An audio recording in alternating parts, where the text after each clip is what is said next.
637. The reason why Qin Pingan dared to show up was not only because Lu Ji, one of the top 10 sword immortals of the Great Wall of Sword Qi, but more importantly, Qin Chunin would be there. If it was a fight between two people of the same realm, the great sword immortal might be good at killing, but not necessarily good at saving people. Previously on the city wall, Miyu had tried his best to stop the sword immortal Lai Ji, who was of the same realm and cultivation level, but Miyu was still a little slower. But with Qin Chunan here, there was no need to worry. After Qin Chunan spoke, he did not give the Ascendant Realm Great Demon a chance to talk nonsense. The world had changed. Qin Pingan's mind was shaken for a moment. His entire person seemed to have manifested an infinitely large Dharma form, which suddenly soared to the highest point in the sky. It was high enough to overlook the entire vast world. However, before Qin Pingan could take a closer look, the huge Dharma form was forced to condense into a mined mustard seed smaller than a speck of dust. Not only did it return to the ground, it also escaped into an extremely small place where the lines on the palm were like mountains and rivers. When Qin Pingan completely recovered, he turned his head to take a look, and a Tao formula naturally appeared in his mind. Tao is an object, vague and indistinct and indistinct, a vacuum, a great void. It turned out that behind Qin Pingan there was a huge ball suspended.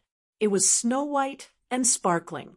He could vaguely see the pavilion and a big osmanthus tree. It turned out that the osmanthus flowers were planted in the bright moon. Compared to the object behind Qin Pingan, the size of both sides was like a rice grain in a white bowl. Qin Pingan retracted his gaze and looked up. As far as his eyes could see, there was only the great sun hanging in the sky. It was bigger and golden in color, and there was nothing else. This great sun constantly emitted strands of golden light, which came and went at an extremely fast speed. There was also a black dot and a piece of ink which were moving indefinitely.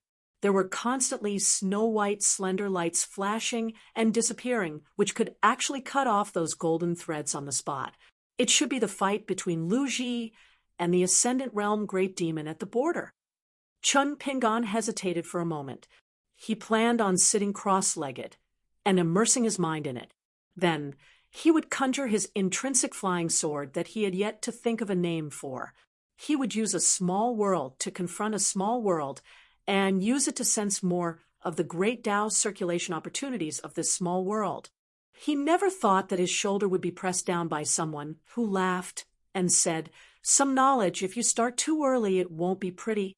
It's not that I'm afraid you'll steal it. It's just that the divine ability of your intrinsic flying sword is not close to my dermic art." Qin Pingan dispelled the idea and turned to respectfully bow to the Confucian-robed old man. Qin Chunan nodded and said with a smile, "I'll just treat it as a Confucian junior paying my respects to senior, and not the last disciple of some literary saint's lineage. I won't return the greeting with my hands folded in front of me."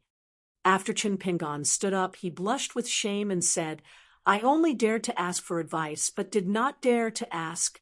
Qin Chunan waved his hand. "Since you and I both have the surname Qin, we are of the same origin but different schools. It's the same for our surnames, and it's even more so for our academic backgrounds. What's more, the Hassa Continent's Ingyin Qin clan owes you a favor for the exemplary tree in Dragon Pearl Grotto Heaven. That's why I pulled you in to watch the battle from afar. It's your ability to experience some of the sword immortal's elegance. I'm not wary of Qin Pingan from Dali's Longquan County, but I'm wary of that old scholar and the disciple he's proud of. Isn't it just as expected?" Qin Pingan felt even more ashamed. Qin Chunan stretched out his hand and grabbed, dragging the unpolished jade realm sword immortal Miyu into heaven and earth. Qin Pingan then reminded, "Can't see clearly? Why don't you recite the teachings of your teacher in your heart? Maybe your vision will become clearer." Qin Pingan began to recite silently in his heart. Qin Pingan had no other thoughts. Subconsciously, he was already sitting cross-legged, with his hands clenched into fists and gently placed on his knees. Sitting down, he felt the boundless ancient aura from the rising of the sun and the setting of the moon. Chun Chunan sat upright and still in the void. After hearing the old elementary scholar's words, he smiled slightly. Not to mention Chun Pingan's inner thoughts, Chun Chunan could listen to them whenever he wanted. Even Chun Pingan's thoughts could be easily seen as long as Chun Chunan wanted to see them. After that, Xie Songhua and Xiao Yunyan, who received the message from the flying sword, flew extremely fast on their swords. They broke through countless waves of clouds and found the Shanshui Grotto's ceramic basin ferry. One after another, they were invited by Chun Chunan into this world of sun and moon. The three unpolished jade realm sword immortals who arrived one after another were the same. They didn't have any intention to use their swords. Now, they were just standing on one side to hold the line for Lu Ji. Miyu was more well-behaved. He stared at the battlefield. He didn't help because he didn't want to be more of a hindrance. As long as Lu Ji wasn't at a disadvantage, he wouldn't help. Xiao Yunyan was the second to arrive. He lived up to his name as the owner of Spring Banner House. He directly started to refine the sword with the abundant sun and moon essence between heaven and earth. Xie Songhua was the last to enter this world of sun and moon. Compared to Miyu and Xiao Yunyan, she was obviously in a leisurely mood. As soon as she came in, she glanced at the battlefield and felt that she didn't need to help. She began to wander around on her sword. This was a big difference in the temperament of sword immortals. Miyu seemed to be undisciplined, but in fact, he was the most restrained. Xiao Yunyan was the most meritorious and good at calculation. Xie Songhua's mind was the most pure and free. Chun Chunan said, "The truth is out." The Ascendant Realm Big Demon lost his real body. The body of the person at the border was used as the external body of the Yang spirit to rest. The Big Demon's Yin spirit was hidden in a unique way. That's why he dared to go to the Great Wall of Sword Chi. As long as this person didn't stand on the city wall, even Chun Qingdu couldn't detect it. "How did you find out?" Chun Pingan said softly, "I bet 3 times in a row. First, I bet on whether to leave the Summer Palace and follow a ferry to leave the inverted mountain. Then, I bet on which of those ferries was more likely. Finally, I bet on whether you would think that I was fooling around and would be willing to take the trouble to come here from the South Saw continent. If you didn't come, even if I won the first 2 rounds, it would still be a wasted trip." Chun Chunan smiled and said, "Then tell me in detail. You don't have to feel that it's related to the word gamble, so you're embarrassed to say it. The knowledge of the world is easy to say and write, but it's difficult. It's easy to let outsiders learn it. It's even more difficult to see it and think it's feasible." Chun Pingan was about to speak. The Ascendant Realm Big Demon resisted Lu Ji's sword and rushed toward Chun Chunan and Chun Pingan. The Dharma form was as big as a mountain. However, Chun Chunan, the saint of heaven and earth, didn't even look at it. He stretched out his hand and slapped the half-baked Ascendant Realm Big Demon back to the battlefield. Not only that, the huge body was directly smashed into the golden sun and was in the golden magma furnace. Even if the big demon roared angrily and jumped up from the ground, it was still entangled by the golden threads and was pulled back to the earth again. Lu Ji didn't take the opportunity to attack. She just watched coldly and let the big demon fight after it escaped. Chun Chunan didn't care about this. The old Confucian just smiled and listened to the young man talk about the beauty of the 3 bets in detail. Returning to the Summer Palace in the Great Wall of Sword Chi, he threw a small coin and guessed heads and tails to decide whether to follow the Tile Basin ferry to leave the inverted mountain. Heads, he did this. Tails, he stayed in the Summer Palace and waited for the other party to make the first move. Before this, Chun Pingan's Yin spirit left his body and used a divine power of stop observation. It was very shallow, but it could abandon a certain thought. As a result, the small coin was thrown heads. According to Chun Pingan's original plan, he should stay in the summer palace. After hesitating for a while, he reached out and pressed the small coin, letting Guizhuzhou guess heads and tails. In the end, Chen Ping'an chose to leave the Great Wall of Sword Qi. Hearing this, Chen Chunan smiled and said, "You want to use this to determine whether your luck is good or bad. If your luck is good, then you have to be careful in the future. If your luck is bad, you can't guess correctly and the gamble is wrong, but there's hope for good." Chen Ping'an nodded and said, "That's right. I still don't like to make a loss. It's okay if you don't make a profit, but you can't lose." Chen Chunan smiled and said, "Continue." Chen Ping'an still looked for the person in charge of the inverted mountain, the Taoist perfected lord that he met once before. Before eldest senior brother left, he said that after he used his sword at the Flood Dragon Gully, this person collected many of the Flood Dragon's whiskers and benefited the most. Junior brother, it won't be difficult for you to find him to do something. If he doesn't agree, just let him wait for me to return to the inverted mountain and reason with him. In addition to the spies that the Great Wall of Sword Qi and Cui Dongshan planted in the inverted mountain, when the last ferry left, Chen Ping'an received the detailed records of all the passengers boarding the ferry. Before quietly returning to the inverted mountain, Chen Ping'an called for Lin Junbai, Xian Ken, and a few other hidden officials who were good at scheming and breaking games to help. The 10 ferries that were most likely to cause accidents were Wuqiu, Tang Feiqian by Gaotai, Fuyao Continent's Tile Basin by Shi, by Hao, Immortal Islands, Nikheng Lushen, Luyu, Liuxia Continent's Duck Bell, Lu Yu, South Hassa Continent's North Continent's Lu Feiqian, and Old Dragon City's Ding family's ferry. The biggest suspect might actually be the least suspicious. In fact, in the beginning, Chen Ping'an, Lin Junbai, and the others didn't think that the Tile Basin ferry was a spy from the savage world in the vast world. In addition to the 10 selected ferries, there were 32 suspicious ferry passengers. Chen Chunan asked, "This person at the border is very cautious. He shouldn't be among them." Chen Ping'an smiled. Indeed, there was no such person. According to the original records, the Xiao Yuan dynasty of the Central Plains was at the border of the sword cultivators. After leaving the Great Wall of Sword Qi, he stayed in the Plum Blossom Garden for a while before leaving the inverted mountain. However, he didn't go with Yan Lv or Jiang Guanqing. Instead, he chose to travel to the Fuyao continent alone. Sword Immortal Lu Ji and I were the first to board the ferry, which was Mi Yu's Nick Hang. After some investigation, we didn't find anything. Only then did we board the Tile Basin ferry.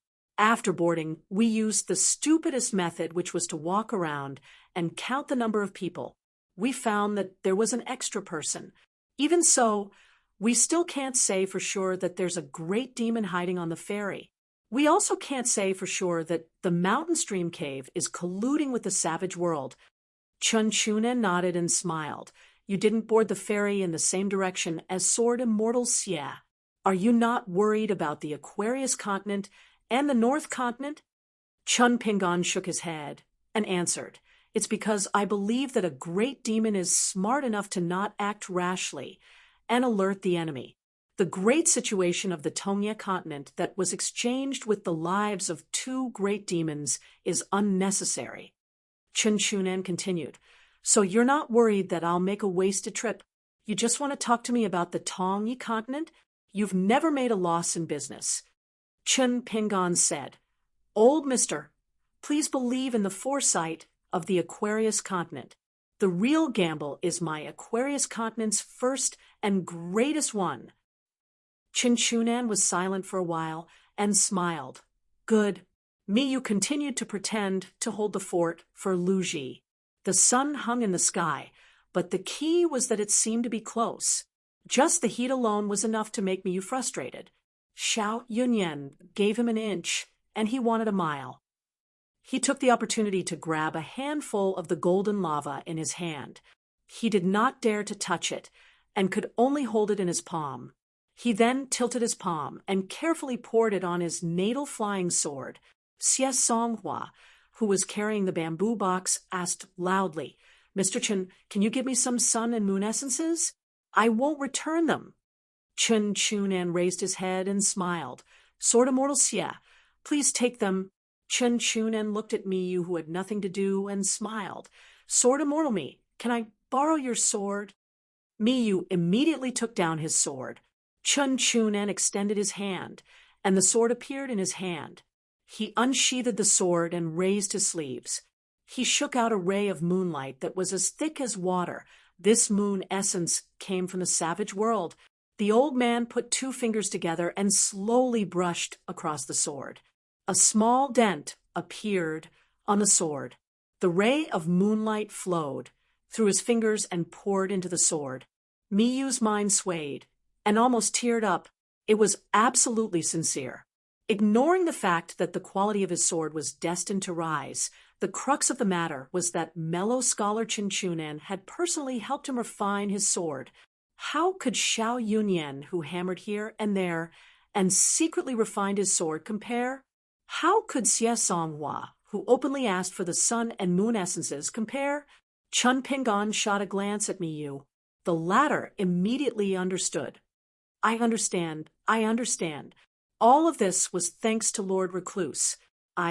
Miyu, am most grateful and sentimental. Chun Chunan used the moonlight to help Miyu refine his sword before sheathing it. The sword vanished in an instant and returned to Miyu's side. Miyu cupped his fists and bowed. Miyu thanks mellow scholar sage. Chun Chunan nodded and smiled. Then he said to Chun Pingon, this matter was done extremely well. It is ultimately not the doing of a gentleman. Chun Pingon said, I'm not even a sage now, let alone a gentleman. Chun Chunan smiled and said, it's similar to your master. He likes to talk about things with titles the most. I've never been a sage or a gentleman in my life. It's just that you guys forced the identity of a saint on me. Have you asked me if I'm willing? After becoming a saint, I'm so scared that I'm going to die. What else do you want? Oh. Chun Pingon did not say a word. Since he had acknowledged his master, he should respect him even more. Chun Chunan sighed and said, the Confucian school is impartial and peaceful. Only then can one be enlightened. The old man looked into the distance and was silent for a long time. Then he slowly said, a sage should be meticulous in his thinking. A gentleman should be meticulous in his words. Chun Pingon was moved. He blurted out, Xiu Li, a fist and a sword. None of them missed. There is the word reason. Cultivating the heart. One only needs to seek greater heights and ask one's heart in the details. The old man did not comment on this statement. The next moment, Chun Pingon returned to the fairy room. He was thrown out of the world by Chen Chunan. White Brook was still standing in the same place. The world was vast. Where could a mere nascent soul cultivator like him run to? Even if there was no one stopping him, would he abandon the fairy and hide in the vast sea? Or would he risk his life to rush to the mountain water cave of the Fuyao continent, a hidden official for sword immortals and the number 1 person of the South Swirl continent, Chun Chunan? White Brook felt that even if he was in the Great Wall of Sword Chi and ran into the army of the wilderness, he might not be able to survive. Chun Pingon smiled and asked, Shipmaster White, how long has it been? White Brook did not answer the question. The first thing he said when he saw the young hidden official was, Master Hidden Official, I'm willing to make up for my mistakes. As long as I can live, I can do anything. I'll testify for the matter of my ancestor colluding with the demons. I know how much wealth the Mountain Water Cave has. All of it can be used to fund the Great Wall of Sword Chi. Chun Pingon sat down gently and interrupted him. He smiled and waved his hand. Everything can be resolved with the money of the gods. Sit down and talk. What's the hurry? There's no hurry to make up for it. Think about whether you want to take me as a hostage and gamble that your realm is not high. Actually, there's no hurry. White Brook was sweating profusely. His movements were stiff, and he looked dazed. He fell into the chair. Shipmaster White, you're going too far. Chun Pingon smiled and said, "When it comes to pretending, you and I are kindred spirits. It's a pity that you're too young and your cultivation is not high. You can compete with your blackness, your realm, your wealth. You can compete with anything, but don't compete with me in this." White Brook suddenly stood up and the chair flew out. He, a nascent soul cultivator, took a few steps back and knelt on the ground. He began to kowtow. "Master Hidden Official, save me," because the young hidden official was no longer alone. Behind him stood the unpolished jade realm sword immortal Miyu, who appeared out of thin air. Chun Pingon poured himself a cup of tea and asked with a smile, personal items, Mountain Gate items, take them all out. Remember to help open them. If you're sincere enough, I don't mind letting you profit from a disaster and take the first seat of the Mountain Water Cave. You're probably still confused about my realm and origin, but you should know what kind of person I am. I like to pursue the greatest benefits. This is your last chance. Cherish it. After half a cup of tea's time, on the table in front of the young hidden official, there was a simple ink slab in the style of a sea house. It was a personal item of the Mountain Water Cave. There was also a round fan that was heavily powdered. It was the personal item of the fairy manager. There were many good things and God's money placed on it. Some of the secrets of the mountain and mountain cave had also been revealed by White Brook. Of course, he wouldn't spill the beans and reveal everything. White Brook was not stupid. Chun Pingon was not stupid either. Chun Pingon took out a jade bamboo folding fan and gently fanned it. At the same time, he had Miyu put away the near hand and the square-inch object. If there really was a hidden killing intent, Great Sword Immortal Me would be able to withstand it. Even if he couldn't withstand it, he couldn't let a hidden official of the lower 5 realms do it. Then, Chun Pingon leaned back and turned his head to ask, "What are you waiting for? Finish him off. Do you want to keep him for wine or rice?" White Brook and Miyu were stunned. Then, the world quietly changed again. Miyu's slash was extremely smooth. It was similar to being in the Great Wall of Sword Chi. There was no pressure of a small world at all. On the contrary, the old nascent soul cultivator was more stagnant, with one fast and one slow, and the difference between an unpolished jade realm sword immortal and a nascent soul chi refinement warrior, there was no doubt. Miyu's slash directly split the nascent soul cultivator White Brook's body into 2. Not only that, it also cut the other party's golden core and nascent soul into 2. However, just as Miyu was about to slash again, the young hidden official took action. He used a secret technique that he had traded with Lu Jimao of the Book Lake years ago to capture the other party's remnant soul. He gathered it and held it in his palm. He smiled and said, "You begged me to save you, so I saved you. Are you happy? How are you going to thank me?" The soul that was in great pain could not help but wail. He said with a trembling voice, "Lord Hidden Official, just say it, just say it." Chun Pingon smiled and said, "I told you to be more sincere. You didn't listen? What's the result? That's not good, right? I'll give you one more chance. Tell me the things that are really unspeakable in the Mountain Water Cave, and you can live. Your realm is too high. I don't feel at ease letting you be the next sect master of the Mountain Water Cave. It's just right now. Your realm is in a mess. In the future, every time you see me, you can only rely on divine money to make up for it." The soul dared not hide anymore. He told the Mountain Water Cave's ancestors' secret deeds in full detail, as well as the Mountain Water Cave's famous saying, "A cunning rabbit has 3 burrows, and treasures are scattered everywhere." "Thank me with your death." Chun Pingon nodded, and then he clenched his fist and crushed the extremely weak soul with the force of his fist. After that, he closed the folding fan and lightly waved it to disperse the ethereal soul ashes. And then he pressed the folding fan against his chest and said with a grin, "Are you surprised?" Miyu was not surprised at all. Chun Pingon stood up and closed the folding fan.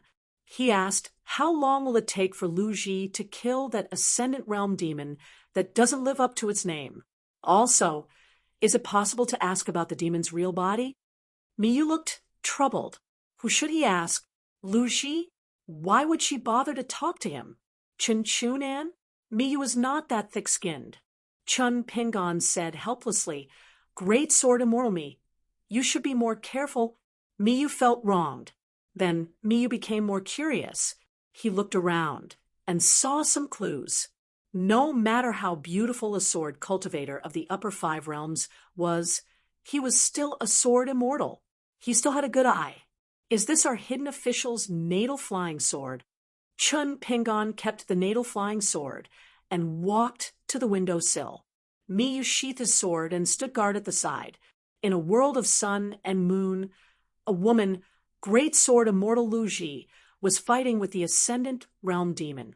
In a small world in a cage, Miyu killed Nascent Soul by Shi with his sword. His soul was detained by Chun Pingon with a secret technique and killed with a fist aura. All the other Chi refinement warriors on this tile basin ferry did not notice anything strange. After that, the tile basin ferry was safe and sound. It still headed to the mountain water cave of the Fuyao continent. However, it was missing a sneaky Ascendant Realm demon and the dead boat owner, Bai Shi. There was also Lu Ji. Chun Chunan did not accompany them, but he gave Lu Ji a Confucian jade pendant. Then there was Xiao Yunyan, who was in charge of helping Lu Ji clean up the mess in the mountain water cave. A mess was a mess, but there was a lot of immortal money. Sword Immortal Xiao's Spring Banner House could get 10% of the profits in name.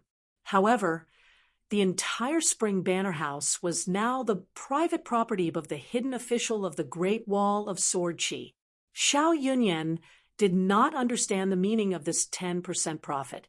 Chun Pingon had already explained to Lu Ji and Xiao Yunyan how to deal with the mountain water cave and the steps. Lu Ji listened absent-mindedly. Anyway, Xiao Yunyan was there. She still had to go into seclusion on this trip to the Fuyao continent.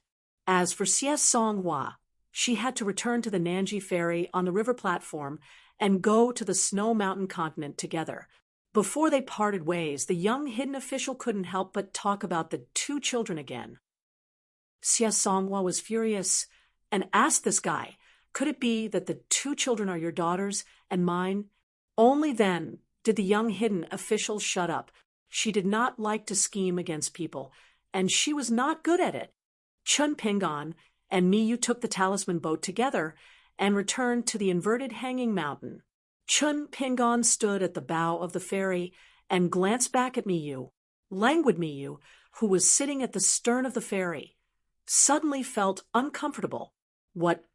There was a heavy burden on his shoulders again. Come, if the Great Sword Immortal Me, frown, then I am not the leader of the hidden official lineage. Chun Pingon smiled and said, Sword Immortal Xiao got 10% of the Mountain Water Cave's profits. Sword Immortal Xie repaid the favor. Great Sword Immortal Lu got some benefits from the Sword Dao and that Ascendant Realm Demon Core. Our Sword Immortal Me also improved the rank of his sword. The near hand and square inch items were also obtained by our hidden official lineage. It seems like I'm the only one who has nothing to do with traveling thousands of miles. Miyu said seriously, Master Hidden Official, you are the best at strategizing and killing the Ascendant Realm Demon Core. You deserve it, Chun Pingon interrupted Miyu's words and said, with your flattery skills, when you go to the mountain of my hometown, you don't even deserve to be a registered disciple, let alone worship. Miyu was sad. He was not good at this. His Tao had always been to exchange sincerity with good-looking women. However, Miyu quickly made up for it and said, if we really reach there, you just have to let me entertain the various fairies who visit the mountain. As long as there are any mistakes, you can hold them accountable. Chun Pingon put on a fake smile and said, stay away from me. The atmosphere on my mountain is already mysterious enough. Even I, the mountain chieftain, can't reverse the situation. If we add you into the mix, our reputation will be ruined. Miyu felt wronged. Miyu hesitated and asked curiously, why didn't Master Hidden Official accept the demon core given by Lu Ji? She really didn't want to accept it. According to the calculation of the military merits of the Hidden Official, it should be Master Hidden Official who gets this thing. Chun Pingon sat down and looked at the vast and boundless magnificent scenery and said, "It's not that I didn't accept it. I did accept it. I just have to trouble Lu Ji to pass it to a friend in the South Saw continent." Miyu said, "Oh." Suddenly, he realized that he got a demon core of an Ascendant Realm demon core. In the vast world, he probably got the glazed golden body of an Ascendant Realm cultivator. This is called nothing? Chun Pingon knocked his palm with the folded fan and turned his head with a smile. Miyu immediately said with emotion, "Master Hidden Official, you are indeed an immortal. Among all the talents and beauties in the world, you should replace the banished immortal with Chun Pingon." Miyu felt that he was gradually getting better. Although he still didn't dare to fight with Guizhuzhou, the direct disciple of Master Hidden Official, he should be able to fight with Gu Jianlong and Wang Xinshui in this matter. Chun Pingon turned around and continued to look forward. After a long silence, he suddenly said, "Miyu, I'm glad that we can turn from strangers to friends." Miyu was stunned for a long time. Finally, he nodded and said, "It's an honor to meet Chun Pingon." After a while, Chun Pingon said, "As a farewell gift, what did you write on the folding fan that you gave to the female cultivator of the nascent soul stage from the central region?" Miyu smiled awkwardly. This kind of unspeakable love will only make Master Hidden Official laugh. "Don't mention it, don't mention it." However, Chun Pingon said, "Tell me, in terms of the way of getting along with women, Miyu's cultivation realm could be said to be high." Miyu was hesitant. "Then I'll really embarrass myself?" After all, this young Master Hidden Official was the deputy manager before Master Hidden Official. Miyu was very likely the Sword Immortal, who studied the 100 Sword Immortals imprint manual and the Gluttonous Sword Immortals imprint manual, as well as so many fan inscriptions. Miyu was very likely the Sword Immortal, who studied the fan inscriptions the most in the entire Great Wall of Sword Chi. He had a lot of knowledge, especially those fan inscriptions that were popular with women. Miyu asked for them one by one and copied them on paper. After reading and studying them, Miyu felt that he had benefited greatly. In fact, deep in his heart, Miyu also felt that the fan inscriptions were at least 70 to 80% as good as the deputy manager. Since there were no outsiders on the ferry, he could just treat it as a spar. It wouldn't be too embarrassing if he took it out and talked about it. On the two sides of the fan, one wrote, "I pity the people in front of me, but I smell the green plum. Thin should be thin because of this. Shame is also shame." On the other side, it wrote, "When walking, I miss you. When sitting, I miss you. When walking, I miss you. When I miss you, I miss you. When I drink, hee hee." How many lives are there? Ooh. After Chun Pingon heard it, he was silent for a long time. In the end, he couldn't help but scold, "Get out of the ferry and ride your sword." In fact, Chun Pingon felt that in this lifetime, he was destined to never see Miyu's back in the path of love. It was a path that relied on talent and cultivation. Great Sword Immortal Me, who suffered an unexpected calamity, could only stand up resentfully.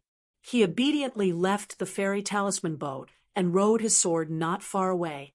When he reached the inverted hanging mountain, he first went to the Spring Banner House. The most special thing about this house, among the 4 houses, was that the entire Spring Banner House was refined. From the beginning of its construction, Xiao Yunyan had set up a lot of formations and talisman. Therefore, the Spring Banner House didn't really take root in this world's largest mountainward seal. On the other hand, Yuanzhuan House, which cost more, didn't have such considerations.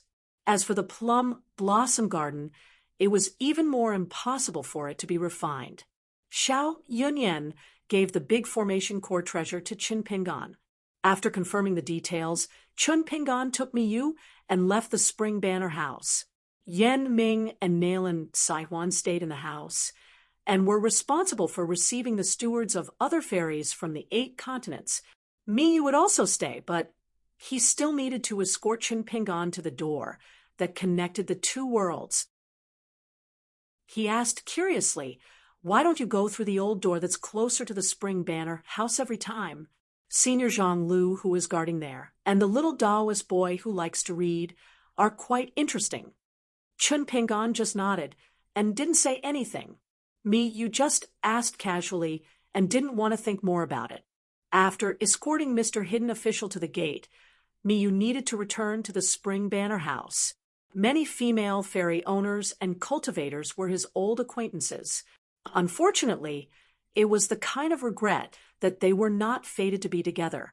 When Chun Pingan arrived at the hall of the Summer Palace, everyone looked up. Guizhujiu was the first to speak. "Master, how many Ascendant Realm demons did you kill this time?"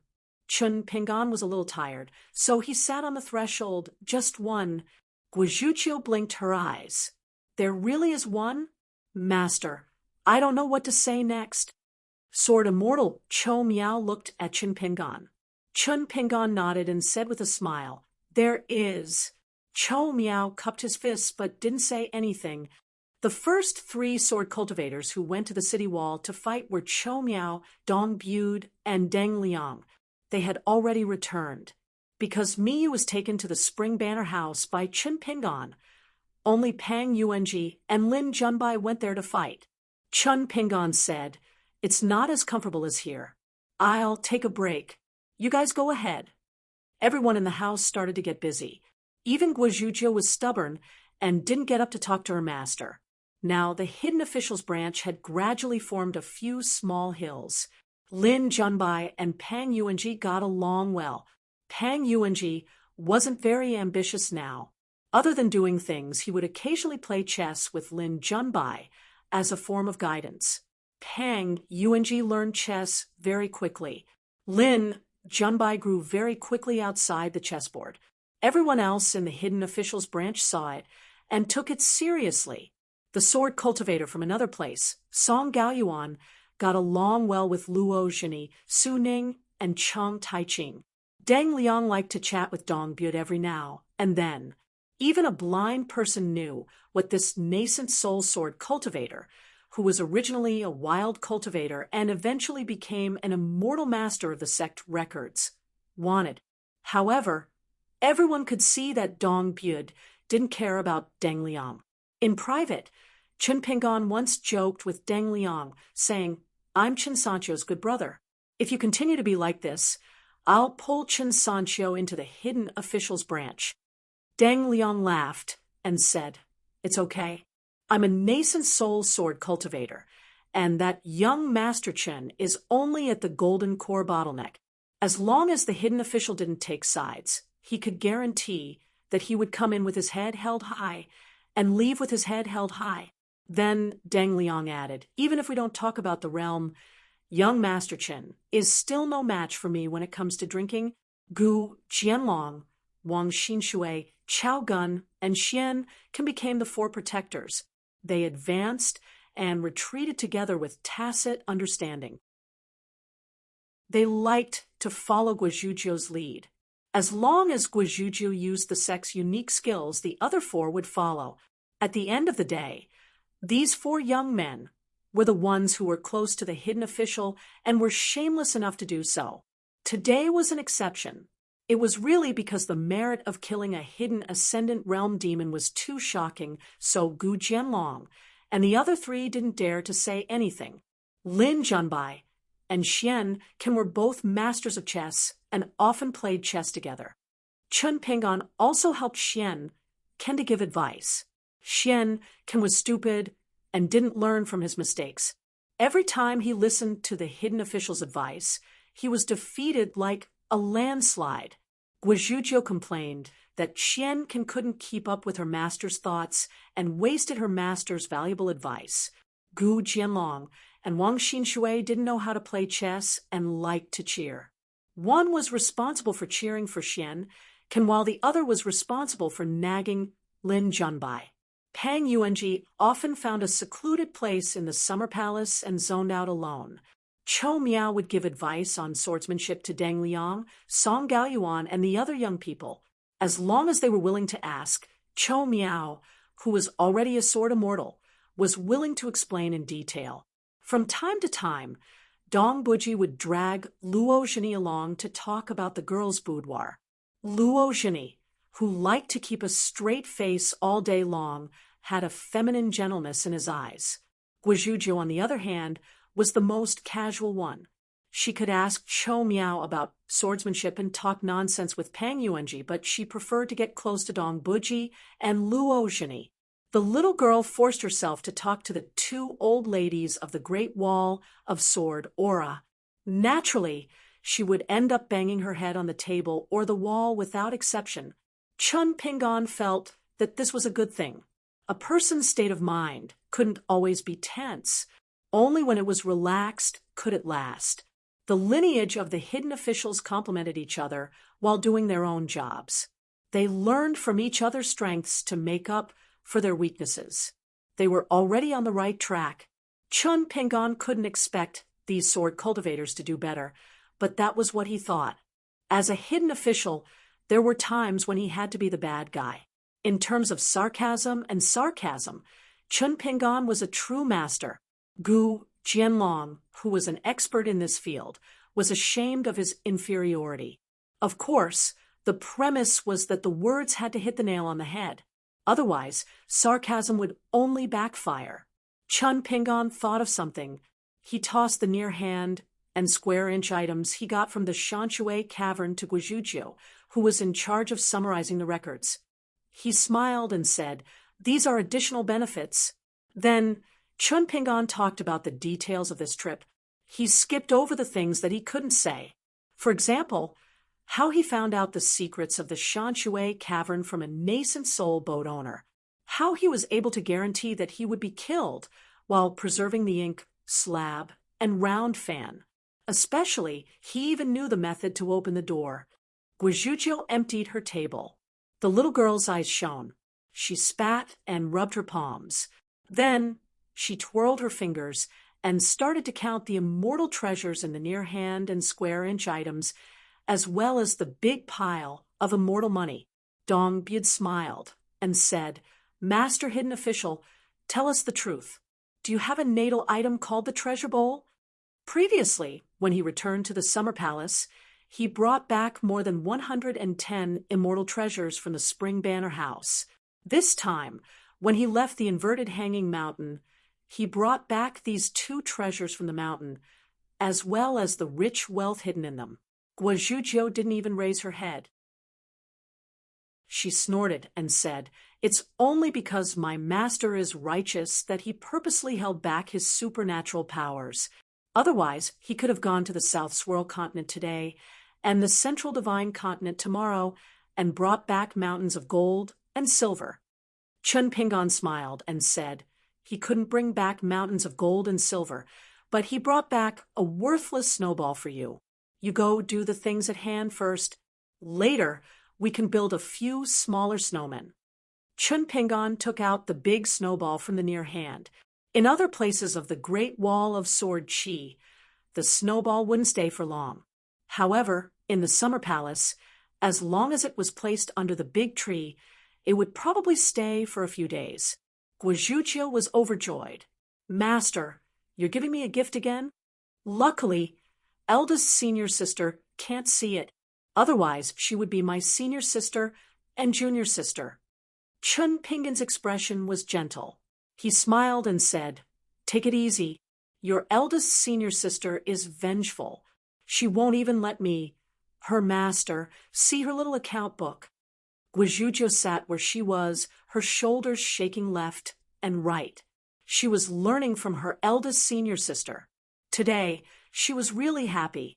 For the first time, she didn't know what to say.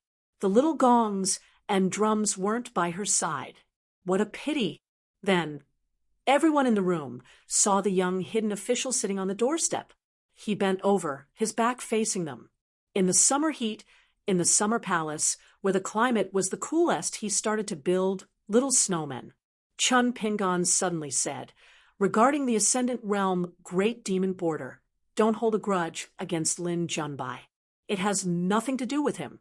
He schemed to become Lin Junbai's senior brother. His scheme is huge." Cho Miao smiled and said, "We were all waiting for Hidden Official to say that." Indeed, many people breathed a sigh of relief. Chun Pingon said again, "That's right. This Mountain View cavern is a family treasure. We, the Hidden Official, don't get a share." Boos sounded from all directions. Guo Juju slammed her hands on the table, shouting, "Impudent! Impudent!" She was the only one who protected Hidden Official. Gu Jianlong and Wang Xinshui made the most noise. They whistled with all their might. Even Luo Zhini complained with Dong Bubu. Xianxin and Chao Zhen sighed, saying that they couldn't live their bitter and stingy days anymore. Chun Pingon laughed and said, "This time, it's really gone." Guizhuju took pleasure in other people's misfortune and said, "Everyone's small brains aren't very bright." Chun Pingon waved his hand and said, "Come take a look at the little snowman that master built." Guizhuju jumped up and quickly carried the small bamboo box. She strutted over the doorstep and sat down. After staring blankly for a long time, she asked timidly, "Master, who is this?" "It's my eldest senior sister, right?" Two slanted bamboo leaves were stuck on the little snowman's head. It was standing on one leg like a golden rooster, holding a bamboo stick in its hand. It looked silly and not handsome at all. Chun Pingon smiled and said, "I'll give it to you. Put it on the table." Guizhuju frowned and pretended to be deep in thought. She turned her head and glanced at Dong Bubu. The latter raised a palm and gently pressed it on the table. Guizhuju could only hold the little snowman and silently sit back down. She obeyed her master's orders and obediently placed the little snowman on the table. Then she shifted its position so that its back was facing her and she was facing Dong Bubu. Chun Pingon clapped his hands and stood up. He thought of the two children that Xie Songhua had already taken to the snowy border continent. In the future, Wei Jin, Xiao Yunyan, and all the sword immortals who returned home after leaving the Great Wall of Sword Qi would take one or two very young sword cultivators with low cultivation. The dandelions would go with the wind to other places. He hoped that these children of the Great Wall of Sword Qi would be the Lu Xianyang and Chun Pingon that left their homes from Pearl Grotto Heaven. They could even live better and have more prospects. 638. Chun Pingon and the reclusive official sword immortals discussed the matter of suppressing victory. The sword immortals understood the logic behind it. However, Chun Pingon's example left sword immortal Cho Miao feeling that it was a little difficult to understand. Under the heavens, the third leader of the Beko Keikyung building, Lu Chen, once went to the young hidden official's hometown. In the Pearl Grotto Heaven, he hid his identity and set up a fortune-telling stall. He stayed there for more than 10 years. He was suppressed by the great Tao of the world and remained in the Ascendant Realm. Wang Xinshui blamed the hidden official. Why didn't he tell such a shocking story earlier? He had said earlier that his respect for the hidden official had reached the Ascendant Realm and not the current nascent Soul Realm bottleneck. Guizhuju had the highest state among the 6 people who were closest to the young hidden official. She was qualified to judge everyone based on their comprehension and achievements. Even Guizhuju felt that some of Gu Jianlong's fair words were new and surprising. Therefore, her state was not low. She was in the state of immortals and was second only to Gu Jianlong. Because of Xianxin's chess playing, he had a trump card. It was like a disciple of a big sect who had obtained a peerless secret manual that allowed him to reach the upper 5 realms and reach the pure Jade realm. Chao Gun came to this mountain to learn it too late and was not diligent enough, so he was only in the Oris core realm. Wang Xinshui was at the nascent soul realm bottleneck. As for Sword Immortal Miyu, she was not even an Earth Immortal because of her poor talent and lack of sincerity. Today, Qin Pingan went out for a walk again. After Guizhuzhou finished her work, she moved the little snowman on the table and patted its head. Then she carried the small bamboo box and ran out. She called it little Guizhuzhou's gaze and supervision. Whoever the little snowman looked at was a sign of concern and encouragement. Whoever the little snowman pointed at with the bamboo stick was a sign of supervision. Whoever dared to not work diligently would lose their heads if the bamboo stick was used as a flying sword. Her master was still walking slowly today. Guizhuzhou caught up with him after a few steps. Guizhuzhou asked, "Master, why are you walking so slowly recently? Are you cultivating?" Qin Pingan smiled. "Yes, I'm cultivating my mind." Guizhuzhou walked in a circle at the side, facing her master. "I don't need to learn such a profound knowledge, do I? You can't even learn it, can you?" Qin Pingan said, "Anyone can learn it, but they don't have to." The little girl was both happy and worried. In a secluded courtyard, Qin Pingan took out a horizontal river talisman and a soil earth talisman. Shifu will draw you a map of the vast world. Every time he arrived at a continent, he would tell the little girl about the local conditions and customs. Some of it was what he saw with his own eyes, some of it was recorded in books, and some of it was just hearsay. The southeastern Tongyi continent with a Taoist temple, the eastern treasure bottle continent in his master's hometown, the North Lu continent with the most sword cultivators traveling through the Great Wall of Sword Qi, the White Jade continent where the world snow was produced, the Northwest Lu Xia continent where Buddhism flourished, the West Jinjia continent with the ruins of an ancient battlefield, the Southwest Fuyao continent which was now in turmoil, and the South Pasua continent, where the Mellow Chen family was located, Lin Junbai's hometown, the Central Divine continent. Squatting in the corridor, Guizhuzhou looked at the map and sighed. The sky is round, and the earth is flat. If the sky is not round, and the earth is round, then Shifu's hometown, the Treasure Bottle continent, would be close if he wanted to travel to the Jinjia continent. Why would he need to take such a long detour? Qin Pingan smiled and said, "Because all the heavens as well as all the paradises are new territories after they were shattered. If you can find them all and add them to the fifth heavens that the scholarly saints have just discovered, you can piece them together. Perhaps the sky will be round, and the earth will be round, just like the scene of the moon in the middle of the moon." During the study trip to the Cliff Academy in the Great Sway Kingdom, Little Treasure had once asked this question. However, the one who had answered this question at that time was the almost omniscient Cui Dongshan. Then Cui Dongshan took out a bowl of water, a jade green tree branch that he had just broken off, and a stone that he had casually picked up. Cui Dongshan pretended to be mysterious and asked everyone what they thought about the heavens and earth. Unfortunately, the rice was cooked and the stewed fish was fragrant, so no one paid attention to him. Cui Dongshan threw the stone away and stuck the tree branch diagonally into the back of his collar. He poured the water in the bowl and asked Qin Pingan for a bowl of rice. Qin Pingan said that he was going to find Pang Yuanji, who was hiding somewhere in a daze. Guizhuzhou jumped up, shouted the order, and ran away. Guizhuzhou returned to the main hall. The atmosphere was still a little heavy and solemn. When Master was here, it was fine. But when Master was not here, it was even more suffocating. Guizhuzhou took the bamboo box and put it beside her feet. After that incident, Lin Junbai asked Hidden Official if he could tell all the sword cultivators in the Great Wall of Sword Qi about the incident of the Ascendant Realm Great Demon being killed outside the Inverted Mountain at the border.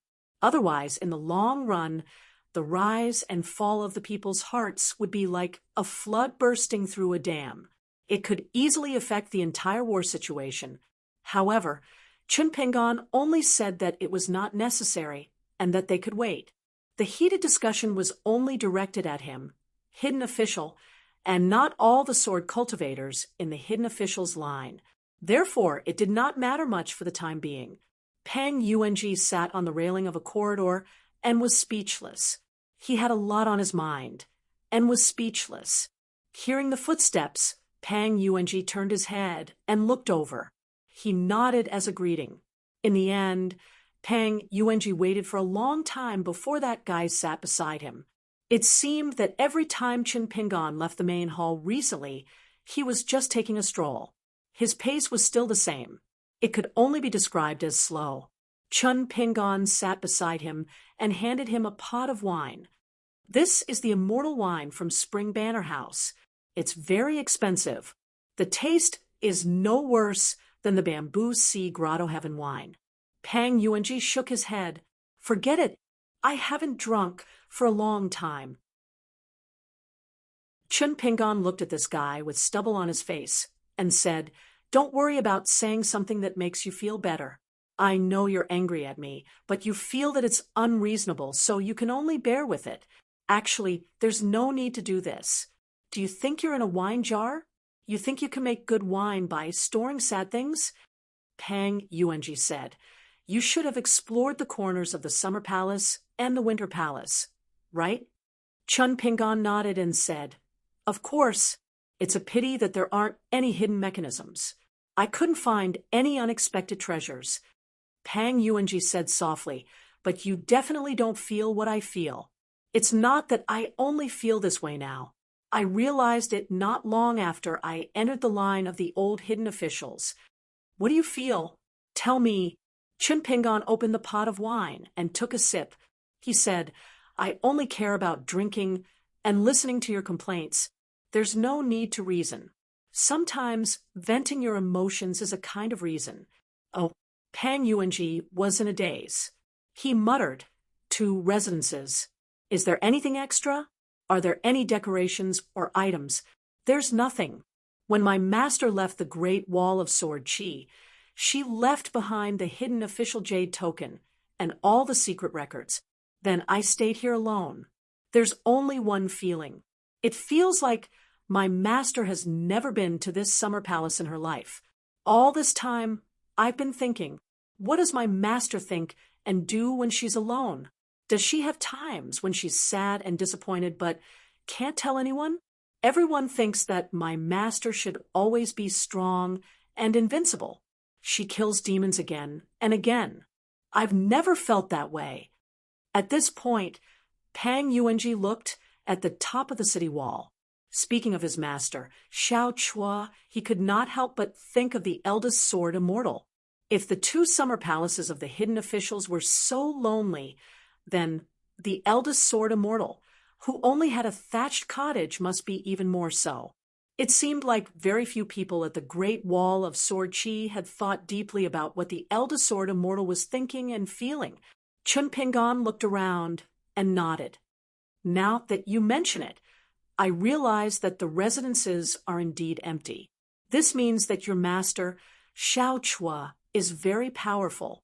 Only an extremely strong and self-centered person would not care about worldly possessions at all. You can't do it. Of course, I can't do it either. In fact, Chun Pingon's feelings towards an unfamiliar environment were much earlier and deeper than a stranger. However, this was not the way to talk. Pang Yunji's eyes reddened. He raised his head and took a deep breath. He smiled sadly and said, I thought you would curse at my master. At the very least, you would curse me to death. After all, he was Pang Yunji's master. On the battlefield, he had almost killed this young hidden official's senior brother with a single punch. Moreover, it was a sneak attack in the most despicable way. A person's self-mockery at the most painful moment was a subconscious form of self-protection. Chun Pingon shook his head and drank his wine. If I want to talk about those high and mighty principles, a few baskets of baskets wouldn't be enough for me. I can scold you and your master however I want. It's meaningless. You have to tolerate other people's selfishness.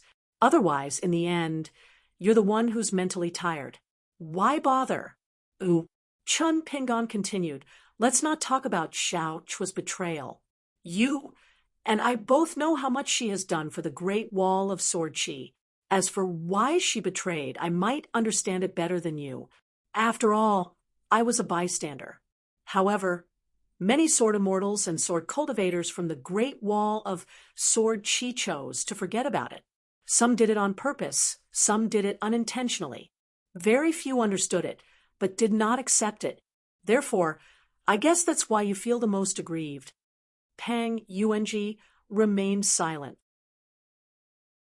Chun Pingon took a big gulp of wine and smiled. Indeed, the selfish Pang Yuanji is still doing the sword cultivation of the hidden official's lineage. He's no worse than anyone else. In terms of matters, you don't owe the Great Wall of Sword Chi anything. In terms of your heart, you don't owe anything to your master. What more do you want Pang Yuanji to do well? Therefore, Chun Pingon did not think that Pang Yuanji's path of cultivation would end just because his sword heart was unstable. It was as if he was going around in circles. Pang Yuanji smiled bitterly. Even hearing you say that doesn't make me feel any better. Chun Pingon said, I'll ask you one last question. You don't have to answer. Pang Yuanji did not want to hear this question. He would definitely feel uncomfortable. Chun Pingon asked if you could kill Xiao Chua immediately after she threw that punch, what would Pang Yuanji do? Pang Yuanji subconsciously followed the master and disciple's example. He lowered his shoulders and looked spirited. Pang Yuanji did not answer this question. Chun Pingon smiled. Since you're going to feel uncomfortable anyway, I might as well make you feel even worse. Pang Yuanji wanted to say that he had asked and that the hidden official could continue with his work. However, that person said, Why don't I ask you another question? Pang Yuanji asked, If I don't give you an answer, will you keep asking? Chun Pingon drank the wine and just asked himself, I heard that Lin Junbai's senior brother is actually an Ascendant Realm big demon at the border. Do you feel a little better in your heart? Will you feel even worse because you're friends with Lin Junbai and realize that you thought that way? Pang Yuanji's face was bitter. Chun Pingon patted Pang Yuanji's shoulder. Just bear with it. You won't be able to escape. You won't see anyone if you close the door, but how can you not see your heart? Who did not have a reason to talk about. Lying to oneself was the easiest thing in the world. Chun Pingon did not push his luck. He took a big gulp of wine and prepared to leave Pang Yuanji alone. Pang Yuanji turned around and asked, Chun Pingon, why do I feel like you're taking pleasure in my misfortune? Chun Pingon said in surprise, You can tell that too? I don't have any other skills, but I'm very good at hiding secrets. Brother Pang, you have a good eye. Pang Yuanji was confused. Really?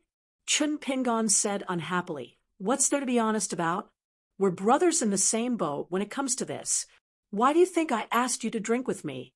I'll feel better if you feel uncomfortable. Pang Yuanji sighed and said weakly, I'm begging you to scram. Chun Pingon jumped down from the railing and smiled. You can only talk to the reclusive official like this once. Don't do it again. You can't bully an honest person who's easy to talk to. Pang Yuanji suddenly said, Chun Pingon, I won't go down the city wall to fight.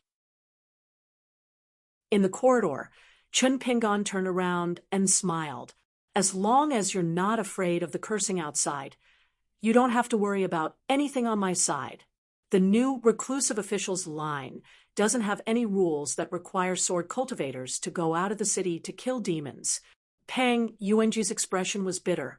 He said sadly, We're brothers in the same boat. Chun Pingon smiled. When you can learn from Lin Junbai and find joy in the midst of pain, you'll have succeeded in your cultivation. Pang Yuanji stood there in a daze. The Q-sword battle between the savage world and the Great Wall of Sword Chi continued. However, during this period, the savage world did something other than the Q-sword battle. The pinnacle demon Yang Ji and the woman in dragon robes returned to the battlefield and hovered in the sky. She carried a half-dead person in her hand.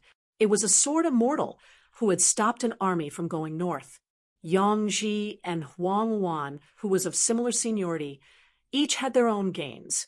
However, the two sword immortals that Huang Wan had killed had their corpses destroyed, and their souls dispersed. Yang Ji, on the other hand, captured a sword immortal alive. On the battlefield, Yang Ji's 5 fingers grabbed the head of the dying sword immortal. He stood not far away from the 2 torrents of sword chi. He first revealed the origins of the sword immortal and what he had done in the savage world. Then, under everyone's gaze, Yang Ji stripped the sword immortal's flesh and blood. This process was extremely slow. He first removed the flesh and blood, then crushed the tendons and bones. Following that, he carved out a golden core and ground it inch by inch. Then, he killed the nascent soul bit by bit. Finally, he extracted and scattered the sword immortal's soul. After Yang Ji appeared, the hidden official's flying sword sent messages to various parts of the Great Wall of Sword Chi. It was the flying sword with the words "Hidden Official" carved on it. No sword immortals or sword cultivators were allowed to touch Yang Ji's sword. Later, several great sword immortals privately sent messages to the Summer Palace on their flying swords, asking if the sword formation could still be maintained. However, they were allowed to work together to interrupt Yang Ji's actions. The hidden official's flying sword replied that the great sword immortals were still not allowed to act on their own, and that the pinnacle demons, including Huang Wan, were waiting for them. This more obvious ambush was very likely to be even more deadly than the great demons hidden in the 5 mountains. The position where Yang Ji stood was very particular. He was slightly behind. This slight position was very likely to be able to take the lives of 1 or 2 great sword immortals from the Great Wall of Sword Chi. Once the battle spread, the top forces of both sides would enter the fray. No matter how many casualties there were on both sides, the battle would progress extremely quickly. Naran Huowei, Yu Qing, and Yao Lianyun all resisted the urge to attack. However, the accumulated frustration in their hearts was destined to be a lot. Even Yu Qing cursed out loud. Yao Lianyun's expression was even gloomier. Before this, the patriarch of the Yao family had been feeling refreshed every day. Every time he attacked with his sword, he was extremely carefree. It could even be said that he was full of energy. The biggest problem was that the sword immortals obeyed the orders of the hidden official. However, there was a group of young sword cultivators who were inconsolable. They attacked first before the sword immortals. In an instant, dozens of flying swords appeared, and Q-sword great demons stopped. If not for the few great sword immortals immediately stopping them, there might have been more than 100 intrinsic flying swords that shot towards the great demon. If that were to happen, there would only be more flying swords following. When that happened, the entire sword array might very well have a divergence. As for Yang Ji's response, it was full of surprises. After the great sword immortals stopped Q-sword from attacking, not only did they not destroy any of the flying swords, but they also controlled the flying swords of the sword cultivators on the city wall that had lost control and approached the tragic sword immortal. It was as if they were purposely letting the dying sword immortal meet the young sword cultivators. In the end, she threw the 39 flying swords back to the city wall one by one, allowing them to safely return to the sword formation. Yang Ji finally shattered the remaining soul of the sword immortal in her hand. She laughed and said, "What a great wall of sword chi! What a sword immortal with heaven-defying killing power!" Everyone was unwilling to help, but when it was the turn of a group of insignificant sword cultivators, they were willing to risk their lives to save him.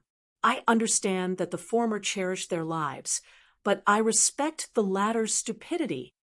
After that, the hearts of the people on the Great Wall of Sword Chi seemed to be more complicated than when the previous hidden official, Xiao Chua, betrayed the Great Wall of Sword Chi and heavily injured his left and right.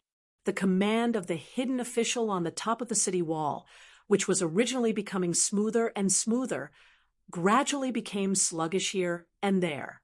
on the Great Wall of Sword Chi, there was an indignant statement that came from the bottom of his heart. It's not like you, the hidden official, need to risk your life. Why didn't you save him? We sword cultivators are willing to die, so why didn't you? Then there were more statements. Today, that sword immortal risked his life to kill the enemy in the hinterland of the wasteland. If he didn't save him, which sword cultivator would the hidden official save in the future when the wasteland besieges the city, as long as there's a possibility that it's a trap? Even that great demon respected someone who was willing to risk his life. Who would have thought that our own people would be so cold and ruthless, calculating and scheming everywhere? Is such a hidden official really beneficial to the Great Wall of Sword Chi? It's really comparable to the actions of the previous hidden official. At the very least, before the latter betrayed us, he dared to personally charge into battle and kill countless demons. With these statements floating on the surface, it meant that there were definitely more thoughts and ideas hidden in the depths of people's hearts. Chun Pingon walked back to the main hall. Just then, Song Gaoyuan, Chao Gun, and Xian Ken were returning from the city wall. Next, it would be the turn of the three native sword cultivators, Luo Zheni, Su Ning, and Chang Taiqing, to fight on the city wall. Song Gaoyuan and Chao Gun looked gloomy. Xian Ken was relatively the youngest, but he was the most open-minded sword cultivator. He even had a smile on his face as he said, "Hidden official, I advise Luo Zheni and the other two not to go to the city wall for the time being. Firstly, they will be isolated. Most of the time, other sword cultivators will fight for the battlefield. Our swords will be almost useless. Secondly, although they didn't say anything bad about us, they didn't have anything good to say when they mentioned you." The first two groups of sword cultivators who went to the city wall to kill demons mostly returned with injuries. This time, Xian Ken and the other two were safe and sound. Luo Zheni and the other two stood at the door, looking at the young hidden official questioningly. It was still up to the hidden official to decide whether to go or not. Chun Pingon turned his head and said, "We still have to go." Luo Zheni nodded and left with the other two sword cultivators. Chun Pingon smiled and said, "You've worked hard." Chao Gun looked dispirited. "We didn't work hard at all." Chun Pingon comforted him. "That's true work."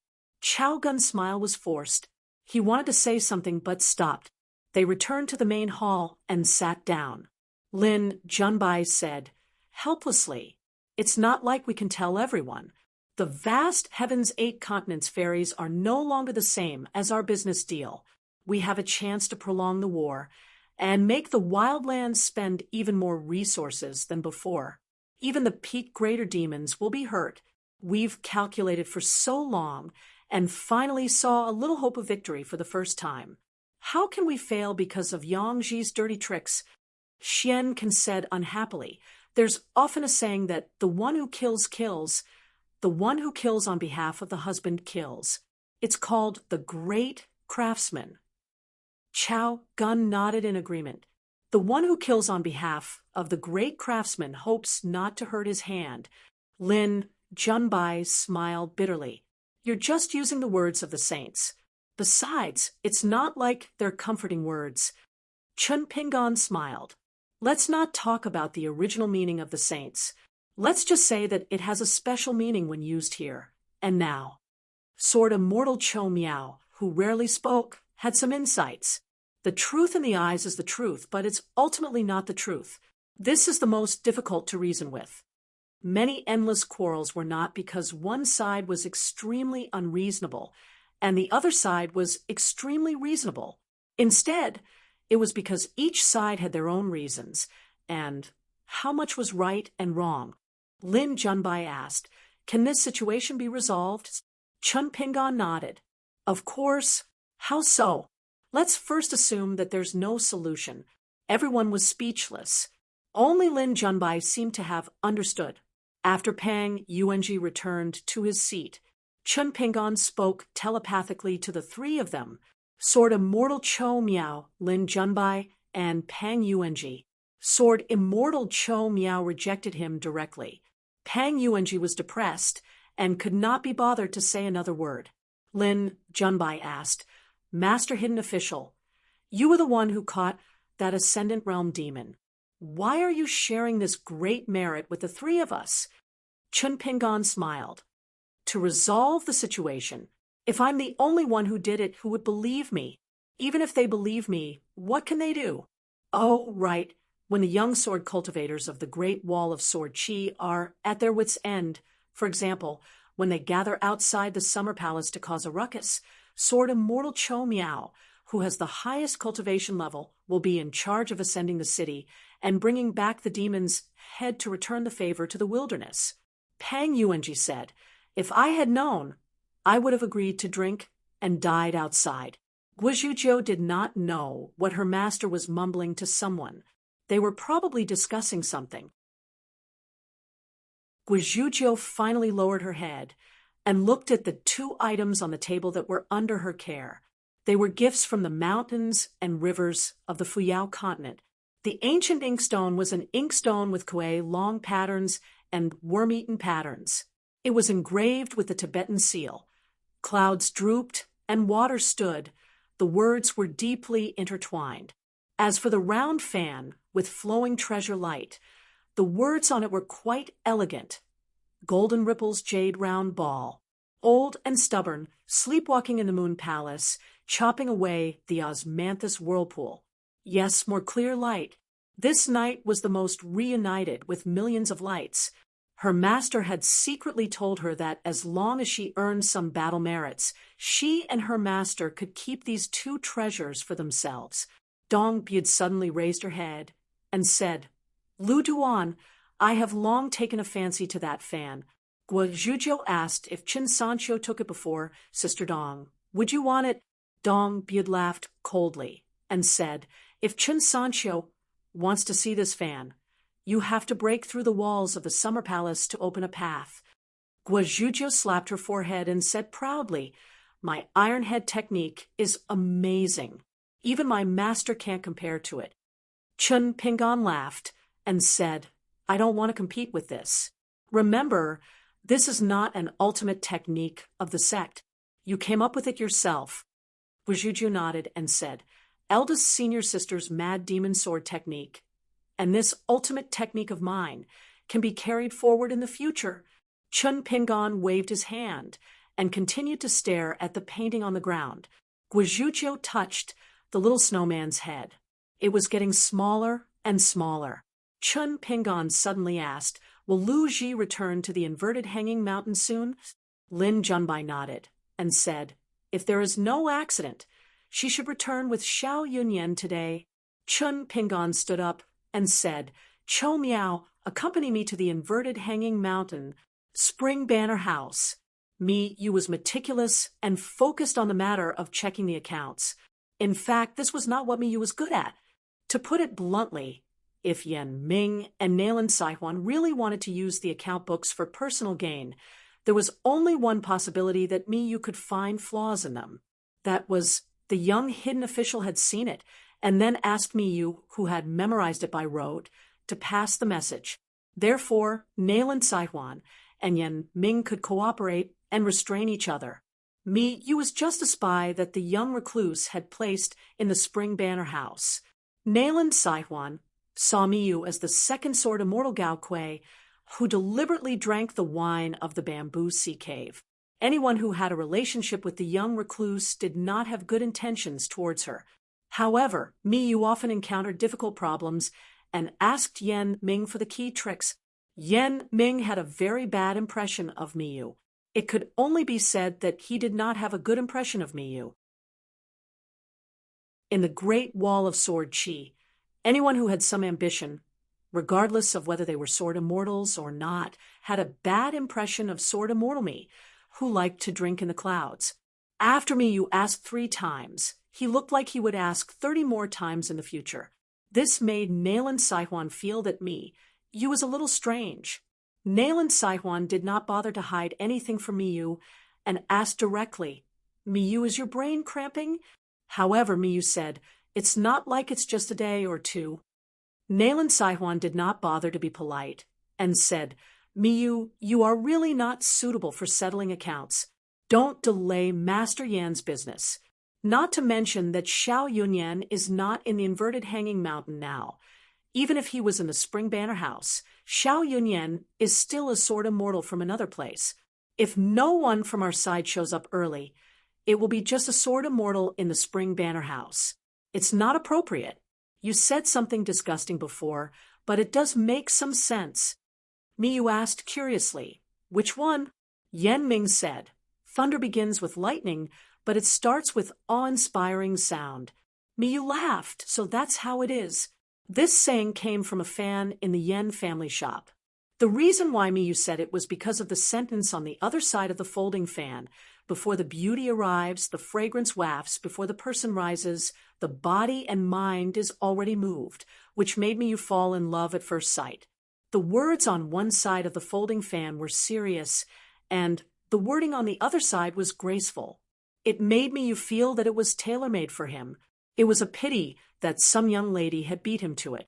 Fortunately, the Yen family shop also sold engraved booklets with fan inscriptions, and the price was not low. In the room, there was an outsider who looked down at his nose. He was the direct disciple of Xiao Yunyan of the Spring Banner House, Wei Wenlong, a genius in calculation. Compared to the three outsiders in the room, Wei Wenlong was very reserved. Only when he sat alone in the accounting room and faced the boring account books in the eyes of outsiders would he be like a fish in the water. In the end, Wei Wenlong was not good at dealing with people. He was destined to only have two friends in this life, numbers and divine money. Money, food, and financial management had been seen as a lowly profession since ancient times. The officials of the Ministry of Revenue would even be ridiculed as corrupt officials. In fact, it was the same on the mountain and at the foot of the mountain. For example, the stewards of the 8 States Ferry, which one of them was not a pitiful person who could not break through their own bottlenecks. Moreover, Wei Wenlong was only a golden core cultivator. In the room, there were 2 nascent soul sword cultivator masters who had been famous for a long time, and Sword Deity Me, who seemed to be in the lower 5 realms from their conversation. He did not dare to breathe too loudly. Chi cultivators who were born and raised in the inverted mountain were not unfamiliar with the Great Wall of Sword aura, but they were also not familiar with it. On the contrary, he was not as good as those foreigners who deliberately traveled to the inverted mountain. The latter usually went for the Great Wall of Sword aura. People like Wei Wenlong from the inverted mountain had never been to the Great Wall of Sword aura in their lives. What Wei Wenlong was most afraid of was the famous sword deity Miyu. Flirtatious people were the most fickle. What's more, he was a sword deity. Miyu felt that Nalan Saihuan's Annie was right, so he humbly accepted her advice and got up to leave the room. Before Miyu left, his expression was kind, and his words were sincere. He said to Wei Wenlong, Wenlong, you are a talent that even our hidden official thinks highly of. Don't belittle yourself. Do your job well, and you will have a bright future. In the future, we will be friends. Wei Wenlong hurriedly stood up, but he was very reserved and timid. He could not let out a fart. Miyu found this kid more and more pleasing to the eye. He told Wei Wenlong to sit down and do his work. There was no need to be so polite. Miyu walked to the empty lobby. Miyu glanced at the seats that belonged to the female cultivators and the ship owners a few times. Miyu finally sat on his chair and took out a jade token that he was going to give to someone. This was a little strange. The jade token in Miyu's hand was engraved with the number 99. Before Master Hidden Officer left, he specially instructed him to give it to Osmanthus Island, the ferry boat of the Fan family in Old Dragon City. He did not even give face to Sword Immortal Xiao, let alone Jiang Gaotai, the owner of the southern basket boat of the White Jade Continent. But in fact, the small steward of the Ding family's ferry boat was trembling with fear. He secretly looked for Master Hidden Officer and gave him a fair price that even Miyu was surprised. However, The Ding family sincerely hoped that Master Hidden Officer would be troubled with the transaction in the future, so that the Ding family's ferry boat would not become the target of public criticism and be hated by others. The young Master Hidden Officer smiled and agreed, saying that Spring Banner House would definitely return the favor. Later, when Miyu asked about this matter, Master Hidden Officer only said that every family had their own difficulties and that the Ding family of Old Dragon City had no other choice. Since the Ding family did not have a female ferry owner, Mi Jianxian did not bother to think about it. However, Miyu knew a lot about the Fan family's ferry boat. There was no other way. There was a Madame Gouet on Osmanthus Island. She was very outstanding, not because of her appearance. Miyu was not a layman. He knew that there were thousands of types of beauty in women. Just by looking at their faces, breasts, and long legs, one would not know that there were many good things about women. They were simply not up to standard and could not be called someone similar to Miyu. Old Dragon City's Fan family was very unremarkable among the families that dealt in the ferry business. In fact, other than the Fu family, which had a little bit of face, the other families' ferry boats were not worth mentioning when they docked at Inverted Hanging Mountain. For example, the Ding family's ferry owner in Spring Banner House's main hall could not even compare to the Ni Shang ferry owner Lu Shen. As long as it was a beautiful woman, Miyu would be tempted and would not let her down. Miyu quickly remembered that there was a young lady called Jean Su on Osmanthus Island. She was also very beautiful. Of course, Miyu had never seen her before. Miyu would not do anything just to see Jean Su. He would not do anything in the past, and he would not do anything now. There was actually a reason why Spring Banner House was able to gather so many fairies at once. Wu Qiu, Bai Shi, these old foxes, along with the Rain Dragon sect who had the Water Essence Palace on Inverted Hanging Mountain and the Plum Blossom Garden, they all helped. However, Hidden Official did not mention this matter from start to finish and did not even plan to take revenge. It was just a small matter.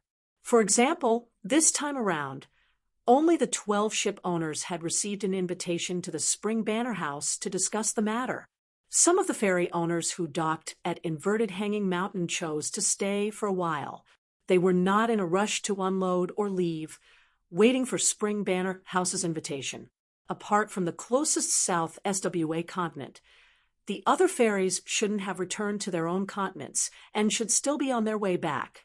In Aquarius continent, apart from the Fan family's Osmanthus Island, there was also the Ho family's Smoke Spirit Ferry. They should have received a flying sword message from either the Fu family or the Ding family. These two cross-continent ferries arrived at Inverted Hanging Mountain 2 days later. The 8 continents ferries of various sizes had more or less personal relationships with sword immortals like the Yen family, the Nailan family, and Sun Jiyuan. The reason was simple. Over at the Great Wall of Sword Qi, sword immortals or disciples of the major clans would make all sorts of strange requests. Not only would they spend a lot of money to buy rare and precious antiques, they would also buy delicacies that were much more expensive. There were almost 100 types of delicacies. The Ho family's ferry, Smoke Spirit, would provide special incense in addition to supplies. They would let the immortals weave 16 types of incense sachets and sell them to the fixed buyers at the Great Wall of Sword Qi. Regarding this matter, the Hidden Officials line had many disputes.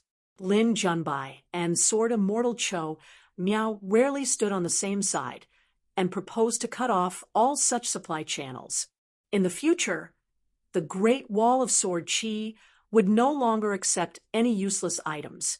But in the end, the Hidden Officials line chose a compromise.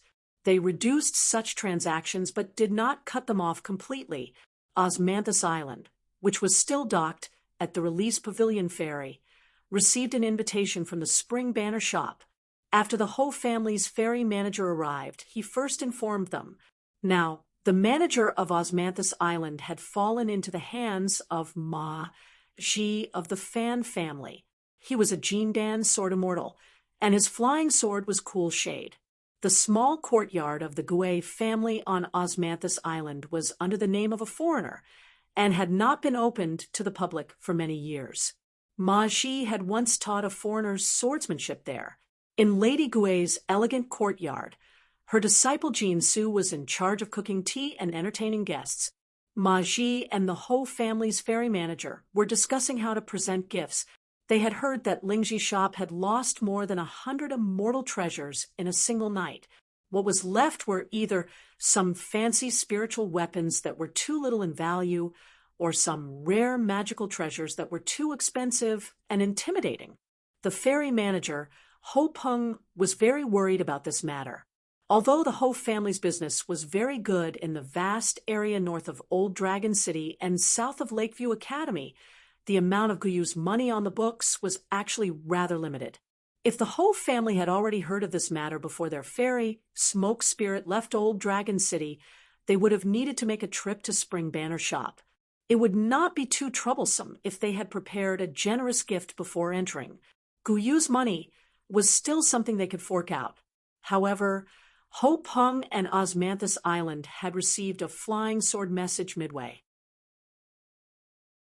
Ho Peng needed to fork out his own money first, which was a headache. If it was too little, the gift would not be of enough weight. If the goods were compared, and Spring Banner Shop disdained them, they would definitely be criticized by the Fan family's ancestral hall. However, if Guyu forked out too much money, Spring Banner Shop would pass, and the family would gossip about another matter. Those who really did things were like this. The more they did, the more mistakes they made. Those who enjoyed life at home, on the other hand, would gossip all year round. Ma Ji was not much better. Now that the Fan family was in troubled times, the old swordsman was also implicated because of his close relationship with the future head of the family, Fan Heir. Now his every move was carefully watched by the old men in the Fan family's ancestral hall. The eldest daughter, Fan Junmao, had not appeared for a long time. The Fan family announced to the public that she had gone out on a trip alone. Ma Ji had some guesses but did not dare to mention this to anyone. Fan Heir, who had turned from a teenager to a young man, gradually began to participate in the family's business affairs. Ma Ji naturally belonged to Fan Heir. Otherwise, Ma Ji would not be the manager of the ferry. Even if Madame Gui suggested that Ma Ji be the owner of the ferry, the Fan family's ancestral hall would not agree. Although Osmanthus Island had long been under Fan Heir's name, the Fan family now had a lot of criticism of this young and inexperienced second young master. Because he had borrowed a large sum of money from Guyu to Loapa Mountain in Dali Longquan, the debate in the ancestral hall was very intense. Many of the old men in the Fan family felt that Fan Heir was still too young and impulsive. Even if he was the future head of the family, he should not be in charge of the ferry on Osmanthus Island. There should be a mature and prudent senior in the Fan family to help take care of it for a few years before letting Fan Heir manage it, if not for the Sun family's money going down the drain. And the fact that Fan Heir had used a large sum of money under his name, this matter would not have passed. Madame Gui just drank her tea. She was demure and did not speak. Both sides roughly discussed how to prepare the gifts and how to act after entering the Spring Banner house. Generally speaking, they followed the example of the Fu family and the Ding family, speaking less and observing more. Ho Peng put down his teacup, and a strange expression appeared on his face. After Ma Ji finished talking, he did not drink the tea anymore. He minded his own business and drank a small pot of Osmanthus wine. Ho Peng asked softly, "The new hidden official is called Chen Pingon." Ma Ji's face was tense, but he still could not hold it in. He laughed and said, "Brother Ho Peng, what are you thinking?" Jean Su was confused. Madame Gui explained softly, "The new hidden official of the Great Wall of Sword Chi is a young sword immortal called Chen Pingon." Ho Peng added, "You speak of the world's great and elegant words very fluently." Jean Su could not help but secretly laugh. She was exactly the same as Ma Ji, but not as loudly as the latter. There was no choice. She and Senior Ma Ji were too familiar with the other Qin Pingan. That Qin Ping and from the Great Li dynasty had lived in the small courtyard of the Gui lineage, which was not too far from here on Osmanthus Island. Jin Su did not think that this was a problem. This shipmaster Ho's way of thinking was too out of place. The two of them had the same name, and they were both called Qin Pingan. How could they be the same person? Was it possible? In Jin Su's memory, he was a guest who would spend money to invite the painting experts of Osmanthus Island to paint for him as a souvenir. He was a foreign youth who was dressed neatly but could not hide his shabby aura. He seemed to have carried a sword on his back. However, he was a pure martial artist who did not have a high realm. In the end, under her master's instructions, Jin Su accompanied the youth to tour the various scenic spots of the inverted hanging mountain. Restrained, old-fashioned, boring. He was just such a foreign teen. He vaguely remembered that he seemed to have dark skin, was not tall, and was thin and weak. His voice was not loud, and he liked to look around. However, when he talked to others, his eyes were clear, and his gaze would not wander. He would just look at the other party and listen attentively. Ho Peng said, "Since even that old ding returned to Old Dragon City safely, then I was thinking too much." Ma Ji smiled and nodded his head. They could not talk about this matter. It was enough that each of them knew what they were doing. It was a small world, a duckweed returning to the ocean. It was a small world. Meeting was fate, but fate was also split into good and bad. If it was that what if, then Osmanthus Island was a good thing that fell from the heavens.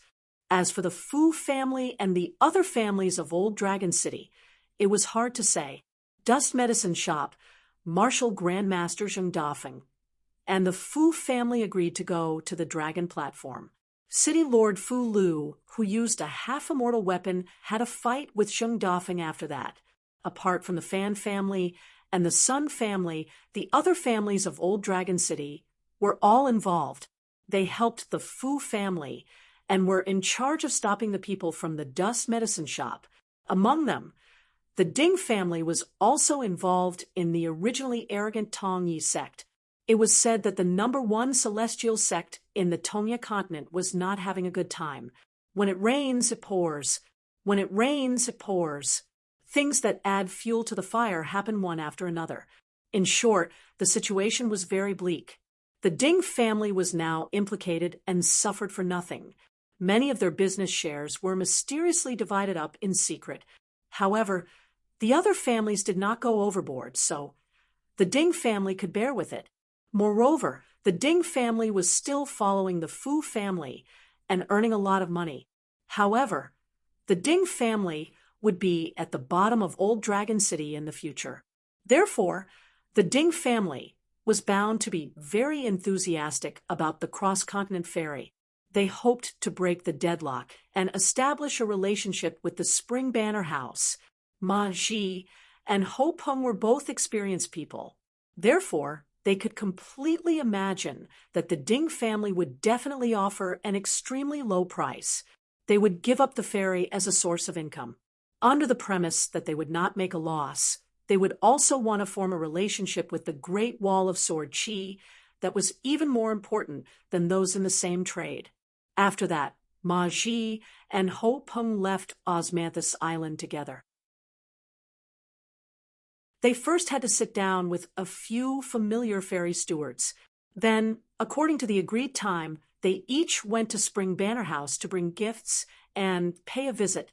In the small courtyard on Osmanthus Island, only the master and disciple were left. Without outsiders around, Jin Su complained to her master about the short-sightedness of the Fan family elders. Madame Gui smiled and said, "For the Fan family to be where it is today, those seemingly stubborn old people, not to mention those who started to enjoy life when they were young, the rest have all contributed greatly, and have contributed greatly to the Fan family. The reason why you think they are short-sighted is because they are biased towards Sun Jiashu, who gave money to Lapa Mountain together with the Fan family." Jean Su blushed. Madame Gouet said seriously, when you look at people, you can have personal likes and dislikes. But when you look at worldly affairs, you can't have too many personal feelings. This is what a cultivator should have. Even if you are not a cultivator, you should still be like this. Otherwise, as a member of the Fan family and married to Sun Jiashu, if you don't say anything and just focus on cultivation, and don't take care of the house, it will be fine. Otherwise, if you are not careful, you can make the Fan family and the Sun family hate each other. Her master was rarely so serious. Jean Su did not dare to be rash and kept it in mind. After sitting quietly for a while, Madame Gouet told Jean Su that she did not need to accompany her. If she wanted to visit the shops on the inverted mountain, her master would not stop her. Jean Su was not interested. Now that the clouds on the inverted mountain were strange, and even Osmanthus Island was covered in it, she did not have the mood. She just left the courtyard to cultivate. Not long after Jean Su left, there was a knock on the door. Madame Gouet stood up and smiled. "Mr. Chen, please come in." A young man tore off the mask of a dull man and smiled. "Madame Gouet, sorry to disturb you." Madame Gouet smiled warmly and joked, "Rare guest, honored guest." After Chen Pingon sat down, he said apologetically, "Madame Gouet, don't think too much. I just came here to ask for a bottle of osmanthus wine." Madame Gouet took out a bottle of osmanthus wine and handed it to the young man. She smiled and asked, "Since you said so, are you starting to pay attention to the plum blossom garden?" Chen Pingon did not say anything. Madame Gouet asked again, "Are you not worried that I am in cahoots with Madame Huanyan?" Chen Pingon shook his head. "Of course not." Madame Gouet did not ask about the plum blossom garden anymore. Chen Pingon said that he came here to drink, but he did not drink much of the osmanthus wine. He smiled and asked, "Miss Jean Su, do you still like Sun Jiashu and not Fan Air?" Madame Gouet nodded. Then Chen Pingon just sat for a while, and Madame Gouet just talked about Fan Air's recent situation. Both sides seemed to have nothing more to say except for Fan Air. After a long separation, they did not talk much. It was not like when they first met, when the young man with the sword on his back and Madame Gouet hit it off, and Madame Gouet could see that the young hidden official was worried. It was obvious that the current situation was not easy. Chen Pingon drank a small bottle of osmanthus wine and prepared to return to the inverted Xian Mountain Spring Banner House, but he would not show himself there. This time, other than the so-called relaxation, more importantly, he hoped that Osmanthus Island would help him pass a secret letter to Cui Dongshan and vassal King Song Jisen. Madame Gouet accepted the 2 secret letters. After Chen Pingon thanked her and was about to leave, an acquaintance ran over from the courtyard door. It was Jean Su, the osmanthus young mistress of Gouet, my courtyard. Chen Pingon stood up and greeted with a smile. "Miss Jean Su." Jean Su was stunned for a moment and stopped.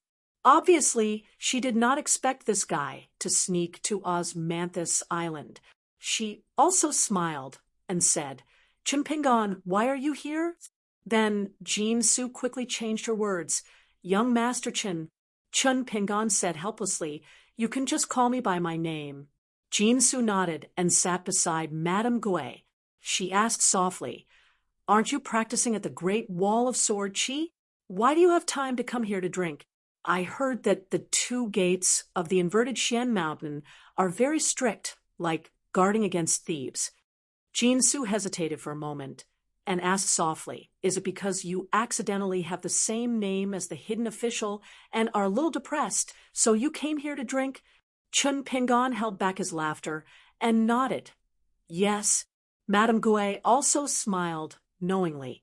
Jean Su said regretfully, "I was still hoping that you were the legendary hidden official, the great sword, celestial of the Great Wall of Sword Chi." Chen Pingon said, "If I was really the hidden official, I think Miss Jean Su would be so depressed that you want to drink." Jean Su smiled and turned to Madame Gouet and said, "Master, Young Master Chen is more particular than before.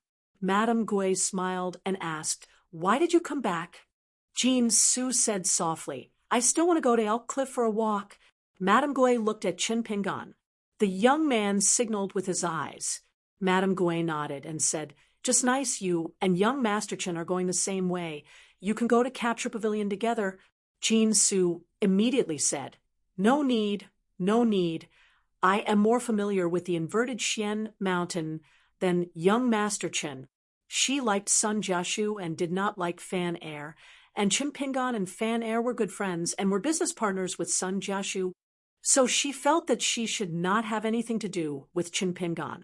Madame Gui did not continue to make things difficult for the two of them, and allowed Jean Su to leave alone. Madame Gui smiled even more. Qin Pingan waited for a while before bidding farewell to Madame Gui. Madame Gui sent them to the door, and suddenly said, "You have to be careful of the upright Sun Mountain." Qin Pingan glanced at the direction of the Aquarius continent and nodded. "I will." At the same time, he muttered in his heart, "In the future, upright Sun Mountain will have to kneel on the ground and beg me not to be so careful." Madame Gui asked, "So it's finally the sword cultivator?" Qin Pingan spoke in his mind. Two natal flying swords. After revealing the identity of the sword cultivator, I will announce to the world that one is called Chai Chai, and the other is called Account Book. Madame Gui was silent for a while, and said against her will, "Good names." As for what the natal mystical ability of Qin Pingan's two flying swords were, Madame Gui was no longer curious. Qin Pingan scratched his head and said, "As for the real name of the flying sword, a caged sparrow, I originally wanted to name it Mid-Autumn, but it seemed to clash with Flying Sword 15. As for the other one, I am still conflicted about whether it should be Moon in the Sky or Moon in the Well." It was not good to be too proficient in naming things. Madame Gui laughed. "Finally, there is a name for the flying sword." Qin Pingan quietly left Osmanthus Island, and at Capture Pavilion, he first met with Sword Immortal Cho Miao. The two of them went to the Plum Blossom Garden. They wanted to meet Madame Wu Yan, who was in her hometown, but was thinking of a foreign land, other than Sword Immortal Cho Miao. Of course, there was also Lu Ji, who had gone to Fu Yao continent. To reason with a lady, she had to be a lady.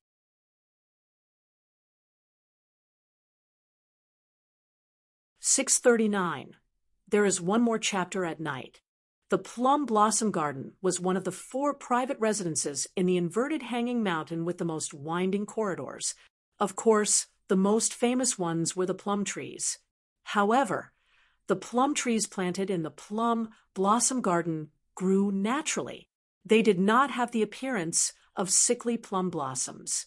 Even so, the Plum Blossom Garden was still famous because the Plum Blossom Garden bought many immortal plum trees from the ferryboat of the 8 continents and transplanted them into the garden. The best place to enjoy the scenery in the Plum Blossom Garden was the pavilion with the plaque, "Not Fighting for Spring." Madame Xianyan knelt on a bamboo mat made of green immortal mountain. Her hands were folded on her knees. She looked charming and had a smile on her face. She looked at the 3 sword cultivators who were slowly walking up the steps of the pavilion and smiled. "Since the matter has been exposed, I am willing to accept the punishment. I only ask that great sword Immortal Lu, she be more nimble with your sword." Qin Pingan sat on the ground and faced Madame Xianyan. He asked, "Are you not going to salvage the situation? It is not easy to cultivate a plant spirit of the upper 5 realms.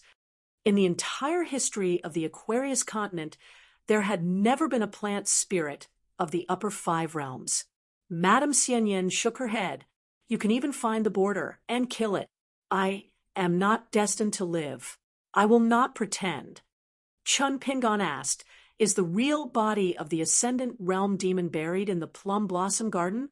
Otherwise, how do you know the border is dead?" Madame Xianyan smiled and did not say anything. She extended a palm to the tall and thin woman.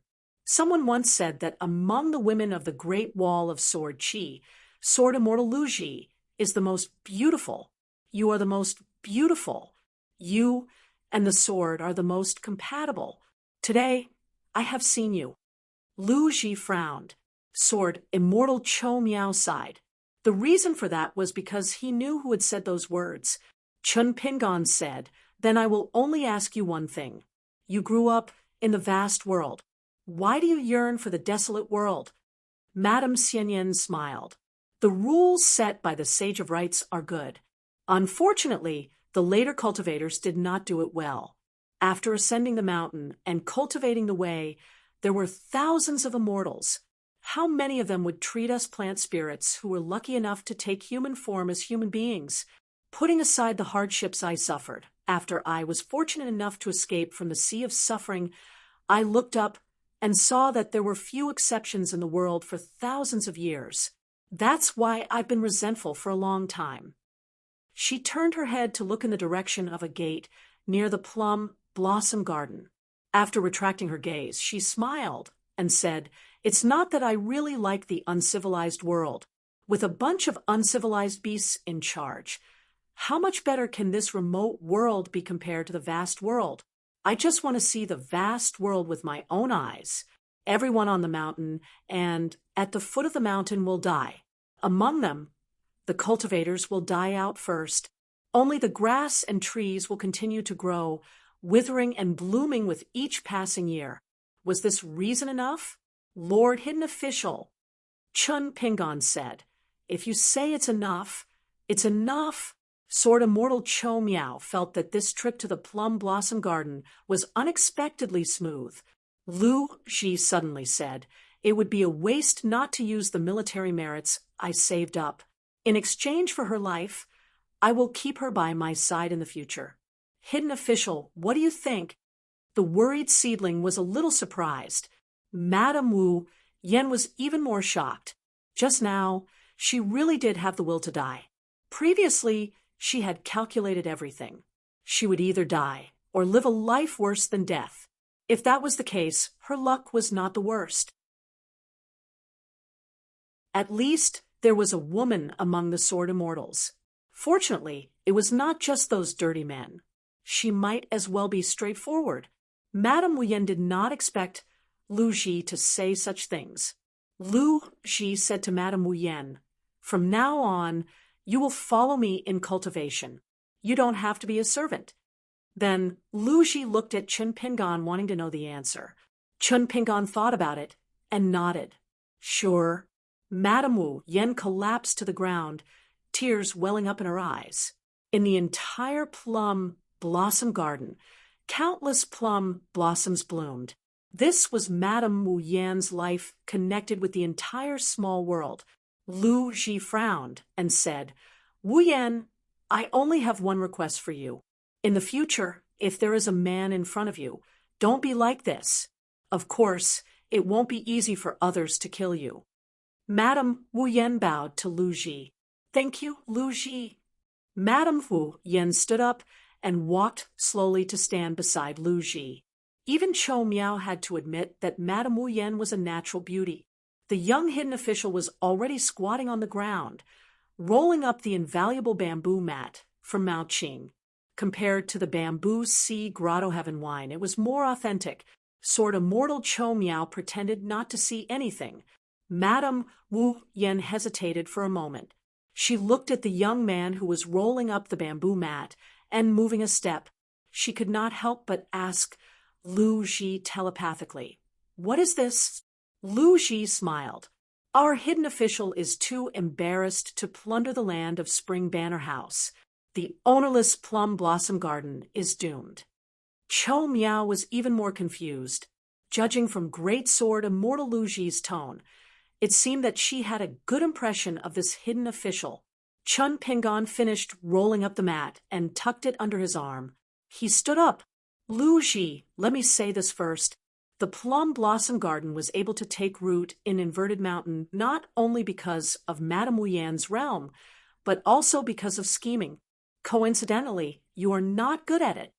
Lu Ji glanced at Madame Wu Yan. "It's all right. As long as you don't care about your life, whether it's a cultivator or a plant spirit, It's all a matter of a sword. Lu Ji then said, Qin Pingan, you are good at messy scheming. Help me keep an eye on her in the future. Lu Ji then said to Madame Wu Yan, to tell you the truth, I don't trust you for the time being. However, I can guarantee that after 1,000 years you will regain your freedom. If my Tao ends prematurely and I die within 1,000 years, I will be handed over to Qin Pingan. Wu Yan, if you think 1,000 years is too long, you can bargain with me. I won't agree to it. Madame Wu Yan smiled sweetly and curtsied to Lu Ji. She was graceful and charming. For a sword cultivator at Lu Ji's realm, the heart of the sword was especially clear. In addition to the many rumors about Lu Ji, Madame Wu Yan was willing to trust her.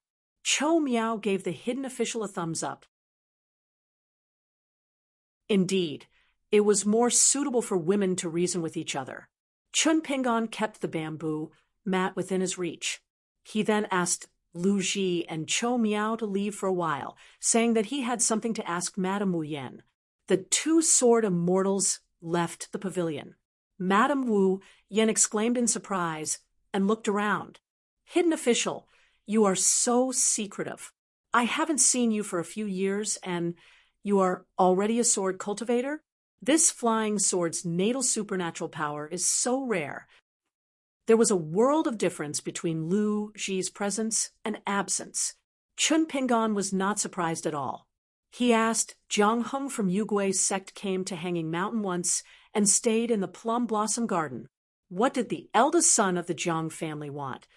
Madame Wu Yan asked in return, why don't you just ask about Old Dragon City and Osmanthus Island?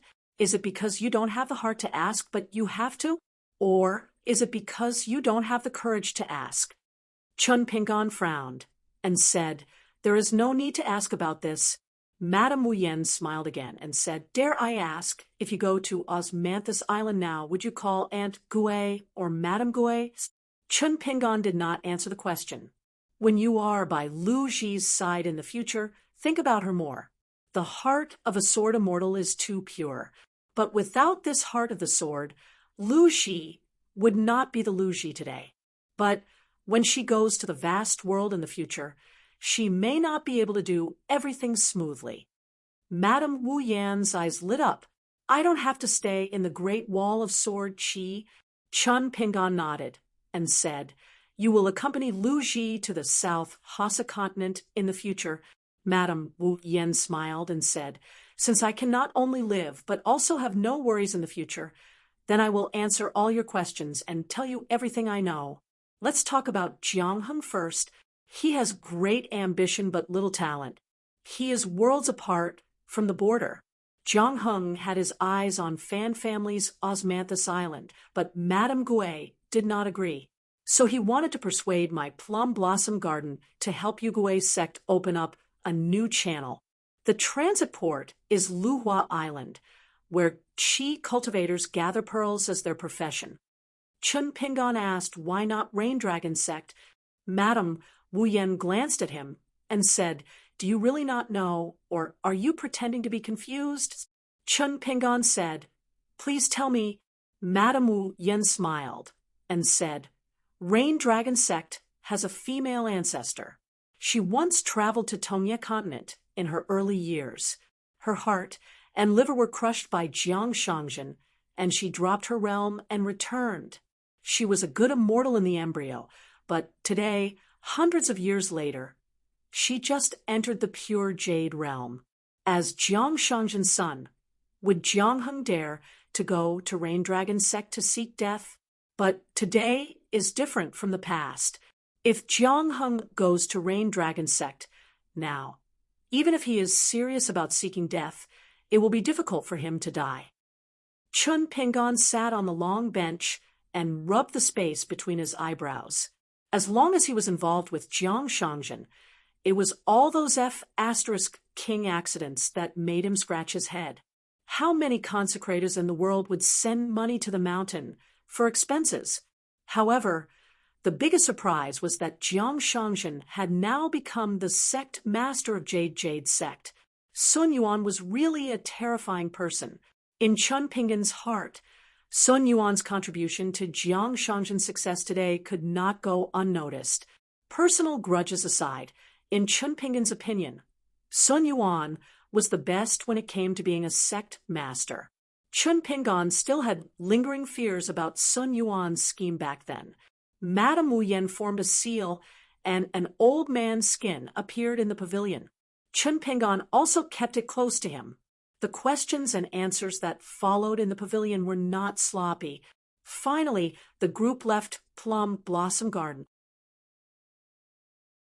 According to the heavenly secrets that Madame Wu Yan had revealed earlier, Plum Blossom Garden really knew how to run. However, where could they run to now? Moreover, Madame Wu Yan was following Lu Ji. Lu Ji brought her directly to the Great Wall of Sword Qi. Lu Ji had a private residence in the south of the city. Madame Wu Yan was temporarily staying there. Chen Pinggan and Chou Miao went to Spring Banner House. Madame Wu Yan had promised to record all the treasures of Plum Blossom Garden in a book. The book should be thick and would be sent to the Summer Palace. The nominal owner of Plum Blossom Garden was just a puppet that Madame Wu Yan had raised. There were many twists and turns in the story. If Madame Wu Yan was willing to tell, and the young official was willing to record it, they could probably write a book of strange stories with hundreds of twists and turns. Chen Pinggan arrived at Spring Banner House. Mi Yu and the other two went to the main hall to discuss matters. Xiao Yunyan had arrived at Inverted Hanging Mountain later than Lu Ji and had yet to return. It was not that Sword Immortal Xiao did not want to return with Lu Ji, but he could not catch up with Lu Ji on his sword.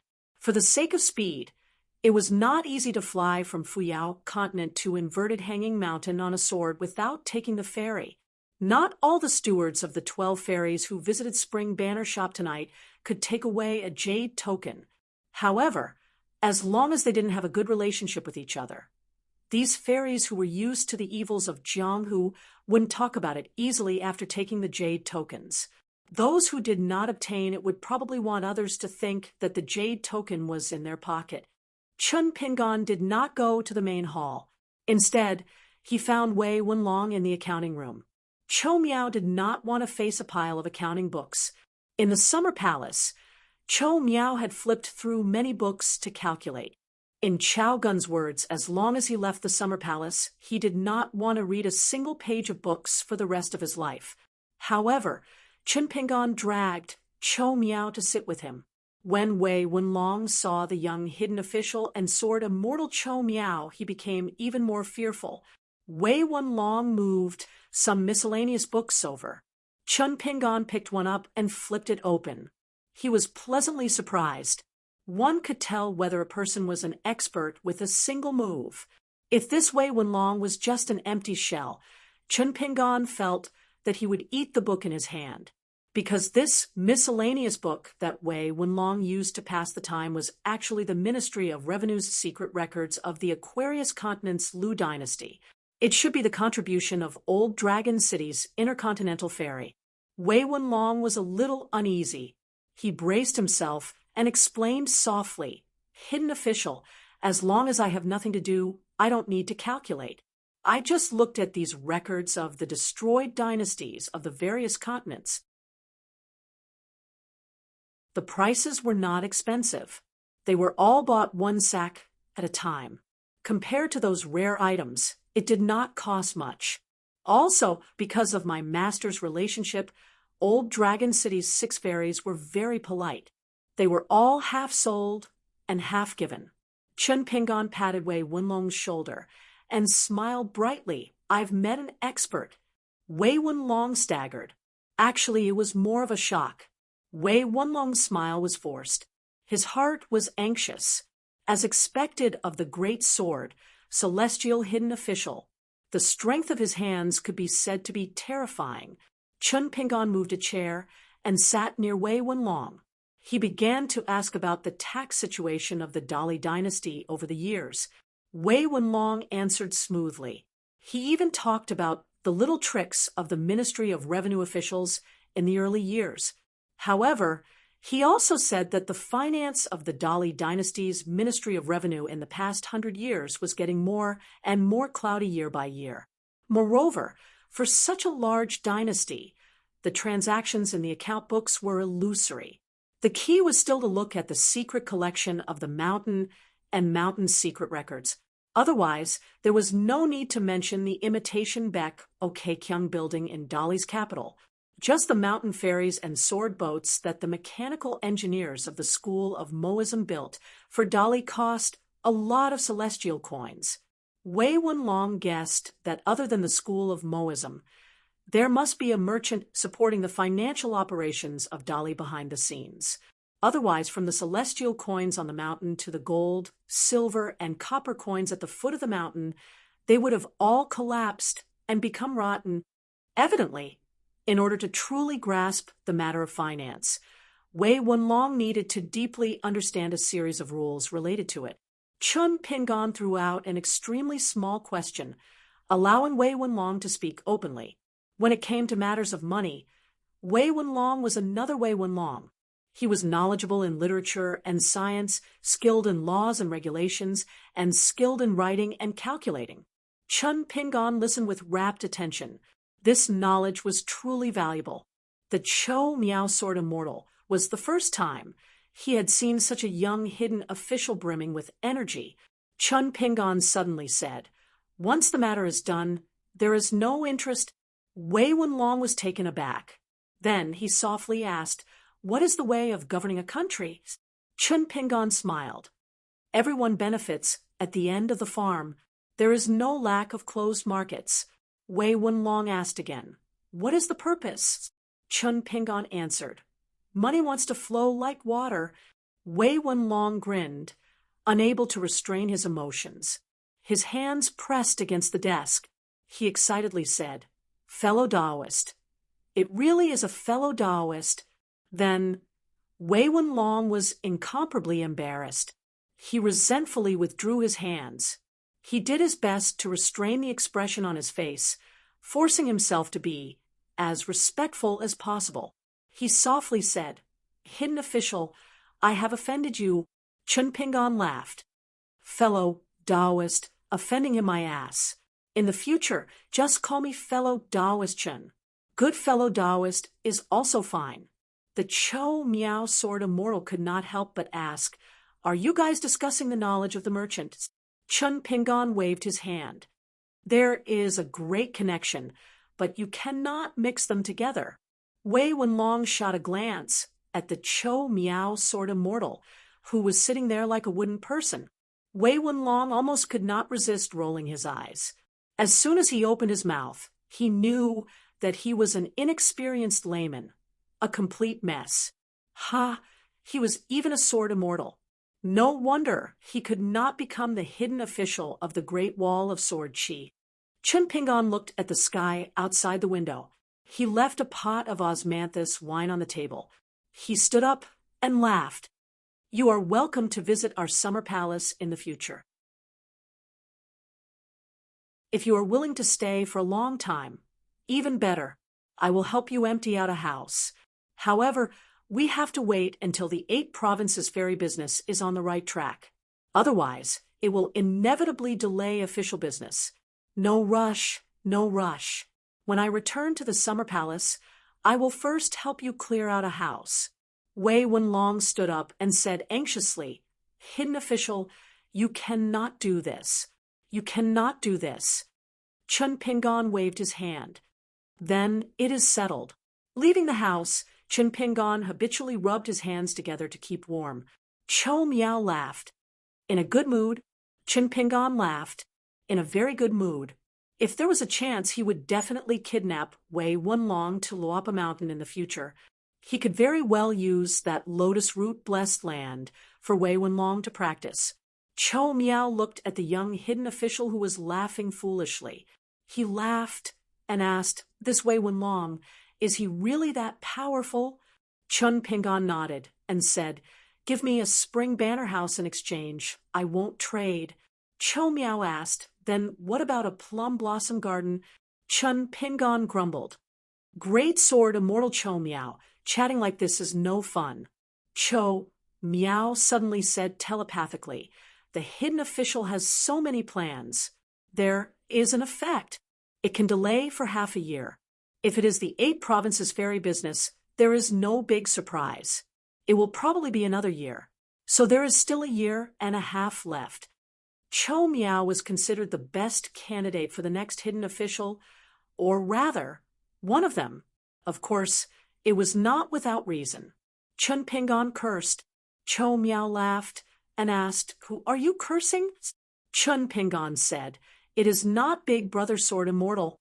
Cho Miao smiled and said, "I advise you not to treat me as me, you great sword immortal." Chun Pingon said, "Don't do it again. Don't do it more than 3 times." Cho Miao said, "Just now, the way Wei Wenlong looked at me was not right." Chun Pingon said, "How is that possible? Wei Wenlong looked at you with eyes full of admiration. The only thing he did not see was Cho Miao as a beautiful woman." Cho Miao laughed and asked, "Hidden official, do you want to return to the summer palace with a bloody nose and a swollen face? Or do you want Wei Wenlong to be hacked half to death by me?" Chun Pingon laughed and said, "Don't do it more than 3 times." Before becoming the new hidden official, at the thatched cottage, Chun Pingon and Big Brother Sword Immortal had a conversation. As the hidden official, as long as you can delay the Great Wall of Sword Chi for another 3 years, it will be enough. Or you can delay it for another 30 years. If you think you can do it, then agree now. I will help you go to the Ning Mansion and the Yao family to propose marriage.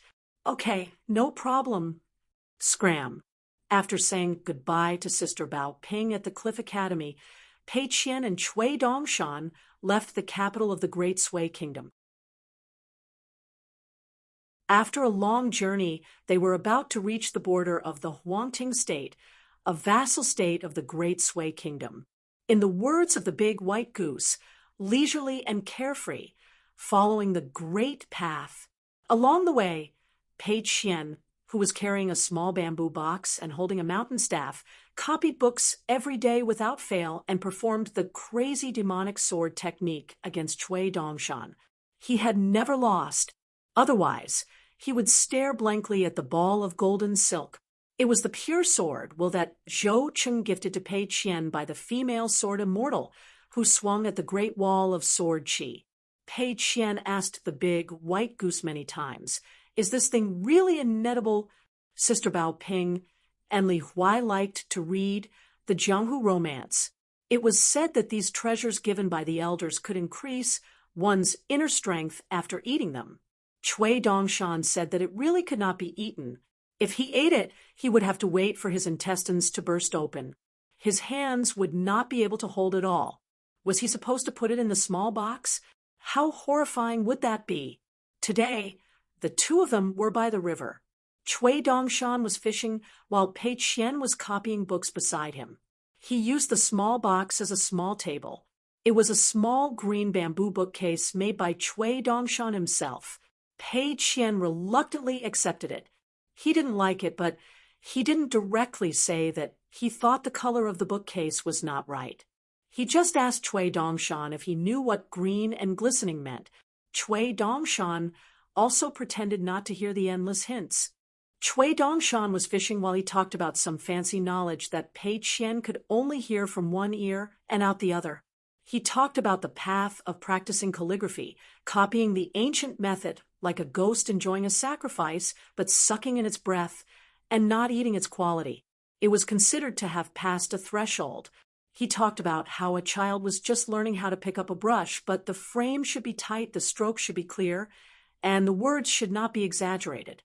Remember not to write too much, and it was best to write without gaps. There was also something about writing small characters which should be clear and full. Pei Qian was very attentive when he was copying books. When he stopped writing, he did not like to listen to the Big White Goose's nonsense. Big White Goose, is your calligraphy better than my master's? Look at my master. Does he have so many dirty sayings? Look at you showing off. Are you bullying me because I don't copy many books? Cui Dongshan turned his head and looked at his senior sister who was focused on copying books and writing. He smiled. Is my calligraphy good? Is it good? Just by looking at how much a piece of calligraphy the size of 2 or 3 palms could sell for, one would know. Unfortunately, it was not good to say this. Otherwise, this senior sister would immediately go up the mountain and make 7 or 8 big bamboo boxes for him to fill up. Otherwise, she would not let him go. Furthermore, not everything that was written with a brush could be considered a copybook. After copying the books, Pei Qian squatted on the ground and leaned against the small bamboo box. She quietly waited for the fish to take the bait. She had learned how to stew fish from her master. Cui Dongshan suddenly asked Pei Qian if she wanted to wander the Jianghu alone and return to her hometown, Luo Pa Mountain. Of course, Pei Qian did not dare to. Did the big white goose's brain get hit by the mountain staff? Asking this question would spoil the mood. Pei Qian immediately said no. She had to get her master's permission before she, as the first disciple, could go down the mountain alone. With the little donkey as her companion, they could travel the mountains and rivers together. Cui Dongshan said to go further. The imperial river in Huangting country was where Chen Lingjun made his fortune. There was also the Chow family's Jilan restaurant, which was half of Muanshu's hometown. Is she really not going to take a walk and take a look? Pei Qian carried the bamboo box and stood up. She began to walk around the big white goose. She grabbed the string of the small bamboo box with one hand and the mountain staff with the other. Stop talking nonsense. Traveling is a small matter, but returning home is a big matter. Without me watching over there, won't old chef's good cooking skills go to waste? Besides, if I don't watch over the shop, big sister Shiro likes to secretly buy rouge and face powder. What if she uses her position for personal gain? Cui Dongshan smiled and said, Shiro buys rouge and face powder? Why? Wipe it on your face and scare people to death first before scaring ghosts? Pei Qian frowned and said, Big white goose, you're not allowed to talk about big sister Shiro like that. It wasn't easy for her to secretly buy rouge and face powder, but she had to hide it carefully so that I wouldn't see it and laugh at her. Cui Dongshan chuckled and said, Then did you laugh at her? Pei Qian pulled a long face and held back her laughter. Cui Dongshan said, Teacher wasn't around again. Pei Qian laughed out loud. I was young at that time, and I was even younger.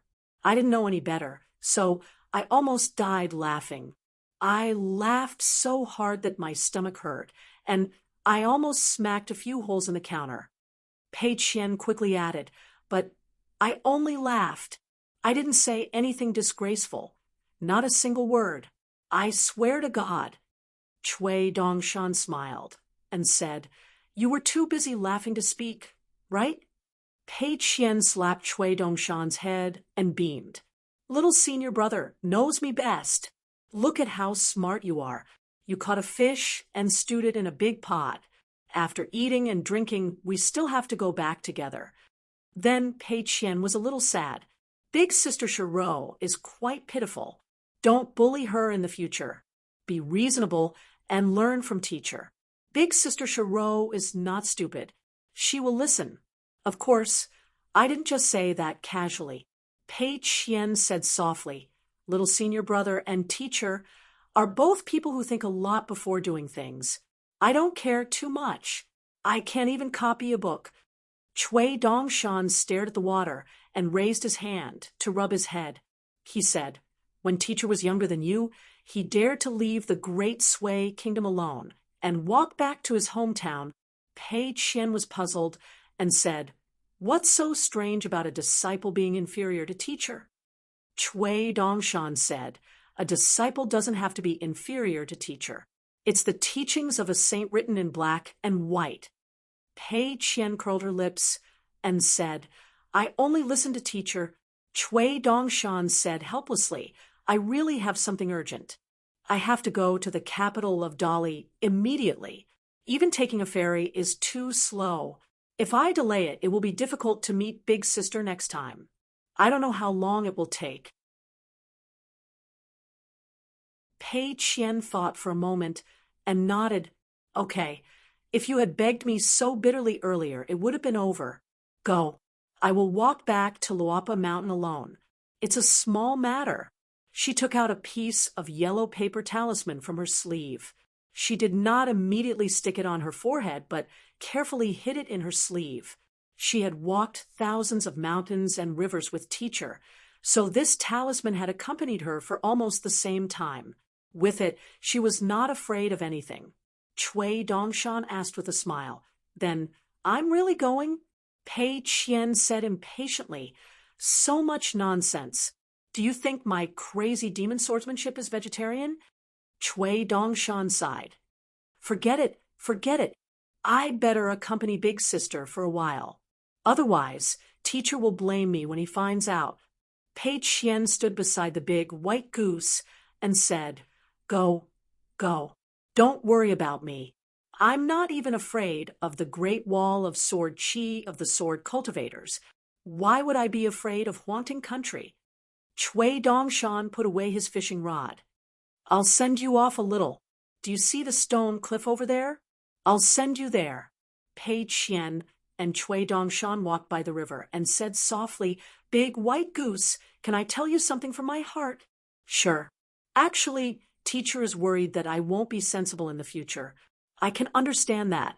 But Teacher is worried that I will be like him in the future. I don't understand. What's wrong with being like Teacher? Why don't you tell Teacher directly? Teacher is already worried. If I say this, Teacher will probably be even more worried. The more worried Teacher is, the more worried I will be. Teacher, who likes me the most as his first disciple, will be worried again and again.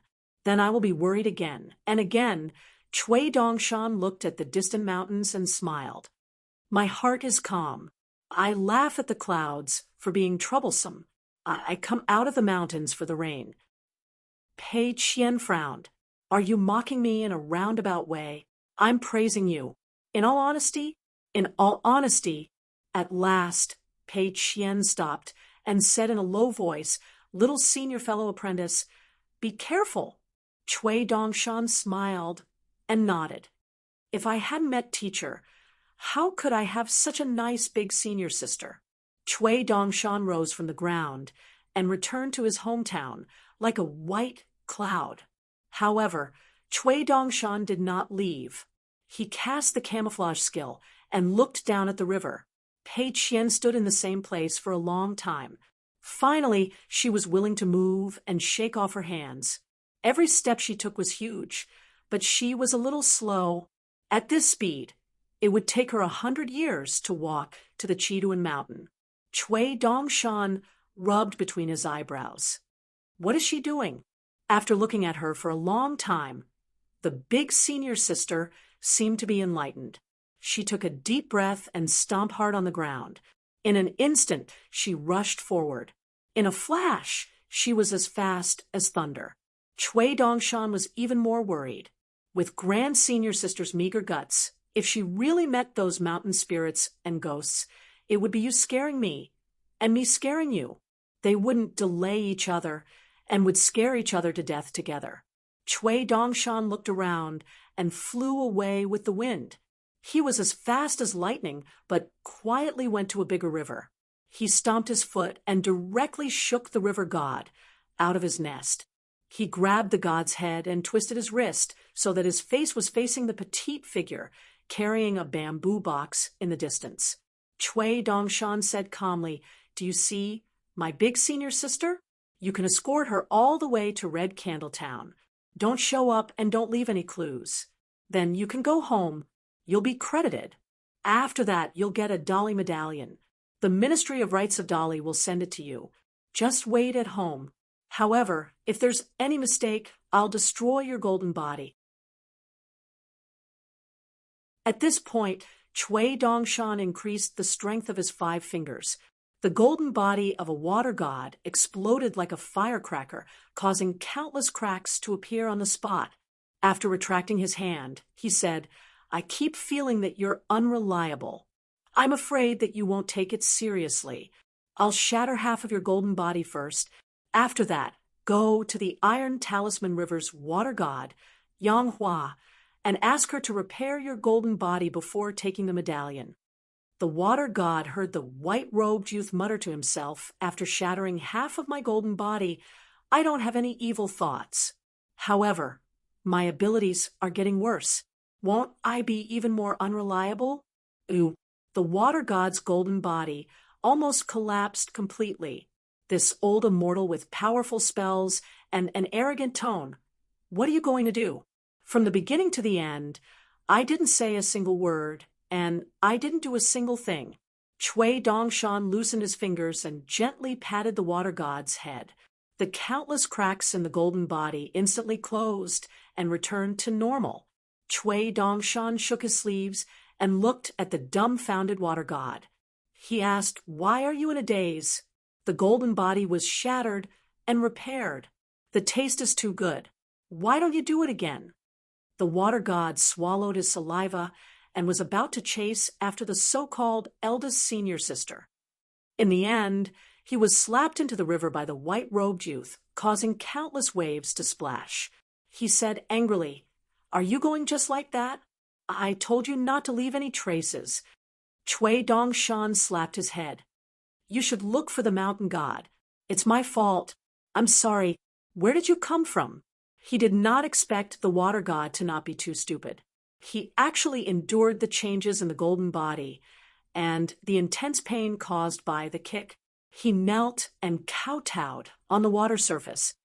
"Greetings, immortal master." Chui Dongshan smiled and said, as expected of General Lu, who dared to draw the ground with his halberd when he was just a small river earl back then, and said to the neighboring mountain gods that no one dared to offend Lu Gongjie. "Stand up and speak. Look at how smart you are. Not bad, not bad. I believe that although you are a water god, even if you enter the mountain, you will not be too bad. However, to be careful, I'll give you a water god mountain crossing talisman." Chui Dongshan closed his fingers, and a golden talisman appeared out of thin air. He gently threw it down and was caught by the water god. When he looked up again, the white-robed youth had already disappeared. The water god with the surname Lu obtained the water god mountain crossing talisman that he had never heard of.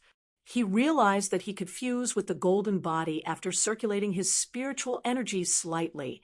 After carefully going ashore, he could move more freely than in the waters. The water god felt like he was dreaming.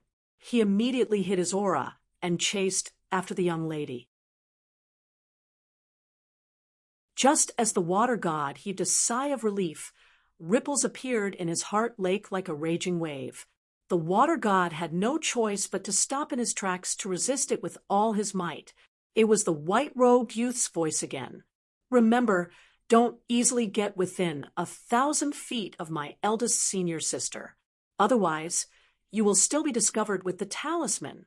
You will have to consider the consequences. When the time comes, it will be hard to say if this talisman is a life-saving talisman or a life-hastening talisman." The water god immediately bowed and cupped his fists to accept the order. After that, the water god only had one feeling as he followed the young lady who was running far away. The young lady looked young, but she could really run. If she was hungry, she would take off the small bamboo box as she ran. She would open the bamboo box and take out some dry food. She would carry the small bamboo box and eat it before continuing to run. The water god initially thought that the young lady was hiding from something. However, no matter how the water god searched, there were no signs. However, the water god was increasingly puzzled. This young lady was not an immortal who cultivated Tao techniques. How did she become a martial arts grandmaster who tempered one's body the most? Along the way, the young lady encountered caves that sheltered her from the wind and rain. She did not go there. She did not go to abandoned and dilapidated temples. She did not go to places with slightly more spiritual energy. It was not easy for her to get tired from running and take a break. She also deliberately chose to use the mountain staff to draw a huge circle in the middle of the day. She mumbled and then closed her eyes for a while. She would take a nap and quickly get up to continue her journey. When the young lady jumped onto a high branch again, she saw the outline of a city in the distance. The young lady frowned, as though she was crying. The water god had just pitied the young lady. He saw the young lady land on the ground and swagger as she walked leisurely. She swung her mountain staff and hummed about eating stinky tofu. The stinky tofu was delicious. The water god naturally did not know. On a high branch, the white-robed youth stood there quietly. His expression was gentle as he looked at Pei Qian from afar. Only Cui Dongshan knew why. When Sir was not by her side, or when she was not at Sir's house, then all the places she went alone would be the same as the lotus blossom blessed land when she was young. Everyone she met alone would be the same as the people she met on the streets of the lotus blossom blessed land. They were no different. Cui Dongshan surveyed his surroundings. There were mountains after mountains. A person's murmur echoed through the mountains. He hoped so. Cui Dongshan sighed. He was finally willing to leave. He still had to meet an important figure on behalf of the old bastard. A white robe soared into the clouds and smashed through the sea of clouds.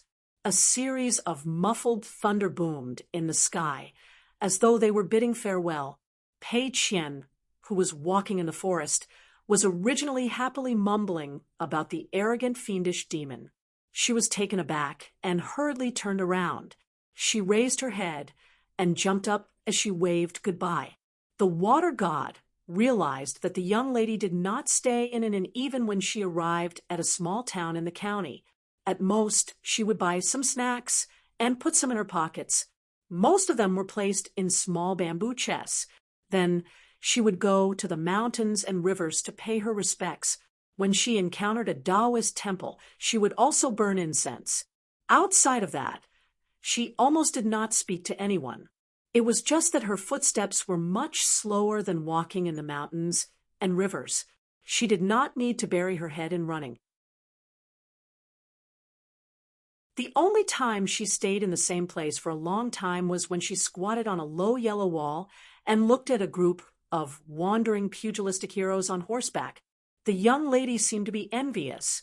However, it was not those seemingly awe-inspiring pugilistic people, but their mounts. On the Huangting country's imperial river, the young lady took a look and ran. When she arrived near the Chao clan's Jilan building, it was about the same. She sneaked a few glances on the streets and ran. Finally, she arrived at the boundary of Red Candle Town. The water god felt relieved. At the same time, he did not know whether to laugh or cry. The young lady was so cautious. Why would she need him to protect her? Could it be that he had obtained a rare talisman for free? Was there really a Dolly talisman that he could take? The water god did not dare to believe it. It did not matter. He followed the white-robed immortal master's instructions and stopped here and returned home. The water god turned around and left. Along the way, apart from a few Qi refinement warriors of the middle 5 realms, no one knew that he, the righteous god of the river, had come ashore to swim. Even if the cultivators saw him, they did not dare to take a second look. How could a righteous god of the river be simple if he dared to go ashore openly against the rules? How harsh were the laws of Dolly's mountains and rivers now? The water god suddenly turned his head. He realized that the young lady had run all the way over and stopped at a spot that was neither too far nor too close. She stabbed the mountain traveling staff heavily on the ground and cupped her fists at him with a smile before bowing. After the young lady stood up, the water god only smiled and cupped his fists in return. It was fine if he bowed in return. The young lady grinned and said, "My master is the mountain master of Luapa Mountain, Lord Water God. You are welcome to visit my house in the future." The water god was stunned for a long time before nodding. Did this lass forget to report her name? However, the young lady had already picked up the mountain traveling staff and turned to leave. She skipped and swayed the small bamboo box on her back.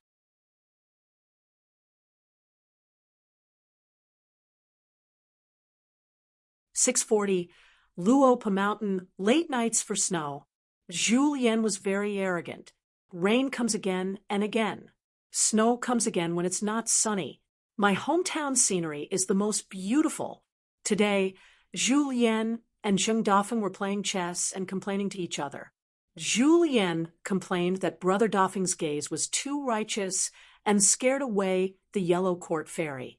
Zheng Dafeng complained that old chef's culinary skills were not good enough and could not keep the fairy, causing Luo Pa Mountain to lose a nascent soul sword cultivator in name.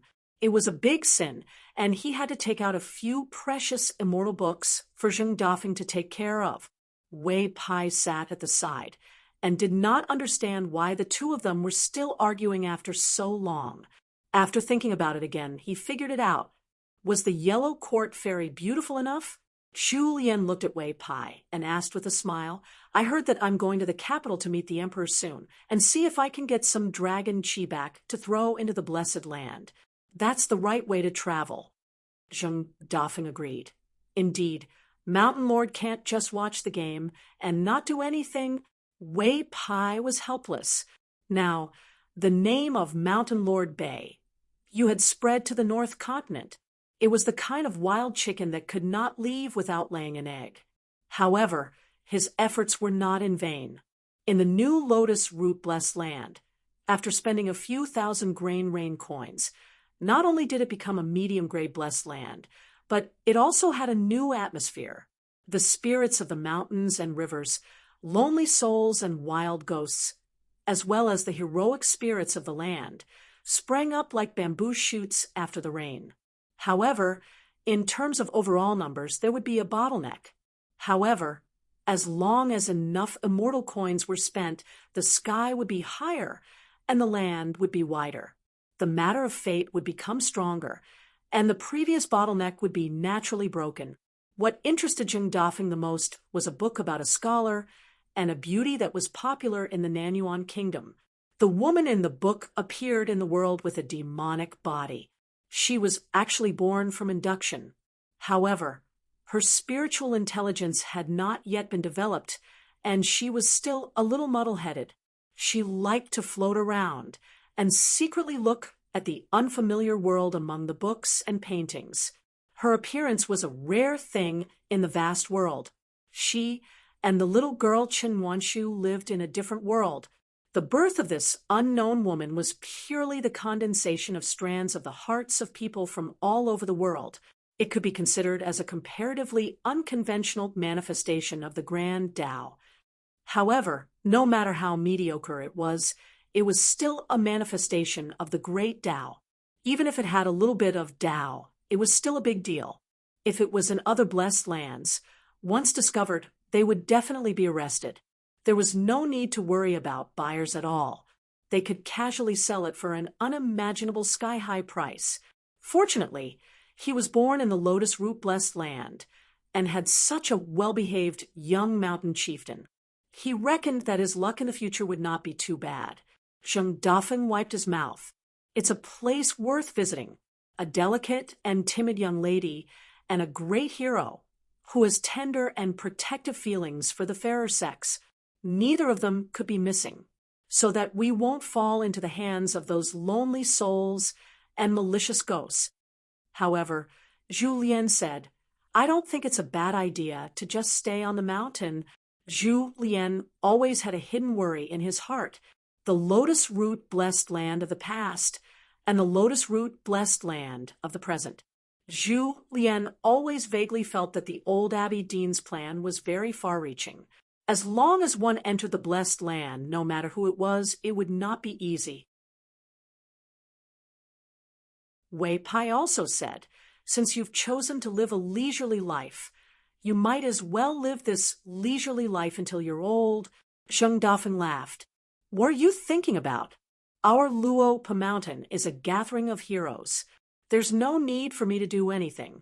I'm really just going to stroll around and relax. Zheng Dafeng's ghost skills were actually better than Zhu Lian's and Wei Bian's. Therefore, it was very easy for him to play Go. Now that Zhu Lian was deep in thought, Zheng Dafeng picked up a folding fan on the table. Fanning himself in the middle of winter was outrageous. He just had to go through the motions. He held it in his sleeve. Such an elegant thing in the hands of a handsome man like him was really amazing. As long as a woman was not blind, she would like it. Even if she did not like it, she would just pretend not to like it. At the moment, other than Pei Qian, who was still wandering outside, old Master Zhong had brought Chao Qinglang to the South Continent to travel. It was actually quite lively, as Yuan Lai and Yuan Bao had stayed on the mountain to cultivate. Zheng Dafeng wanted to sincerely teach Yuan Bao fist techniques. However, the girl was too shy and thin-skinned. Like Tsin Yuanji, she could only learn from an old man. Yuan Lai wanted to learn from Zheng Dafeng, but Zheng Dafeng was not too willing to teach. He only taught him some miscellaneous knowledge from books. The young man was privately scolded by his sister many times. Other than that, at the sword-worshipping terrace of Luopa Mountain, there were 3 more anonymous disciples who lived there in seclusion. They were 3 true foreigners from the Great Wall of Sword Qi, the Oris Core sword, cultivator Cui Wei. They were said to be 2 shop assistants from a shop, Zhang Jiazhen and Jiang Chu. The 3 of them did not take the ferry from Old Dragon City to the North Continent of the Northern Continent directly to the Oxhorn Mountain Ferry. Instead, they took a short-distance ferry to the north and followed the underground river that was said to have been dug by a real dragon, carrying the 3 customs clearance documents and a greatly pieced tablet. They traveled all the way to the north. Finally, they passed by Red Candle Town, Chiduan Mountain, and entered the boundary of Luopa Mountain. Finally, under Zhu Yen's arrangement, they settled down at the sword-worshipping terrace quietly. As the 3 of them were only registered disciples of Luopa Mountain, they did not have to burn incense and worship statues for the time being. With Zhou Fei's extravagant spending, he built mansions on all the vassal mountains of Luopa Mountain. In Zhou Fei's words, he wanted them to be as expensive as possible. Don't save money for me. How did the divine qi on the mountain come about? It came from the divine money, which stank the most of money, piled up one by one. Cui Wei hid his identity. During his previous journey, he had a rough idea of the value of a golden core sword cultivator in the vast world. A golden core qi refinement warrior could hold the peak opening ceremony. It was a ceremony that was highly valued by all the immortals in the vast world. What more, a nascent soul sword cultivator? However, Cui Wei was even more restrained than Zhang Jiazhen and Jiang Chu. He was almost timid. When Cui Wei left the Great Wall of Sword Qi, other than his natal flying sword, he only brought 2 things with him. One was a robe, and the other was a sword workshop standard. Zhang Jiazhen received a copybook written by Mr. Qin himself. She read it in a sunny manner. The first and second seals were stamped on both sides. Jiang Chu received a stack of talismans from Mr. Qin. Among them, there was a talisman made of gold. Zheng Dafeng asked, "Old chef, are we going to leave the 2 young men at the sword-worshipping terrace? I don't think that's a good idea. Why don't we send them to the auspicious year shop and get some popularity?" Wei Pai smiled and said, "You can't say that. Zhang Jiazhen and Jiang Chu were born in the marketplace. They don't lack this." Zheng Dafeng smiled and said, "I think that Zhang Jiazhen is not bad. I want to matchmake him and Xiao Zhou'er. The 3 of us will be cooped up in bed every night. Comfortable?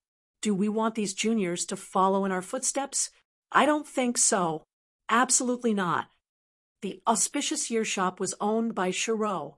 There were 3 honorary consecrators living at the straw head shop: the blind old Taoist, Jia Cheng, the lame young man, Zhao Dengao, and the young lady Tian Zhou'er. Zhu Lian smiled and said, "The 2 young men from outside the sword-worshipping terrace should be promising. However, they are a late bloomer. We need to wait patiently." Wei Pai said, "Even if they don't want to be promising, they have to ask Zhou Fei for permission. Zhu Lian and Zheng Dafeng nodded in unison. That makes sense, Zheng Dafeng said. Get Muanshu to record this matter. The next time we have a meeting in the ancestral hall, take it out and let Brother Zhou Fei take a look. Chen Muanshu finished her work and ran over to watch the game of chess. Chen Lingjun yawned and walked into the courtyard. When he saw Chen Muanshu, he smiled and said, "Little fool, you haven't refined that Dragon King basket of yours yet."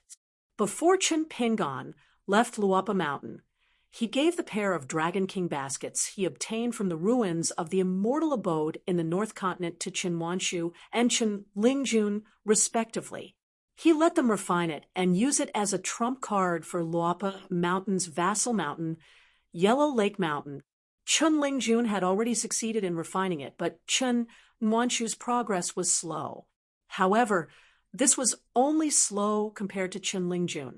A guy who was almost brought to the Qingming world by Lu Chen naturally had good aptitude. Chen Muanshu was dejected. She remained silent and clenched her sleeves tightly with her small hands. Wei Pai reached out and pressed Chen Lingjun's head.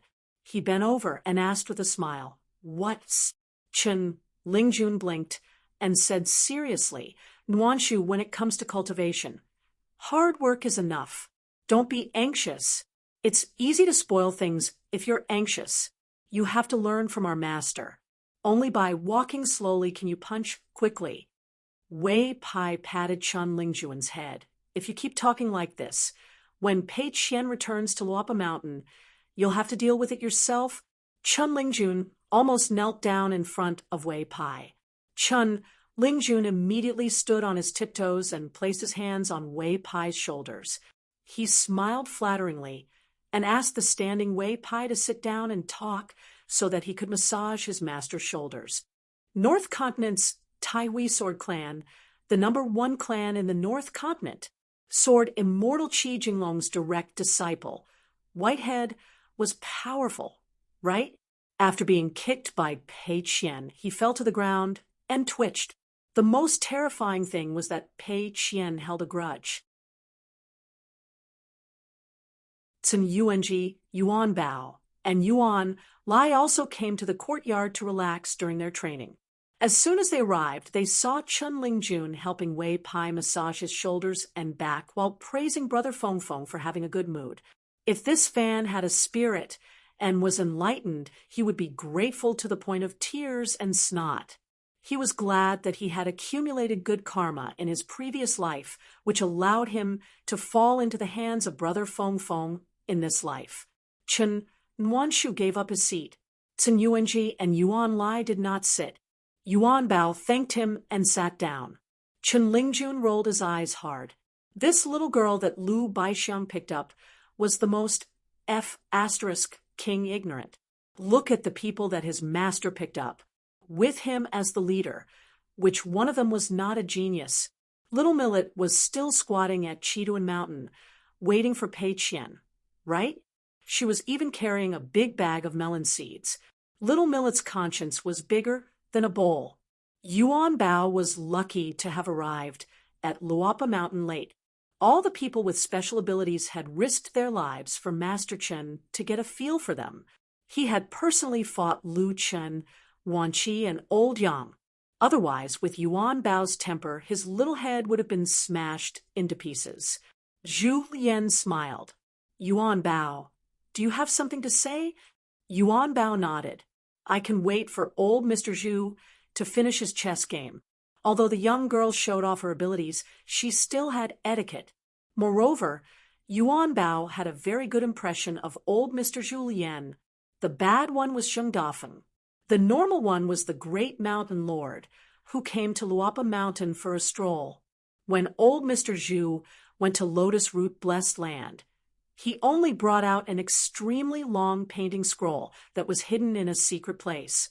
It was the proud work of a master painter from his hometown in the early years. It was rich, prosperous, and bustling with activity. It was a prosperous era. At that time, Pei Qian's eyes were sharp. He noticed that there were not horses in the painting, but cattle, donkeys, and mules. He lamented that there were so many donkeys. If he gritted his teeth and took out a piece of snow to spend money, would he be able to buy 100 of them? Yuan Bao and Yuan Lai were also present. Yuan Lai looked for the bookstore in the painting scroll. After glancing at the painting scroll, Yuan Bao sneered. The signs of decline were obvious. Zhu Lian nodded. It made sense. In fact, the painting scroll was the capital city where Zhu Lian lived. In less than 60 years, all the beautiful scenery was crushed by the horses' hooves. Even though Zhu Lian tried his best, he still could not turn the tide. In the end, he left the court and returned to Jianghu. From a noble son, he became a scholarly general and finally a martial arts madman. In that life, Zhu Lian had 3 things that he was most proud of in his life: writing books. Even Cui Dongshan thought that Zhu Lian's Xiaojie was excellent, creating double-entry bookkeeping. He casually wrote a martial arts secret book. The threshold was not high, and the breakthrough was fast. The only thing that was difficult was to reach the top. He wrote 99 books in one go and gave them away to people in Jianghu, scholars, common people, and Jianghu. Looking back on his life, whether it was a noble son or a martial arts madman, he had an explanation. Zhu Lian put the white chess piece back into the box and asked with a smile, "Yuan Bao, it's hard to decide the winner in a short time. We'll have to wait until we finish this game. You go first." Zheng Dafeng began to eat sunflower seeds. Wei Pai did not say much. In a chess game, as long as Zhu Lian did not deliberately think long, Zheng Dafeng would finish the game in a few moves. Yuan Bao said, "I have some thoughts about the blessed land of lotus roots. I'll say whatever I want. If there's anything wrong, please forgive me." Zhu Lian smiled and said, "Just say it, whether it's right or wrong. It's not up to me to decide. We can argue, discuss, and reason with each other." Yuan Bao liked this old senior's open-mindedness and openness. Therefore, he never restrained himself when he was with him. Yuan Bao said in a low voice, "Print some shallow immortal spells into books and let the emperors of the 4 countries issue imperial edicts. Everyone must learn it. Then spread the martial arts secret books. There's no threshold. Even if one's aptitude is bad and can't learn any immortal spells, there's still the martial Tao. Whether they succeed or not, the opportunity has been given. They can climb up with their own ability. Otherwise, we'll spend so much grain rain money just to watch the fun. We have to make a profit, right?" Yuan Lai said softly, "It'll be very troublesome for the imperial court and the government to prohibit martial arts. The whole blessed land of lotus roots will be very difficult to control. If they're not careful, the government will be reduced to a decoration. Once the government and the imperial court lose their dignity, the operation of the whole system of mountains and rivers will be in big trouble." Chao Qinglang once said that a world, no matter how small it is, still requires stability. Yuan Bao sneered and said, "Those old emperors and officials are unwilling to do anything or can't do it well. Then we'll just replace them with a group of obedient puppets who dare to kill, can suppress the Qi refinement warriors on the mountain, and can kill the grandmasters of the pugilistic world." Taking a step back, I'm really afraid that the place is small, and the small pond can't keep the flood dragon.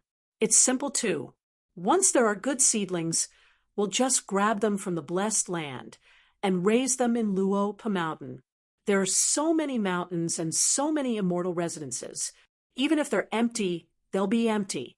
For example, Qi refinement warriors who have a chance to reach the cave abode realm and martial artists who are already at the 6th realm can become the unofficial disciples of Luo Pa Mountain. Once they've accumulated enough merit, they'll have a position, better fist, technique secret books, and more advanced immortal spells to learn. Yuan Lai's voice became softer and softer. "What about people's hearts? How can it be so simple? Sister, There are so many complicated human relationships at Master's Mountain alone. Yuan Bao glared at this bookworm of a younger brother. He was so troublesome. No wonder he got along so well with Chao Qingling. Zhu Lian did not speak at all.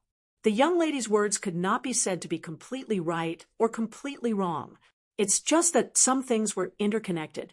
It was not as simple as the increase and decrease of immortal spells. Instead, it was like the building of a house. If one beam was crooked, after some time, the house would collapse. However, it was a good thing to be able to think and speak more. Hence, Zhu Lian was not in a hurry to refute or acknowledge anything. He only smiled at the young lady, hinting for her to be bolder, and continued speaking her thoughts. Yuan Bao crossed her arms and said with narrowed eyes, "The reason why Master's hands are tied is because the situation is too chaotic. Lotus Root Blessed Land is different from Luopa Mountain. Here, Luopa Mountain is the heavens of the entire blessed land.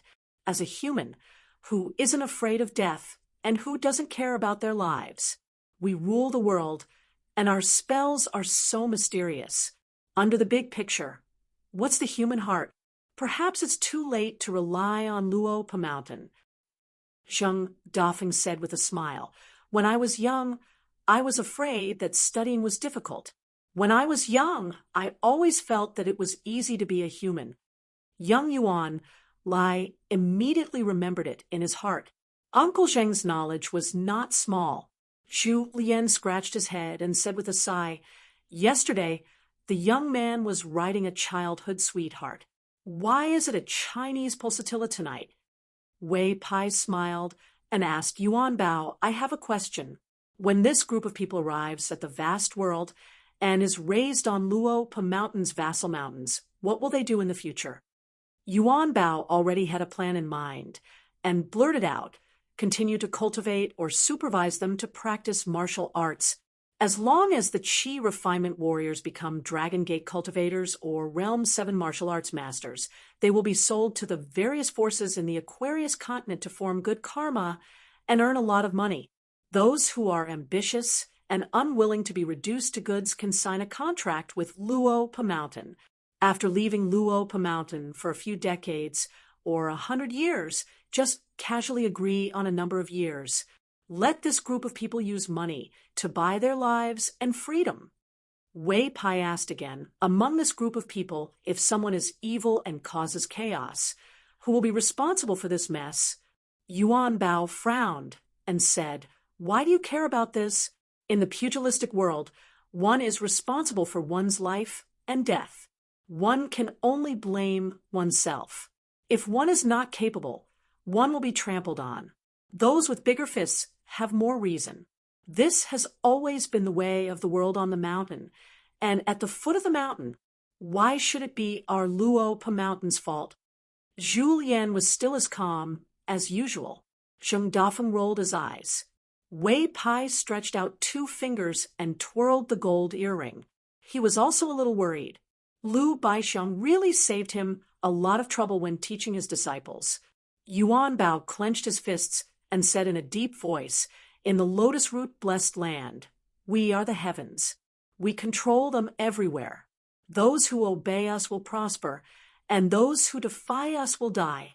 In the future, when they walk out of Luopa Mountain, they will have nothing to do with our Luopa Mountain. There will only be business left. What birth of heaven and earth? This is a great world that our Luopa Mountain spent a few thousand grains of grain rain money to create.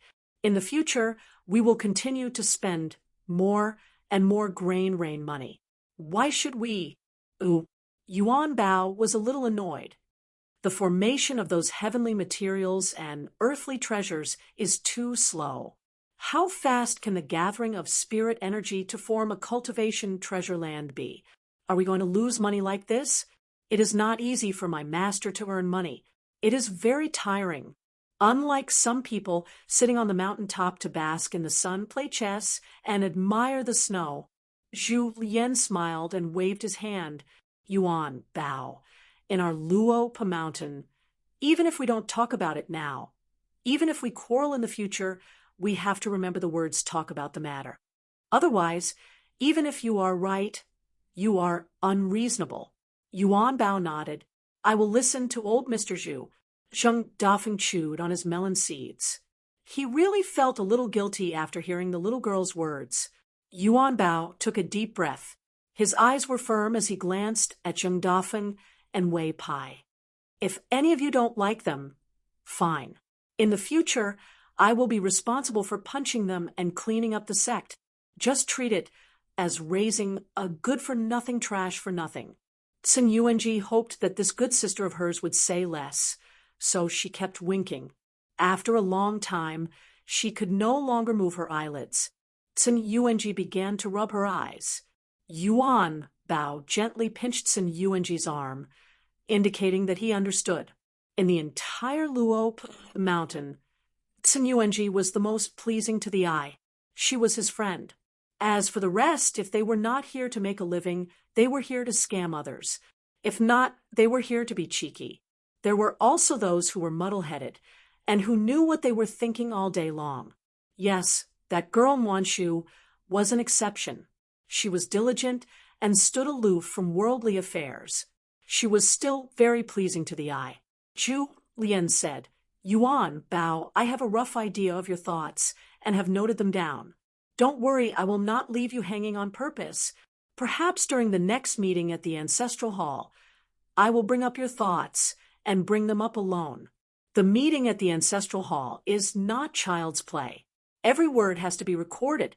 Therefore, you should think more carefully in the near future to prevent others from finding loopholes. I will give you a suggestion. Do you want to listen? Oh, Yuan Bao smiled and said, Old Mr. Zhu, please speak. Zhu Lian looked at the trembling youth Yuan Lai and said, Didn't Yuan Lai have some objections? Then you should put down your sister's airs and try to calm down. Convince Yuan Lai first.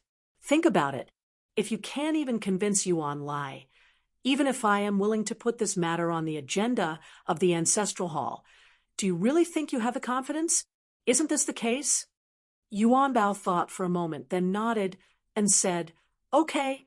Zhu Lian said, in the various parts of Luopa Mountain outside the Ancestral Hall, the cultivation of the Great Tao follows their own path. However, once you enter the Ancestral Hall and take a seat, everyone's words have to be carefully considered. This sentence is still a matter of fact. It's not that I am taking advantage of my seniority to target you, Yuan Bao, or that I feel that the little girl is too sharp and needs to be suppressed. Our Luopa Mountain does not have such a mess of bad rules. There are none now, and there will be none in the future.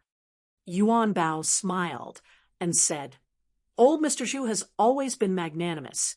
Yuan Bao will not let his imagination run wild. Zheng Dafeng sighed.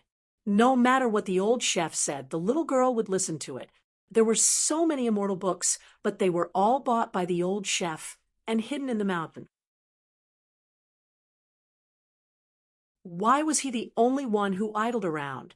Comparisons were odious.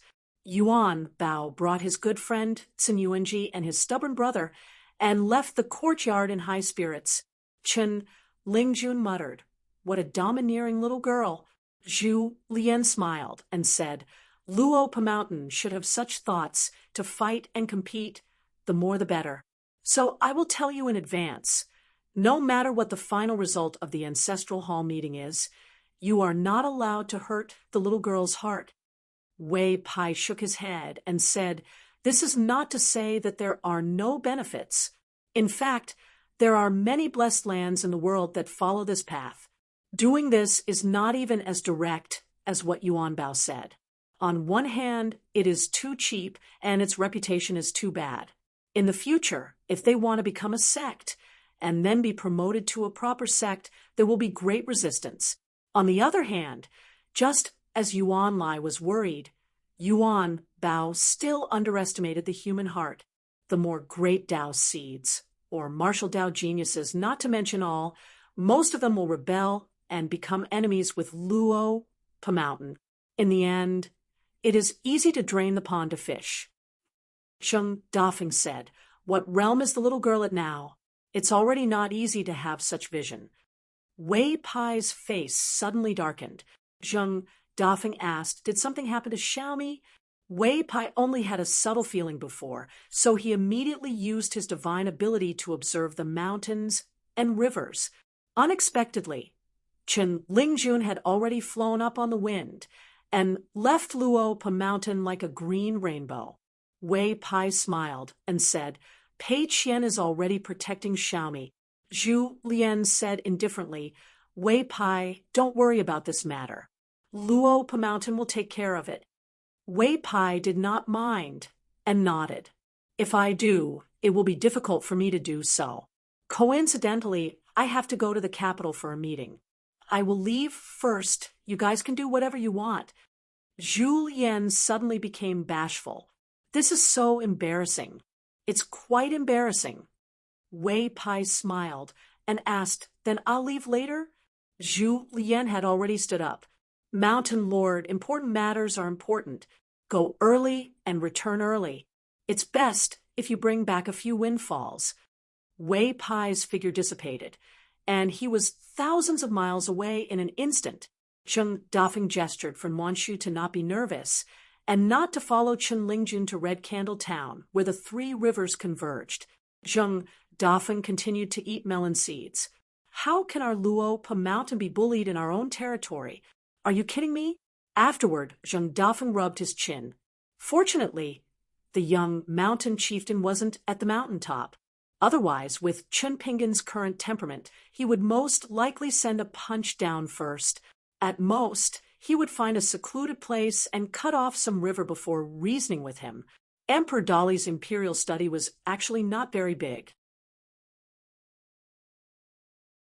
However, if one wanted to enter and sit down to talk, their official hat had to be big enough, or their realm was high enough. The young emperor, Song He, was resting with his eyes closed. He had made an exception today for the sake of the upcoming discussion, and the situation was special. Most of them were cultivators. Dali's officials could be counted on one hand. There were only 3 of them, the Minister of Rights and 2 assistant ministers. Song He opened his eyes. There was about half an hour left. The young emperor glanced at the desk. There was Li Yingqiu's landscape painting, which was placed here by the previous emperor. After Song He inherited the throne, he did not take anything from the room. He only added a few items. Then he felt that it was too bloated, so he quietly removed some. The scroll containing Li Yingqiu's landscape painting was a sea of celadone brushes made in the dragon kiln of Liju Grotto Heaven in the early years. It was actually quite an eyesore. Li Yingqiu was not from the mountain. The zither, chess, calligraphy, and painting at the foot of the mountain had never entered the eyes of the immortals on the mountain. However, there were exceptions. Li Yingqiu was an inescapable figure in the history of painting in the Great Sui Kingdom. Not only was he loved by the Song clan, but many immortals on the mountain in the Aquarius continent also liked him. In the sea of brushes, other than Li Yingqiu's green landscape painting, there was also Bian Ye's flower and bird painting. Song He glanced at the scrolls in the sea of brushes. The young emperor wanted to apologize to Li Yingqiu. He had wronged Li Yingqiu's landscape painting to be placed next to Bian Ye's flower and bird painting. Song He's impression of Bian Yi was very poor, whether it was his painting or his character. He felt that Bian Yi was not presentable. Bian Yi was a destitute painter from the old Lu dynasty. He moved to Dali, a vassal state. He was one of the few foreigners who took root here. Therefore, he was highly regarded by the Emperor Dali of that generation. All of his paintings were stamped with the seals of the 2 emperors Dali. Bian Yi probably did not expect that in less than 100 years after his death, because he could not survive in the Lu dynasty, he ran to Dali to make a living. Now, he had inexplicably become the saint of the painting world of the Aquarius continent. Words such as best at breaking the branches of flowers and birds, exquisite design, rich and beautiful, exquisite attainments can be said to be the standard of the ancient times. Countless words of praise appeared in Song He's mind. When Song He was young, he listened to the teachings of some princes here. Some people had the same opinion as Song He. They said that Bienye's paintings were too rich and beautiful. The previous emperor did not comment on whether the paintings were good or bad. He only said that in the future, no matter who the owner of this room was, whether they liked it or not, this person's paintings must be kept. But in the sea of brushes, there was a piece of calligraphy that was worthy of its name. It was called Returning to My Hometown. It could even be called the #1 treasure in Dali's imperial study. That was a piece of calligraphy by Song He's teacher, the imperial tutor of the Dali dynasty, Cui Dong. Of course, it was authentic. Cui Dong's calligraphy, especially the cursive, was superb. It was recognized by the entire world as 1,000 pieces of gold. In the past, the first disciple of the sage of literature's lineage, embroidered tiger Cui Dong, was worthy of the word embroidered, just like Chun Chun and of the Hassa continent was worthy of the word Chun. Cui Dong had 4 pieces of calligraphy between the flowers, 4 pieces above the clouds, 4 pieces by the spring, and 4 pieces on the mountain peak. A total of 16 pieces were passed down. The 16 pieces were scattered in the 9 continents and all fell into the hands of famous collectors. One of the great cultivators of the Middle Continent had a deep relationship with Cui Dong. He spent a lot of money to buy 2 pieces of calligraphy. He destroyed the beggar's rice calligraphy and fight for the throne calligraphy in public. It was regarded as a magnificent feat and was very satisfying. It was only 100 years later that the truth was revealed. This old cultivator, who claimed to be the person who spurned Cui Dong, is the #1 in the world, had his secret revealed by his descendants. Only then did outsiders know that this old bastard had only destroyed 2 pieces of calligraphy and hidden the real one to pass down in his family. In addition, it was said that the Lu family of the White Mountain continent by Diqing, the head of the Yu family of the Middle Continent, and Jiang Shangzhen of the Jade Gui sect all had 1 piece of calligraphy in their collection. Cui Dong stepped in and bowed. "Your Majesty, we can start the discussion." It was the etiquette between a monarch and a minister. The young emperor immediately stood up and bowed back. It was the etiquette between a master and a disciple. Actually, there was no need for this. However, Song He was no exception. Even in front of all the important officials in the small court meeting, he was still the same. Not long after Cui Dong took his seat, the Minister of Rites and the assistant minister bowed before taking their seats. Then it was the people of the Aquarius continent, the sect master of the Divine Bulletin sect, the Taoist immortal great heavenly lord Qizhen, the chief consecrator of the Dali sect, the sect master of the Dragon Spring Sword sect, Wancheng, the patriarch of the Wind Snow Temple, a person who had attained the Tao with the appearance of a child.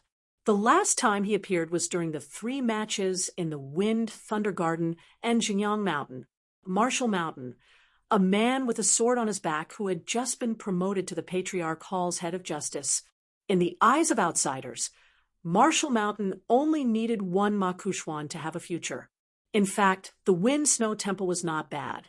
It had an immortal platform, Wei Jin. The only flaw was that Wei Jin did not care much about the Wind Snow Temple. Because of his master, he had always been distant and cold to the Wind Snow Temple. Now, he had even gone to the Great Wall of Sword Qi. Otherwise, Sword Immortal Wei Jin would have a seat today. The chief consecrator of the True Realm sect, Lu Laocheng, who cultivated in the wilderness, a gentleman of the Lakeview Academy, the mountain master of the Forest Deer Academy, the old Dragon City's mayor, Fu Li, the Great Sui Kingdom's dynasty, the patriarch of the Gao family of Guillaume, the Aquarius continent's new 5 mountains monarchs. However, only 4 of them came today. Among them were Wei Pai of the northern mountains and Jin Qing of the middle mountains. Only Fan Junmao of the Southern Mountains did not appear, the master of the Mo family, the wanderer of the Mo family behind him, Su Ruo, the patriarch of the Yunlin Jiang family, the two righteous gods of the Aquarius continent. It was rumored that the water of the 6 rivers and 12 rivers would be gathered and merged into the sea. It would be a great blasphemy.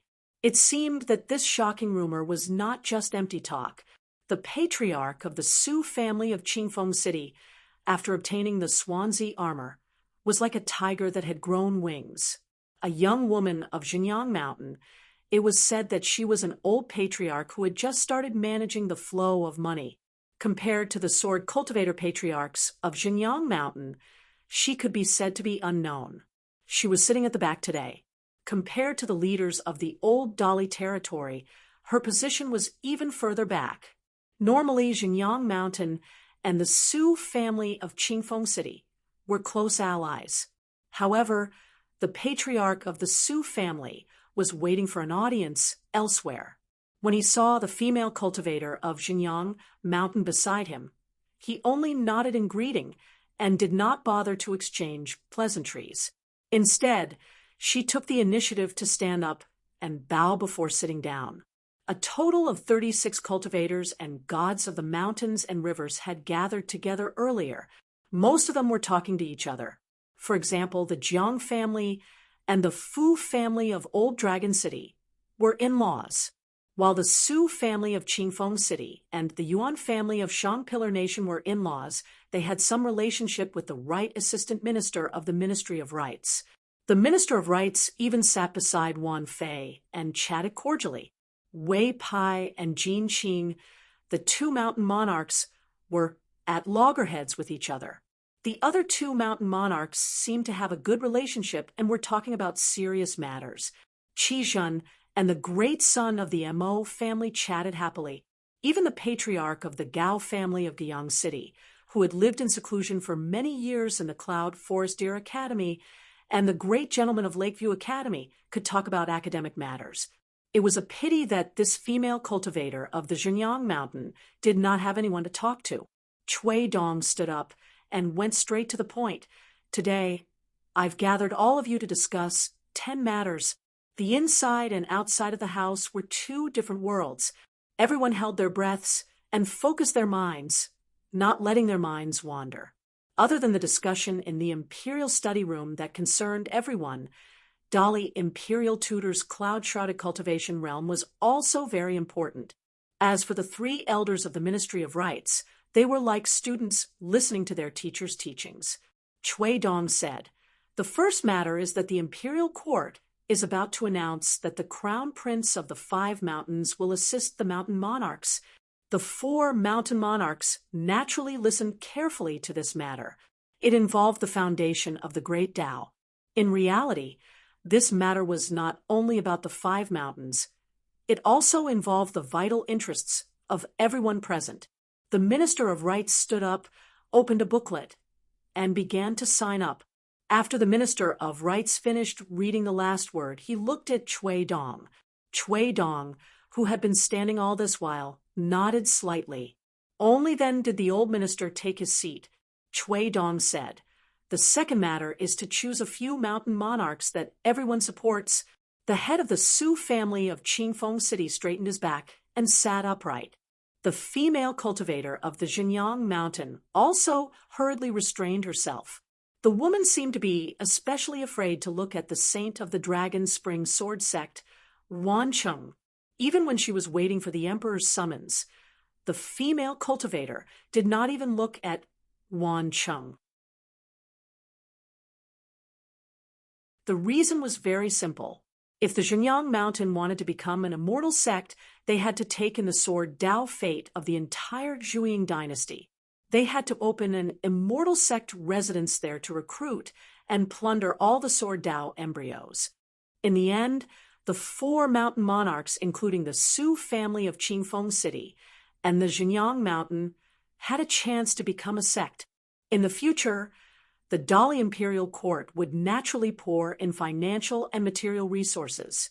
The third matter was to discuss the matter of digging the Great Blasphemy Canal into the sea. Also, they had to nominate various immortal masters to be in charge of assisting this matter. The two righteous gods of the Great River, who were now of the same rank as Tiefujiang and Yanghua, could not hide their excitement. Although today's meeting did not decide who would be the Great Blasphemy Water God, it was a great honor to be invited to participate in today's meeting. Apart from that, the Dali Imperial Court chose 3 people: the civil official Lu Qingfeng, the military general Guan Yiran, and Lu Xuanmei. The other assisting candidates were all cultivators from the mountains near the future Great Blasphemy Canal. Each of them had their own suggestions. As for the patriarch of the Jiang family of Yunlin, he felt that this trip was not in vain. Because the Great Blasphemy Canal was very close to the Jiang family of Yunlin, he also suggested a disciple of the Jiang family, Jiang Yun, to participate. The reverend of the True Realm sect, Lu Laocheng, smiled knowingly. The fourth matter was to make a selection of the mountains and temples in the various regions and promote them to Orthodox temples. The imperial court issued a corresponding imperial edict. The cultivators of the various mountains were to help add incense. If they were classified as obscene temples, they were to be immediately banned and destroyed. The various mountains were responsible for suppressing them. The 2 assistant ministers of the Ministry of Rites read the contents of their booklets, one after another. The 5th matter was to move the imitation of the Beko Keikyang building in Dali's capital to the Zhongyue region of the old Zhuang dynasty. The master of Moism stood up and concisely said some things to take note of. Anyone below the 13th level could be killed. The person in charge of guarding the Beko Keikyang building was an old acquaintance of the Zhongyue mountain lord Jin Qing, the ranger of Moism, Su Ruo. The 6th matter was to discuss the matter of all immortal forces in the Aquarius continent having to pay taxes to the Dali Imperial Court according to the law. The imperial study fell into silence. Cui Dong spoke. This matter is complicated. If we want to take care of all aspects, it will not be settled in a day or 2. Today, all you need to say is whether you agree or not. If you agree, there will be people to grind the details. If you don't agree, put it aside for the time being. The Dali Imperial Court will not deliberately target anyone in the near future. Regardless of whether you agree or not, when you leave this place, you will receive a booklet with detailed instructions. There will be some differences between different mountains, but there will not be too big of a difference. Now, there is no need to rush to express your opinions. Today, I am just informing all of you that there will be a buffer period of at most 1 year. The 7th matter was about the Dali dynasty borrowing money from the various mountains and how to repay the debt. Then there were the various mountains. Cultivators needed to go down the mountains to gain experience and appease the elders and descendants of the old kings of the various collapsed dynasties and vassal states. They were invited to temporarily stay in the capital of the Great Li dynasty for a period of time. If they liked the environment here, they could stay for a long time. The 8th matter was to discuss the revival of Buddhism in the Aquarius continent and the construction of temples. A certain senior monk would be the main official. Hearing this, the heavenly lord Qi Zhen frowned. The 9th matter was that the Great Sui Kingdom's Cliff Academy had to return to the 72 Confucian schools. If possible, Linlu Academy had to fight for it. The Gao ancestor of Guiyang was pleased. One matter after another, under the leadership of Cui Dong, was pushed forward quickly. The young Emperor Song, he just sat behind the desk. He was not angry at all about the imperial tutors overstepping his boundaries. Instead, he was in high spirits. Cui Shi said, the previous 9 matters were all for the 10th matter. This last matter is also related to the lives of everyone present here, including His Majesty the Emperor. Cui Dong waved his sleeves and the mountains and rivers of the continent appeared in front of everyone's eyes. All the important mountains and sects were lit up like lanterns on a scroll. Cui Dong said, we need to talk about how the Aquarius continent should set up a defense line after the Great Wall of Sword Chi is broken and the entire Tongye continent collapses. To stop the demon race army from going up north, the 5 mountains of a continent ruled over the mountains. The central region was desecrated and gathered the water fate of a continent. Lakeview Academy, Cliff Academy, and Linlu Academy were the locations of a continent's cultural heritage. The Divine Grandeur Sect, Dragon Spring Sword Sect, Wind, Snow Temple, True Martial Mountain, Old Dragon City, Jiang Clan of Cloud Forest, Book Lake, True Realm Sect, Jinyang Mountain, and Su Clan of Clear, Wind City were all important defensive areas of a continent. Together with the various vassal forces and the scattered mountains, they were all chess pieces that could not be moved. Chui Dong said, just the defensive areas along the coast, such as Old Dragon City and Jiang Clan of Cloud Forest, are definitely not enough. They also need enough strategic depth.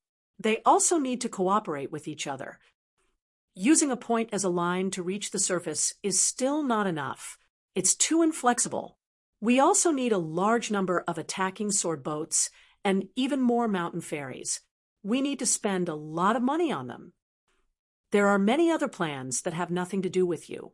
It's useless to say more. You will know in the future. In a Dali capital imperial study, it was dead silent. Chui Dong pointed to the map of the Aquarius continent further to the south and to the west. One was the Tongyi continent, and the other should be the Central Plains Divine Continent. Chui Dong's expression was cold. The vast world actually needs the smallest Aquarius continent to stop the spirit demon army. Isn't that a joke? I want to make the 7 continents of the vast world laugh themselves to death. Finally, Chui sure spoke out. The huge Tongyi continent is unable to stop the spirit demon clan army and is destined to be destroyed in the blink of an eye. Then leave it to our small Aquarius continent to complete the task. Everyone, the situation is about to change. Those who are willing to stop it, please stand up. The young emperor was the first to stand up. Everyone in the room stood up. Just then, a person who did not look like a cultivator walked into the imperial study and smiled. My surname is Fan, and of course I am not from the Fan family in Old Dragon City. I am from the Central Plains Divine Continent and am slightly wealthy. I am willing to use my immortal money to support the Aquarius continent.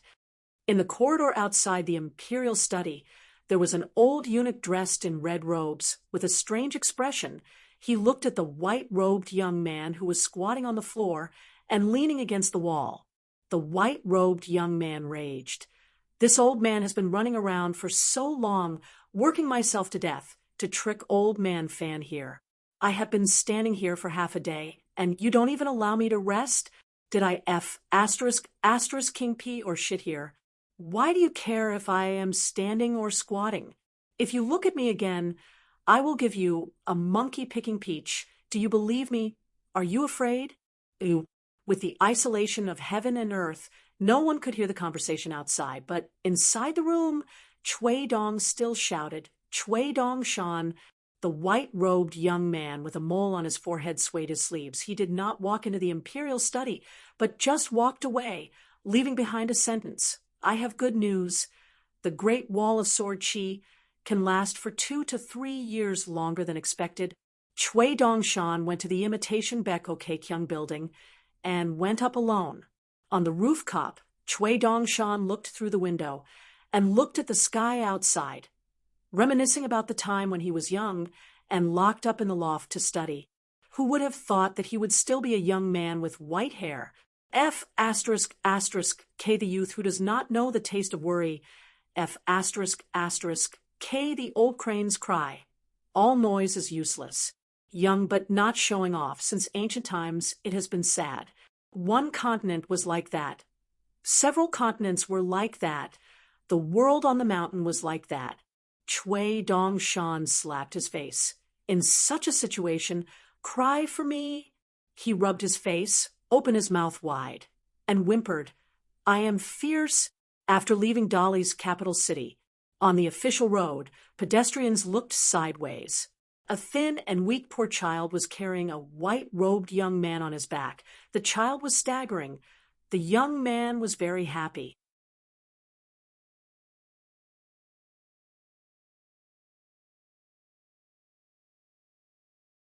6:41. When Pei Qian arrived at Red Candle Town, he found it strange that Xiaomi did not show up. She only cared about eating melon seeds on the mountain. Did she lose her conscience? When he arrived at Luapa Mountain, he had to take Zhou Mili to the ancestral hall for punishment. After the punishment, he would help Muan Shu sweep the courtyard. However, Pei Qian soon realized that something was wrong. In the distance, there was a commotion in the streets and alleys. Pei Qian's ears were sharp, and he rushed over. When he heard it, he tightened his grip on his walking stick. He was still stubborn and did not immediately set off. After listening for a while, he tiptoed and leaped onto the roof. He looked around, and finally, he followed the approximate route described by the passers-by. He leaped over the roof and disappeared in the blink of an eye. At the edge of Red Candle Town, there was a crescent-shaped bend in the river. There was an exquisite pleasure boat floating on it. Some poor boat girls lived there. Pei Qian stepped on the pleasure boat about 4 or 5 times. Every time, the pleasure boat fell a little and suddenly rose. The boat did not shake too much. Pei Qian passed the bend and continued forward. He saw a little girl in black. She left the water and walked up the mountain alone. Along the way, she did not care if she would attract the attention of some cultivators or the mountain spirit or water monster. He had to see Xiaomi first to be at ease. A heartless little girl in black was walking leisurely in the forest, humming a tune. Pei Qian landed gently on a tree branch and did not show up immediately. He looked around and frowned. He pretended not to notice and roughly waited. It should not be a big problem. After all, the little monster hiding 800 feet away had a cultivation base far inferior to that kind water god. Pei Qian was originally anxious and annoyed. In the end, he saw Xiaomi strolling around and casually grabbing a bunch of emerald green leaves to stuff into her mouth. Before chewing on the leaves, she looked around and made sure there was no one around. Then she took a big bite. Pei Qian was not anxious anymore, but he was even more annoyed. According to the previous discussions, it was not a small matter. According to the passers-by, Xiaomi wandered around the area of Red Candle Town for a long time. Then she was lying by a river and doing something. She was seen by the Jade Liquid River water god's water mansion's patrolling spiritual monster. He thought that she was a little water spirit that was not on the list and wanted to recruit her to work at the Jade Liquid River. Zhou Mili did not agree. After a while, there was a conflict. The water god's water mansion seemed to talk about the laws of Dali mountains and rivers, which scared Xiaomi. In any case, she was beaten in the end. Pei Qian knew more about the reason. According to Shanjun Wei Pai, Xiaomi was born in the Mute Lake of the North Continent. Her roots belonged to the identity of a water spirit from another continent, which was slightly different from the water in the Dali Three Rivers. Fortunately, now that she had obtained the identity of a consecrator of Luapa Mountain, the influence was almost negligible. When in Rome, do as the Romans do. Therefore, Pei Qian would take Xiaomi away from Luapa Mountain when he had nothing to do and come to the Chiduan Mountain of Red Candle Town to play. However, he did not go too close to the Three Rivers. He always felt that it would be fine if Xiaomi came to the Chongdan, Xiuhua, and Yuya rivers alone in the future. Pei Qian shook the small bamboo box on his back, sighed, and called Zhou Mili. The little girl in black turned her head and saw Pei Qian floating on the ground. She smiled from ear to ear, scratched her cheek, and then turned her body slightly, trying to face Pei Qian with a cheek that was not red and swollen. With Pei Qian's eyesight, he immediately saw the bruise on the other side of Zhou Mili's cheek. Well, She walked so slowly back home and chewed leaves. Was it because she did not want to reveal that she was beaten here? Pei Qian did not say anything. Zhou merely blinked her eyes. The little girl clenched one hand and began to scratch her head with the other. The little girl did not dare to frown her thin and slightly yellow eyebrows, as if she was afraid that Pei Qian would feel that she was really wronged.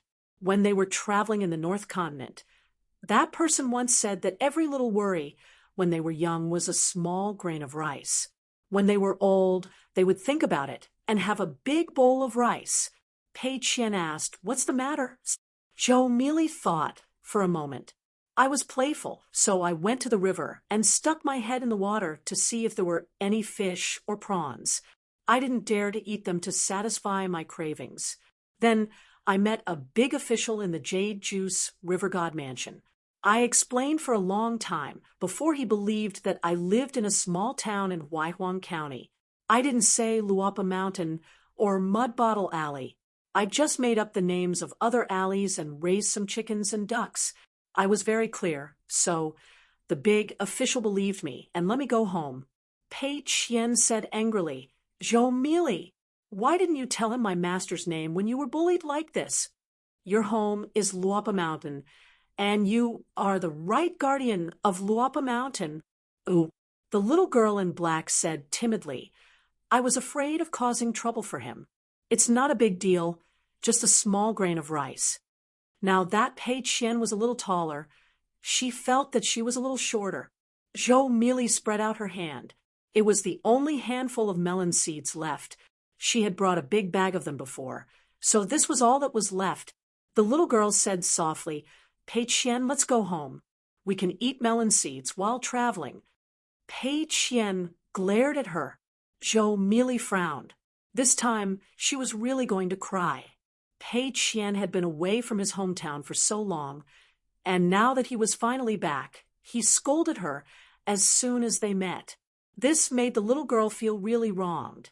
She had wandered around Chiduan Mountain and Red Candle Town so many times just to wait for Pei Qian to come home so that he could see her first and eat melon seeds. Pei Qian rubbed little Mealy's head and said softly, "Don't cry, don't cry." Then Pei Qian asked Zhou Mealy to tell him in detail what had happened. The little girl in black, who didn't remember anything at all, finally understood it with great difficulty. Then Pei Qian said, "Zhou Mealy, listen to me." Zhou Mealy immediately puffed out her chest and stood on tiptoe. Pei Qian waved his hand. "Go home first. Run faster. Don't dawdle, and don't wander around. When you go home, see old chef. If Wei Shanjun is on our mountain, tell him in private that I'm going to buy some things in Red Candle Town before going home." It's the end of the year, so I have to prepare some things. If I go back late, it means that I have too many things. Zhou merely squatted down. "I'm not stupid. I won't listen to you today. If you want to go back, we'll go back together." Pei Qian said, "On Luopa Mountain, who's the highest official? Who recommended you to be the right guardian?" "Zhou Mealy." The little girl in black squatted on the ground and pretended to be stupid. She stretched out her fingers and fiddled with the soil and dead leaves. Pei Qian squatted down and asked, "I have Master's Dharma vision. What's there to be afraid of?" Zhou Mealy raised her head. "What?" Pei Qian took out the golden thread from his sleeve. "Do you see it?" Zhou Mealy opened her mouth wide, then covered it with both hands and said vaguely, "It looks powerful and valuable." Pei Qian stood up. "Go back to Luopa Mountain quickly and tell old chef something. This is called passing on military information. It's a very heavy duty.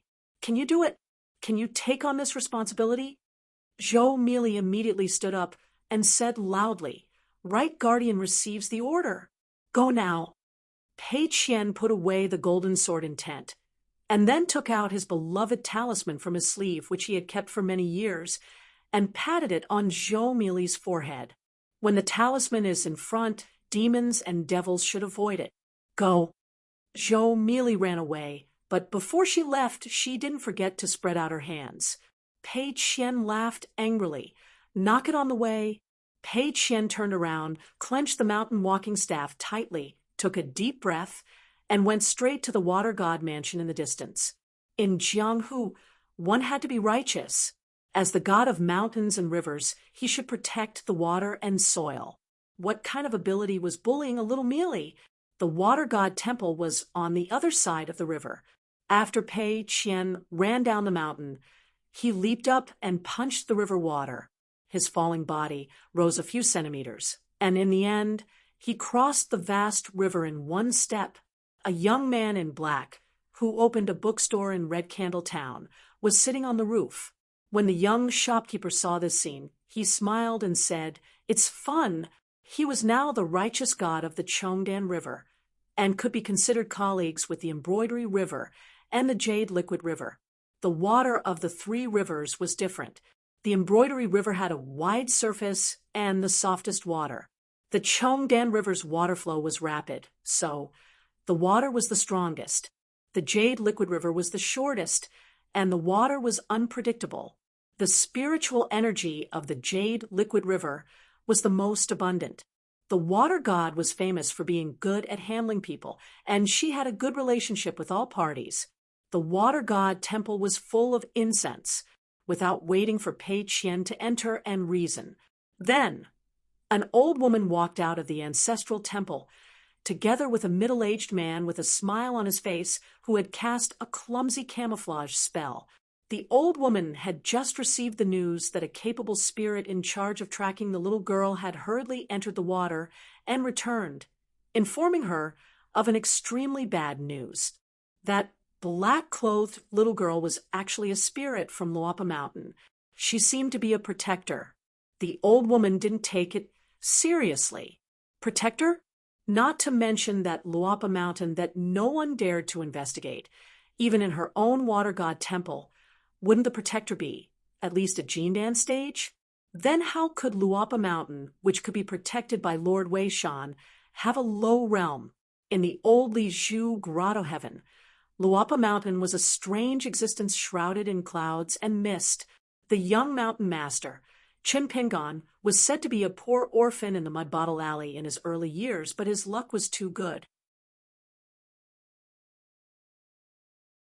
He first met the beloved daughter of Saint Wan Jiao, and then met Wei Pai, who was only the lord of the land of Chiduan Mountain at the time of disaster. He met these two great benefactors, which led to the frightening scene of sitting on more than 10 feng shui treasured lands. But that little girl had the identity of Luapa Mountain, which was probably not fake. Outsiders only vaguely knew that Luapa Mountain seemed to not care much about the spirit, martial arts, and the realm of cultivators. With Lord Wei Shan protecting Luapa Mountain, who dared to go and investigate? There were only 5 mountain lords in a continent, and Wei Pai was now the only upper 5 realm god in the Aquarius continent. He was a family member that even His Majesty the Emperor was very close to. Not only was the Song clan's land of prosperity, even the entire territory of the Old Dali was considered the territory of the Northern Mountains. The male water god temple official cupped his fists and said, "I misunderstood that little girl previously, mistakenly thinking that she was a spirit that broke into the market. I thought that it was my duty, so I questioned her. And then there was a dispute. I was indeed rude. I am willing to apologize to Luapa Mountain." The old woman also smiled and said, "Just an apology is not enough. Later on, our Jade Liquid River Water God Temple will also express our gratitude. This old woman will personally come with gifts." Pei Qian clenched the mountain walking stick in her hand, not saying a word. What to do? She kept feeling that something was wrong, but she couldn't think of what was wrong. If only Master was by her side. Even if Master wasn't, Little Senior was. The old woman smiled calmly. The corners of the man's mouth secretly twitched. After being punished, he would definitely have to pay out of his own pocket to buy gifts. However, this little girl in front of him had come to question him. Did she really think that the face of the Jade Liquid River Water God Temple was so worthless? What the Water God Temple was afraid of was that young mountain master who had extremely good luck, as well as Wan Xiao and Wei Pai behind the young man. Why would such a funny little martial artist in front of him want to rely on his fists and a mountain walking stick to smash our temple? It's good that he smashed it. I'll let you smash the door first. When the time comes, it'll be hard to say who will apologize. Pei Qian's eyes were sharp, and she saw it. She was so angry that she could only take a deep breath. The mountain walking stick in her hand trembled slightly, and some imperceptible ripples appeared in one of her sleeves. As it was not the kind of spiritual energy that Qi refinement warriors use to circulate their divine abilities and spells, even the old woman with the highest cultivation level in the temple did not notice it. Compensate your mother's gift and apologize to your mother. A green figure with an imposing aura landed outside the Water God Temple and stood beside Pei Qian. It was Chun Lingjun, who had completely refined a Dragon King basket. Without saying a word, Chun Lingjun reached out and lifted the Dragon King basket that was personally repaired by perfected fire dragon of the North Continent.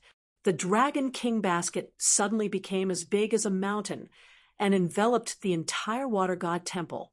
In the world, the Dragon King basket could even capture flood dragons wantonly. The old woman in front of Chun Lingjun and the Water God Temple official were originally water immortals and water spirits. The old woman could still withstand the innate pressure, and her body did not sway. However, the man's knees immediately went soft, and he knelt on the ground. It was only because the old woman reached out and grabbed his shoulder that he did not lose his face. Chun Lingjun said, "You want to apologize, right? I'll learn from you. I'll beat you up first, and then apologize to you." The old woman smiled and said, "It's naturally wrong to hit a little girl. It's just that there's a mistake. What's wrong with apologizing? Immortal Master, are you trying to use your power to bully others? Are you trying to use this immortal Dharma treasure to suppress the Water God Temple today?" Chun Lingjun's expression was gloomy as he nodded and said, "Yes, after I'm done with this dilapidated Water God Temple, I'll go to the North Continent directly. My master won't be able to scold me even if he wants to."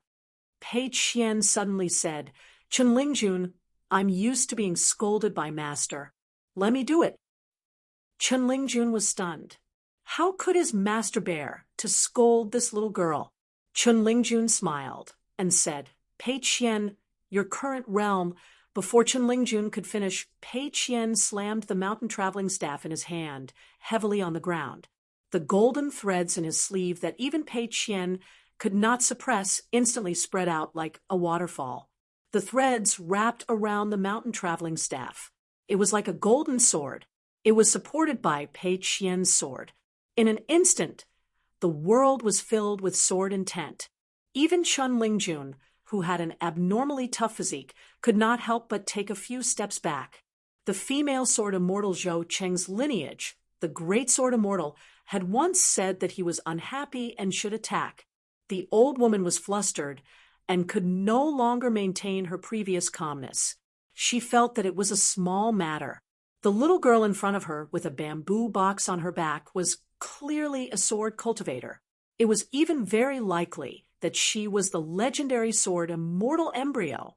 The old woman in the temple could no longer care about the ordinary official in the water residence. She hurriedly activated the water immortal's innate divine ability and used the ripples in her heart to inform the water god in the great river water residence. However, there was no response. This was because above the river surface, above the water residence, there was a hunchbacked old man who had traveled far away on the wind.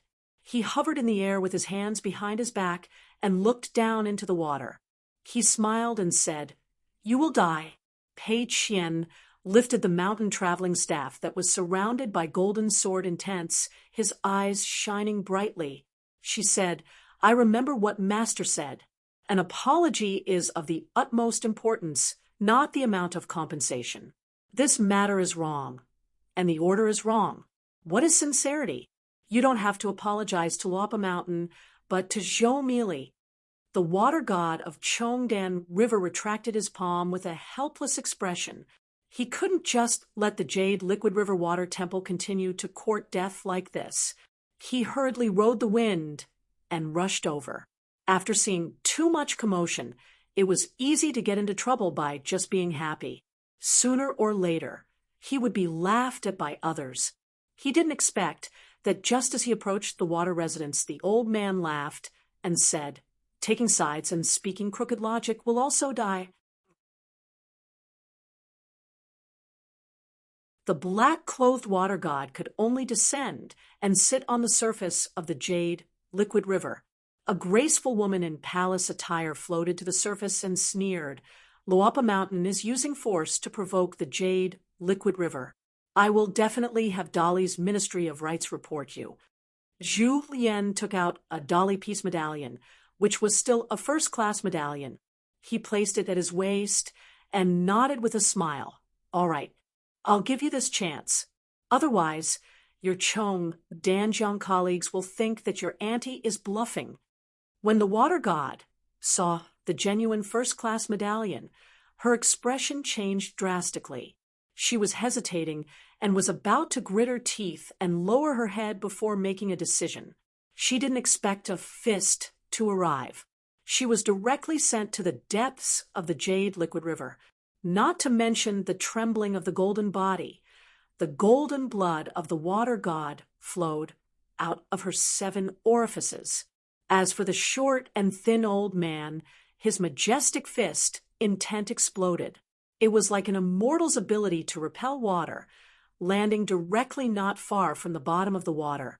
The old man chuckled and said, "Luapa Mountain's manager, Zhu Lian, asked about the Jade Liquid River Water Temple today.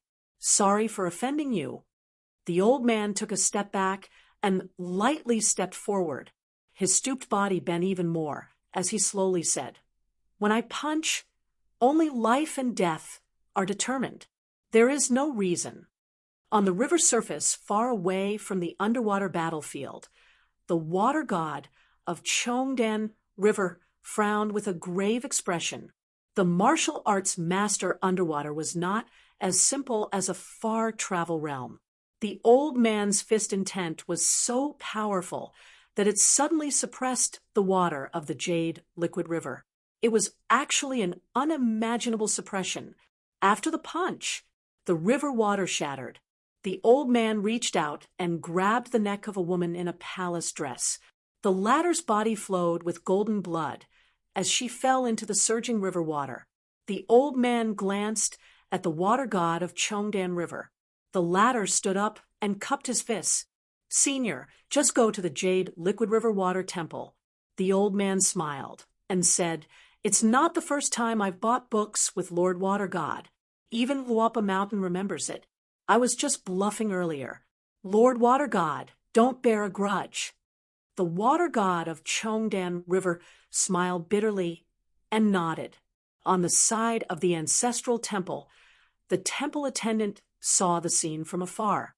The old man swam over with the wind and dragged the severely injured water god in his hand. The old woman was frightened out of her wits. She hurriedly circulated her meager divine ability and spell to cast a camouflage. She also immediately closed the door of the ancestral temple to prevent the kind men and women inside from seeing this scene. Previously, the water god ancestral temple had long been noisy. After all, anyone who was not blind could see the Dragon King basket floating in the air. The old woman deliberately did not close the door. She only stopped the devotees from leaving and deliberately let them gather at the door to watch the show. After Zhu Lian landed, he casually threw the water god beside the old woman's feet. He walked between Pei Qian and Chun Lingjun and stretched out his hands to press down on their heads. He smiled and said, "Very good." Pei Qian slapped old chef's hand away. Chun Lingjun put away the Dragon King basket that covered the sky. Zhu Lian walked forward and stepped on the head of the dying water god. He looked at the door and smiled at the old woman in the temple. "You old woman, you're ugly and evil. Why don't you continue to drag the common people to help you share the danger? Do you still want to ruin the reputation of our Luapa mountain? It's useless." Zhu Lian increased the strength of his foot and stomped half of the water god's head into the ground. "All right, that's it. Remember to apologize. It doesn't matter if you don't come. You'll save the money for a few bowls of tea. However, you'll definitely get the immortal money of the Jade Liquid River Manor. Our Luapa Mountain is a small mountain. We're so poor that we can't even afford to eat." Zhu Lian turned his head and asked, "Do you want to feel more comfortable, or do you want to leave a way out so that we can meet again in the future?" Pei Qian shook his mountain staff and asked in confusion, "What do you mean?" Zhu Lian smiled and said, "You'll know when your sister Xiuxiu returns." Pei Qian acknowledged, "Then I'll apologize and be done with it." Zhu Lian lowered his head and looked at the water god, who was still willing to pretend to be dead even though she was about to die. He transmitted his voice and said with a smile, "You're really lucky to have met our Luapa Mountain. You should be secretly happy. Otherwise, forget about this ancestral temple. There might not even be a Jade Liquid River in the future. I've already imparted the life-saving method to you. Go figure it out yourself." In the end, Zhu Lian left with Pei Qian and Qinling Jun. They walked along the river leisurely. Zhu Lian rubbed his wrist and sighed. In the end, it's not happy enough. If they were all gods of mountains and rivers with such natures, Ingot's path would be right. Fortunately, it's not all like that. Pei Qian grumbled, "Fighting and killing. What a scandal. Old chef, what did that silly Ingot say? She's quite tall, but why is her brain always so muddled?" Zhu Lian smiled and said, "Let's talk when we get home." Pei Qian smashed his staff on the head of the unhappy Qinling Jun. Even if it was just a little bit of sword intent left, Qinling Jun almost fell to the ground and twitched. Qinling Jun swayed for a long time. In the end, he hugged his head and shouted, "Pei Qian, ma." Pei Qian was also stunned for a moment. He hurriedly apologized and said that the mountain staff was strange today. Seeing that Qinling Jun was not angry, he was generous. Pei Qian laughed and said, "Qinling Jun, you're so straightforward today. In my little account book, I've crossed out the 72 accounts of you snatching melon seeds. All of them 72 entries, just for the matter of eating melon seeds." Qinling Jun grimaced. After being hit by the staff, he actually smiled. "Thank you." Pei Qian jumped up and said, "I'm going to find millet to eat melon seeds." Zhu Lian said, "Pei Qian, don't forget." Pei Qian played with his crazy sword technique, occasionally scaring Qinling Jun. "Got it. I'll remind Qinling Jun." Qinling Jun said, "Old chef, I plan to go to the North Continent." Zhu Lian nodded. "Go early and come back early." Wan Ting returned to the Dragon Spring sword sect from the capital of Dali. He was still devoted to the matter of sword forging. Everyone had signed a mountain oath regarding the discussion in the imperial study. Whoever leaked, it would suffer the backlash of the oath. When the Dali imperial court found out, the 9 generations of that person would be executed. Wan Ting didn't care about this. He and the Dali imperial court were allies. Wan Ting still didn't care about the affairs of the Dragon Spring sword sect. The specific matters of the sect were handled by the direct disciples like Dong Gu and Su Xiaoqiao. He had also gradually handed over his relationships with the Dali imperial court and the other mountains. After his daughter, Wan Xiu cultivated on Dragon Spine Mountain for a few years. She quietly left the mountain and went to the new territory of the Dragon Spring sword sect. Fortunately, they didn't fight in the end. Instead, they reached an amicable agreement with the old Zhongyue mountain deity. This made Wan Ting feel relieved. They had a territory, but no one took care of it. This was the most awkward thing about the Dragon Spring sword sect. For a sect with the word sect in its name, the direct disciples of the ancestral hall of the Dragon Spring sword sect were too few. Even though they had taken in 3 batches of disciples, because there weren't many people in each batch, it still seemed to be declining. Therefore, when the Song clan handed over the territory of the old Zhuang dynasty to Xinjiang Mountain, Wan Ting didn't feel that there was anything to complain about. He wasn't capable enough and couldn't hold on to the fat meat. If it landed in someone else's bowl, then he could only eat the pickles in his bowl. Moreover, Dolly had previously given a large piece of land to the Dragon Spring sword sect in the old Zhongyue territory, which could be considered as laying the foundation. Being close to the capital was a gesture of the young emperor, so as to prevent the imperial court officials from thinking too much and mistakenly thinking that the Dragon Spring sword sect had already moved to the side, and that Xinjiang Mountain would be the future #1 sword sect in the Aquarius continent. Of course, the Song clan would also be less suspicious of burning the bridge after crossing it. The Dali imperial court, from the previous emperor to the current emperor, from Wan Xiong's reign in the Pearl Grotto Heaven until now, had been extremely kind to Wan Ting in all aspects. The main reason was that Wan Ting himself didn't want to take in disciples indiscriminately. If one's temperament wasn't up to standard, even if one was an innate sword embryo, there would naturally be other places to take him in. It didn't matter if he went to Xinjiang Mountain, which had the potential to become the next sword sect. Of the previous 12 in-name disciples, half of them had left, including the innate sword embryo. Now he had gone to Xinjiang Mountain and was already a direct disciple of the ancestral hall there. It was said that he was even taken in as a last disciple by the ancestral master of a certain mountain. Of course, Wan Ting's good relations with people really opened the eyes of the young emperor, Song He. Before the discussion in the imperial study, the divine grandeur sect's Qizhen, the ancestral master of the Wind Snow Temple, the sword cultivator of the Martial Mountain, Lu Laocheng of the True Realm sect, the 4 mountain lords including Wei Pai and Jin Qing, as well as the master of the Su clan of Qingfeng City, all got along well with Wan Ting. They even took the initiative to chat with him, or at least take the initiative to greet him and give him sufficient courtesy. He was the only one. It was true that Wan Ting was not good with words, but it was difficult to hide the character of a certain cultivator on the mountain for a long time. Those who knew Wan Ting couldn't find any fault with him, and most of them were willing to be friends with him. Those who didn't know him, as long as they mentioned Wan Ting, whether it was the former Wan Ting of the Wind Snow Temple or the current sect Master Wan, would be willing to say a good word for the #1 swordsmith of the Aquarius continent. It was rare for Wan Ting to show up today, and he called all the first-generation disciples to the table for dinner. He was the first disciple of the Dragon Spring sword sect's ancestral master hall, Donggu. After reaching the gold core stage in his early years, he had already started his peak.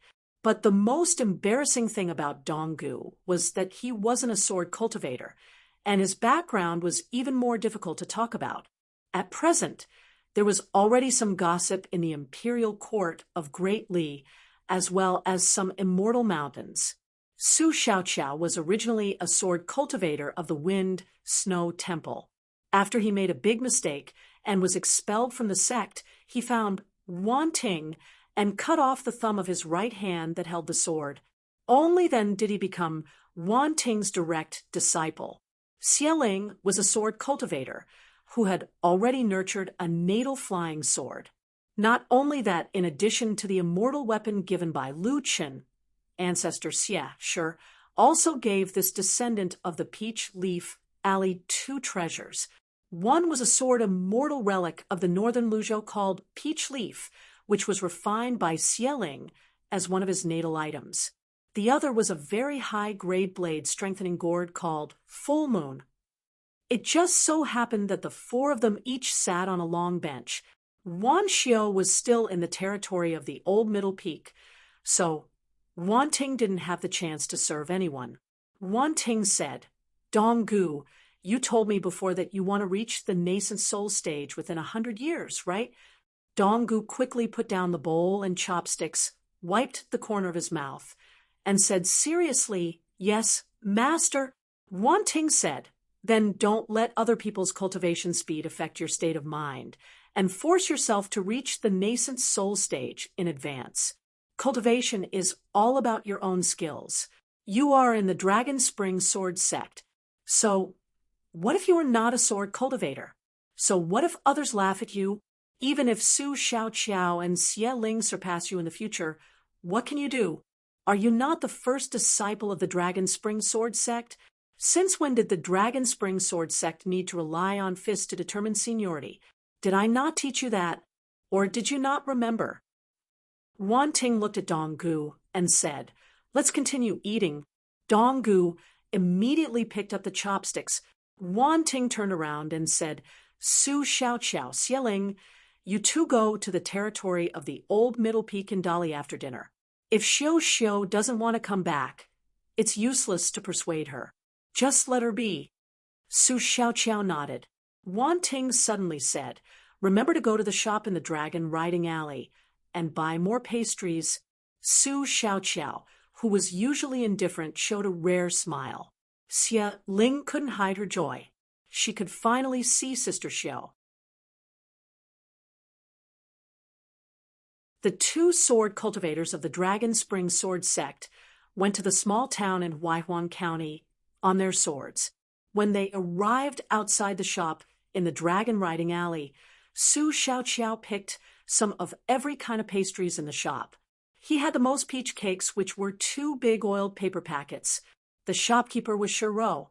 Seeing Su Xiaoqiao, especially Xie Ling, who was from an illustrious sect and family, Shiro couldn't help but be a little reserved. After hearing that they were buying pastries for Wan Shou, Shiro didn't want to accept the money. After all, Shiro was very close to Miss Xiao Xiao.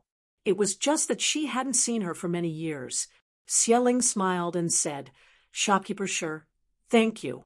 I still have to pay. Shiro didn't dare to be nosy. After all, with his current appearance, it was indeed inappropriate for him to fuss about it.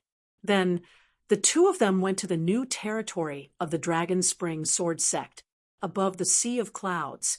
Xie Ling asked with a smile, Second senior sister, I heard that Sister Xiao Xiao has a little demon by her side. Su Xiaoqiao nodded. Xie Ling didn't ask any more. In the thick snow of the mountains, the two of them walked down the mountain road. A little girl holding an oil paper umbrella flew out and rolled on the ground. Her body was covered in snow as she rolled down. The young woman behind her followed slowly. After the little girl got up, she used the oil paper umbrella in her hand as an iron hammer and muttered, Old Lord swings the hammer, adding charcoal to the chaos. Oh, Master Rain and Uncle Wind are helping. God of Thunder and Mother of Lightning are helping. Crackle. The young woman said, The sword forging formula isn't memorized like this. The little girl stopped, swinging the hammer in her hand, and looked up at the distant mountain. She lowered her voice and asked, Sister Xiao, that's a mountain god. He used to be a mountain lord of our Dali dynasty. Even his fart is like thunder. It can blow a little guy like me to death. Why is he still so polite when he sees you? It doesn't look like he's being polite. He's afraid of Sister Xiao. Wan Shou said, You're so smart. You know the answer. Why are you still asking? Talk more, and you'll get hungry easily. The little girl rolled her eyes and said, Sister Xiao, then aren't you smarter than me? Wan Shou shook her head and said, I don't like to think. I'm a little stupid. The little girl pretended to be afraid and said, Sister Xiao, you get hungry so easily. Won't you be starving? Just eat me. Wan Shou nodded and said, I will. The little girl ran to Wan Shou's side. This time, she was really scared. She tugged at Wan Shou's sleeve and said softly, Sister Xiao, don't eat me. Wan Shou didn't want to talk. The little girl held the oil paper umbrella and said, Sister Show, be careful. I'll tell on you." In the end, the little girl was slapped lightly by Wan Xiao and spun dozens of times. She fell heavily into the snow in the distance and rolled all the way, breaking countless withered trees and branches. However, the little girl quickly ran back to Wan Xiao's side. She didn't take it seriously at all. She was probably used to it. When they got close to the foot of the mountain, the little girl quickly hid behind Wan Xiao. Su Xiaoqiao and Xieling floated down and sheathed their swords. The way they sheathed their swords was completely different from the way they did it. One of them was clean and neat, while the other was elegant and casual. One of them respectfully called her senior sister. The other smiled and called her sister Xiao Xiao. Wan Xiao nodded and said, "You're here." The little girl peeked her head out from behind Wan Xiao. She found it strange that there were two sword immortals in one go. They didn't look like a celestial couple. That young man who looked like a spoiled brat obviously liked Sister Xiao. Did he call her Sister Xiao Xiao just now? TSK, TSK, TSK. The little girl felt that this little sword immortal was pitiful. Su Xiaoqiao took off the package and handed it to Wan Xiao. He smiled and said, "Pastries from the shop." Wan Xiao smiled and took the package. After weighing it for a while, she became even happier. The little girl cursed in her heart. Look, it's not even as good as a package of pastries to make Sister Xiao happy. She really wanted to knock this young man out with a stick and drag him back to the cave to be her future husband. She would raise him first. Good looks could really be eaten. As for the so-called cave, she would be the only one left. Wan Xiao carefully took out a piece of peach blossom cake and put it in her mouth. She was instantly full of smiles. Then she picked up a piece of pastry and gave it to the little girl. The little girl swallowed it in one bite. She didn't know how it tasted. Wan Xiao asked, "Did you pay?" Su Xiaoqiao said, "Yes." Wan Xiao nodded but said, "I don't need to pay to go there." Su Xiaoqiao was speechless. Xieling's feelings were even more complicated. Su Xiaoqiao said, "Master asked me to ask senior sister if you want to go back." Wan Xiao said, "Of course, why not? I still want to listen to Xiaomi's stories. We haven't seen each other for so long. Xiaomi can make up a lot of stories again." Su Xiaoqiao felt that Wan Xiao's reason was the most reasonable.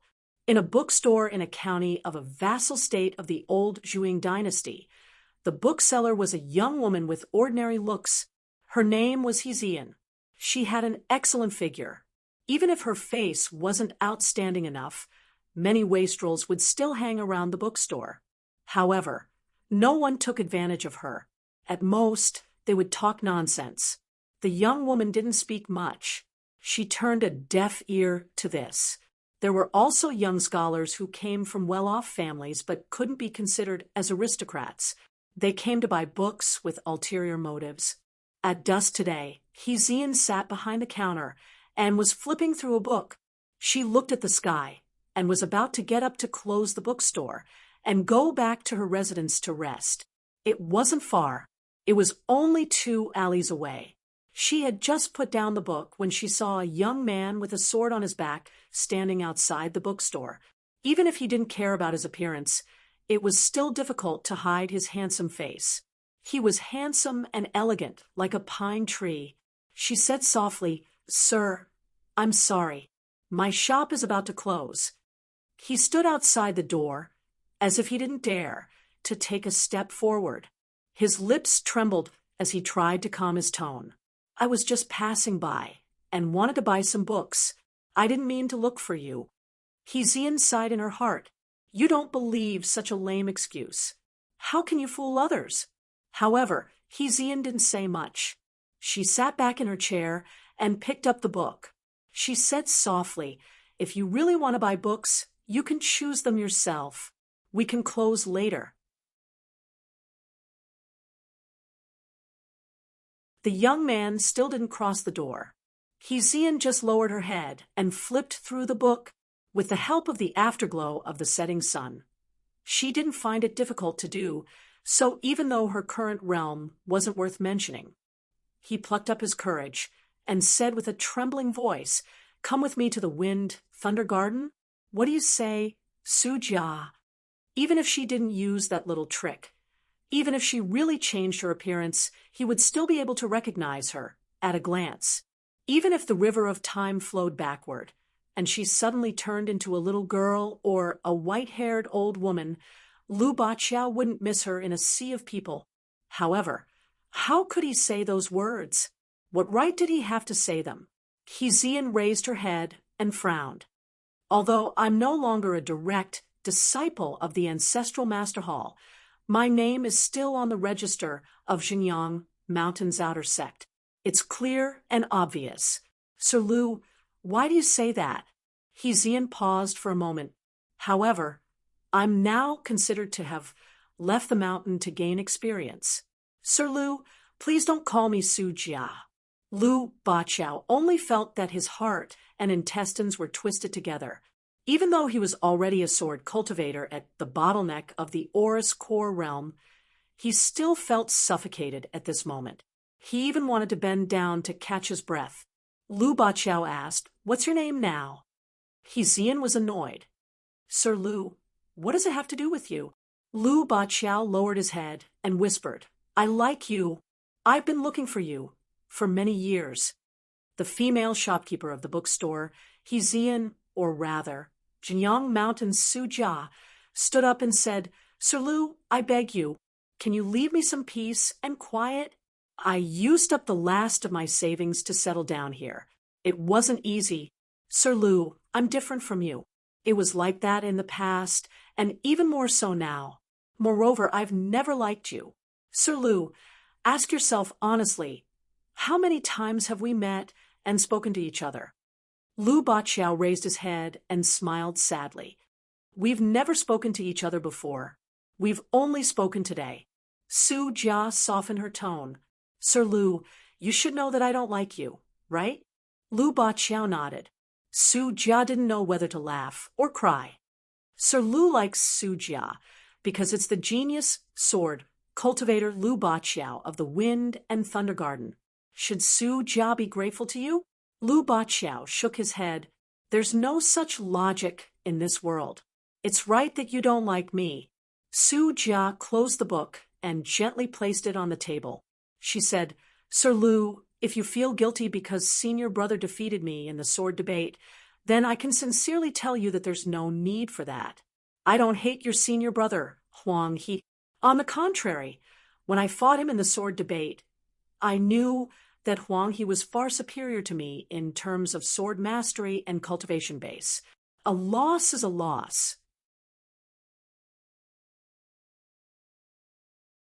Furthermore, if young Master Lu thinks that I've fallen to such a state after being expelled from the ancestral Master Hall after being defeated, young Master Lu will have misunderstood me even more.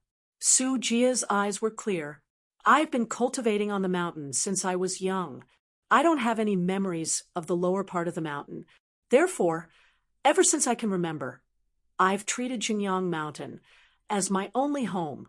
Lu Baqiao said softly, "As long as Miss Su continues to open the shop here, I'll leave. I promise I won't bother Miss Su again." Su Jia laughed angrily. "I've already told you. I've already spent all my savings to open a bookstore and buy a small house here. Even if I want to move, where can I move to? I only hope that Sir Lu will keep your promise." Lu Baqiao nodded. "I will." In the end, Lu Baqiao still didn't step over the threshold. He only asked, "Can I sit here for a while?" Just for a while. Su Jia was helpless. That Lu Baqiao really did sit on the threshold.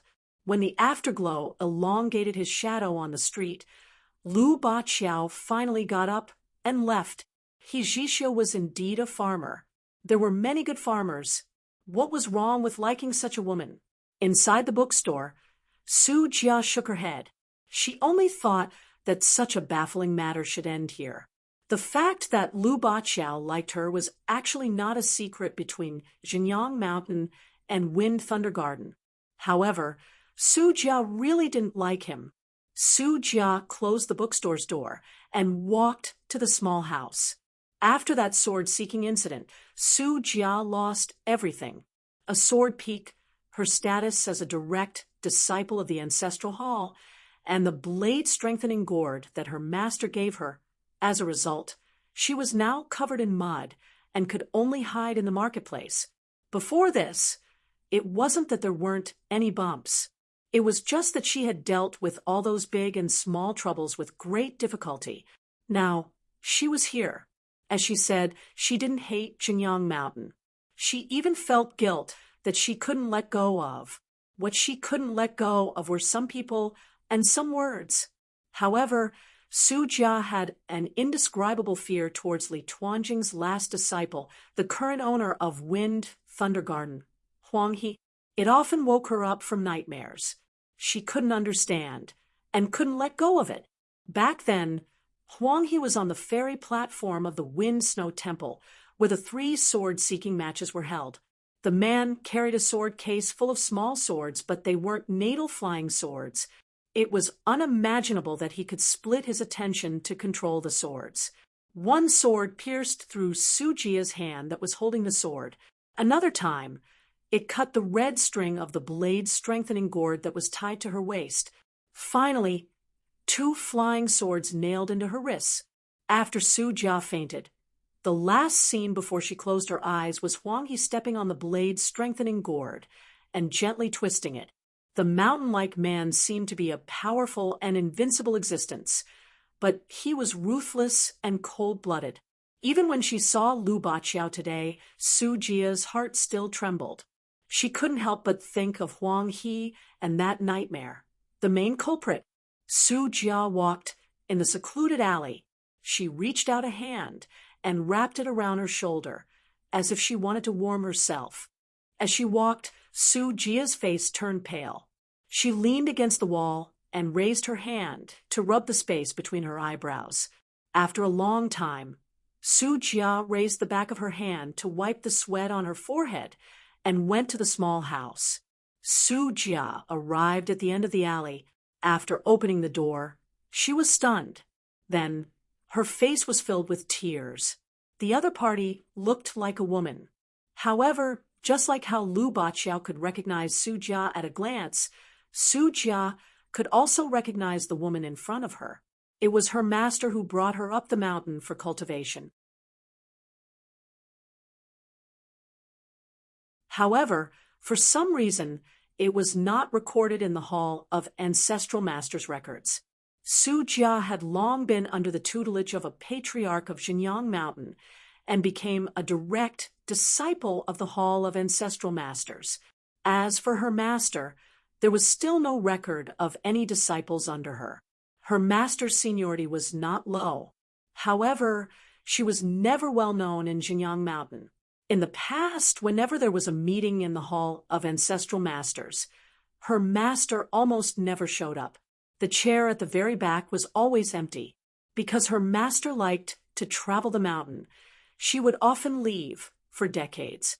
The woman removed the camouflage spell. She was the female cultivator from Jinyang Mountain who went to Dali's imperial study to participate in the meeting. She was sitting at the back of the seat, and no one paid attention to her. She looked young and wasn't very beautiful. She walked to the side of the teary-eyed Su Jia and reached out her hand to touch Su Jia's head.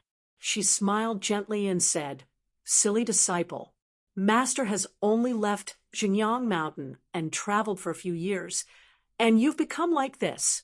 Why, without Master by your side, have you always been that little girl who doesn't even dare to walk at night?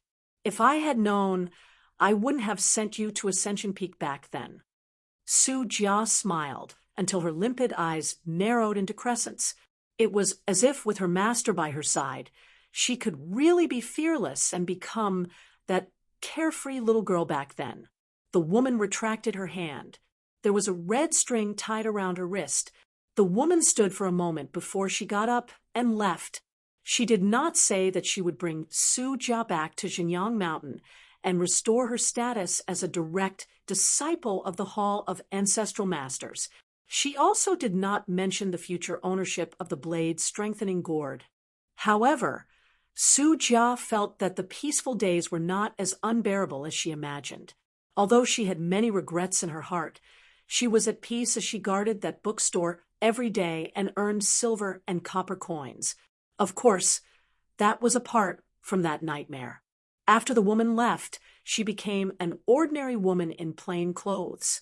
Not long after the woman left, there was a knock on the door. Su Jia quickly ran to open the door, mistakenly thinking that her master had returned. Then Su Jia staggered back, her body swaying. With her sword heart destroyed, Su Jia, who had fallen to the lower 5 realms, could not even compare to that ordinary woman. The man stood outside the door with a cold expression. He said slowly, "Su Jia, you should know very well that Lu Baqiao will definitely secretly come to see you in the future. He's just hiding it from you. Now, you have 2 choices. Either you scram back to Jinyang Mountain and struggle at death's door, or you find a man to marry and obediently take care of your husband and children." If after this Lu Baqiao still doesn't give up on you and delays his sword practice, then I'll make him give up completely. Su Jia bit her lips so hard that blood seeped out. She could not say a word. This person was the owner of the Wind Thunder Garden, Huang He, who had broken out of seclusion some time ago. If it was not for the Wind Snow Temple's Sword Immortal Wei Jin, Huang He would be the #1 sword genius in the Aquarius continent. After saying that, Huang He left on his sword. If Lu Baqiao was not someone his master thought highly of, Huang He would not even bother with such a boring love affair. If it was not for the fact that the Wind Thunder Garden needed another person to shoulder the burden when something happened to Huang He would not even care about Lu Baqiao. Both of them were sword cultivators, but their great daos were too different. Now that Huang He had successfully broken out of seclusion, he would have to wait for the Wind Thunder Garden of a certain patriarch sword cultivator of Jinyang Mountain. He followed Lu Baqiao all the way here. There were a few times when Huang He resisted the urge to attack. Every time he wanted to knock Lu Baqiao unconscious and drag him back to the Wind Thunder Garden. He wanted to make this talented person cultivate in seclusion for 100 years. Su Jia went to close the door absent-mindedly. He leaned against the door and sat on the ground, sobbing. What should I do with this haunting Huang He? Su Jia's master, the woman, had just walked out of the county's city gate. She looked up at the sky and continued on her way. She was not going to Jinyang Mountain, but to find the next disciple. As for the Wind Thunder Garden, it would stop here for the next few hundred years. Senior and junior brothers would become sworn enemies. Whether it was Huang He or Lu Baqiao, they would at most become the next Li Tuanjing. What was interesting was not that Su Jia did not like Lu Baqiao and would not like him in the future. Instead, it was that Su Jia herself did not know that she already liked Huang He.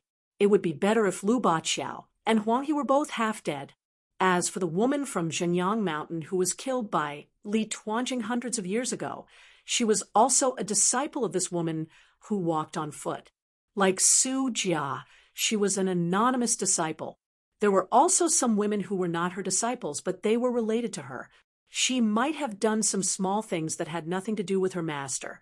For example, how did Wei Jin of the Wind Snow Temple meet He Xiaoliang, whom he liked?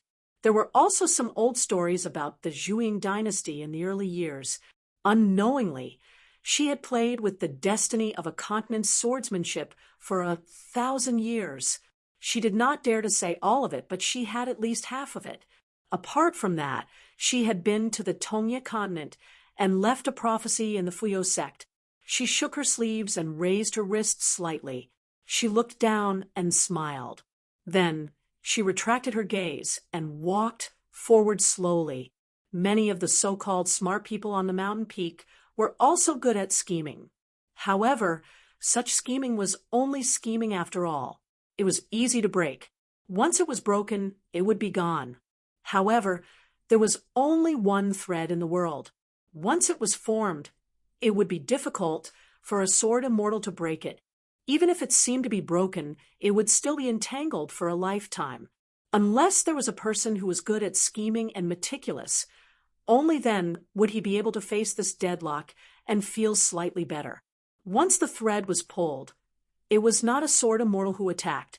In fact, no one would die. However, it would be better to die than to live. She never underestimated her enemies. Therefore, those who cared about her would have to bury more threads. The infatuated people in the world liked to be sad. They would find joy in pain.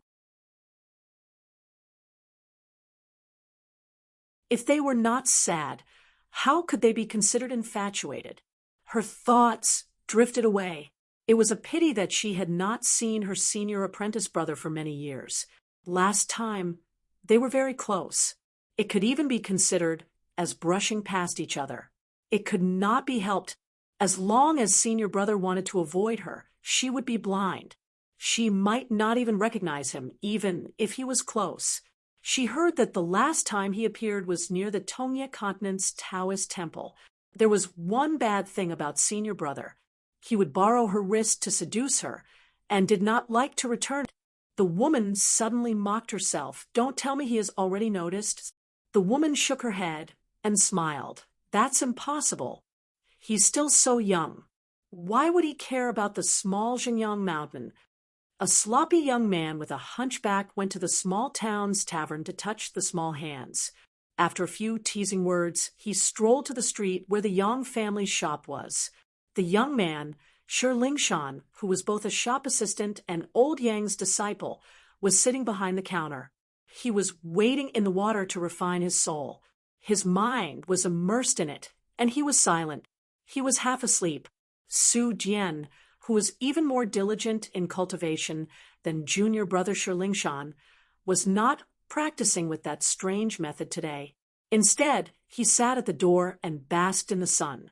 When he saw senior brother Zheng Dafeng walking over, Su Jian stood up. Zheng Dafeng waved his hand. Little Su, you've become more beautiful. If you continue to be so beautiful, I'll feel even more uncomfortable when I think about how I'll have to get married in the future. As he approached Su Jian, Zheng Dafeng beat his chest in pain. Su Jian asked, Senior brother, are you looking for master? Zheng Dafeng said helplessly, I'm not looking for master. It's just that it's so cold on the mountain. I can't even warm my blanket when I sleep. I'll freeze to death. I'm just going down the mountain to stretch my legs. Cheng Lass, you're really too much. You're just a few steps away from senior brother, but you've never thought of visiting senior brother. Senior brother has such a big house. Isn't Su Lass, who's as thin as a willow branch, living there? Su Jian shook his head. I don't dare to spend the night there. I'm afraid there will be rats running around the walls. Zheng Dafeng said seriously, Little Su, it's not that I'm nagging you because of my seniority. As someone who practices martial arts, you have to train your courage. How can you be so timid? Let's go and stay at my place tonight to train your courage. Su Jian said helplessly, Senior brother, if you have something to say, please say it. If he did not know that this senior brother of his only knew how to talk and not do anything, Su Jian would have already fallen out with him.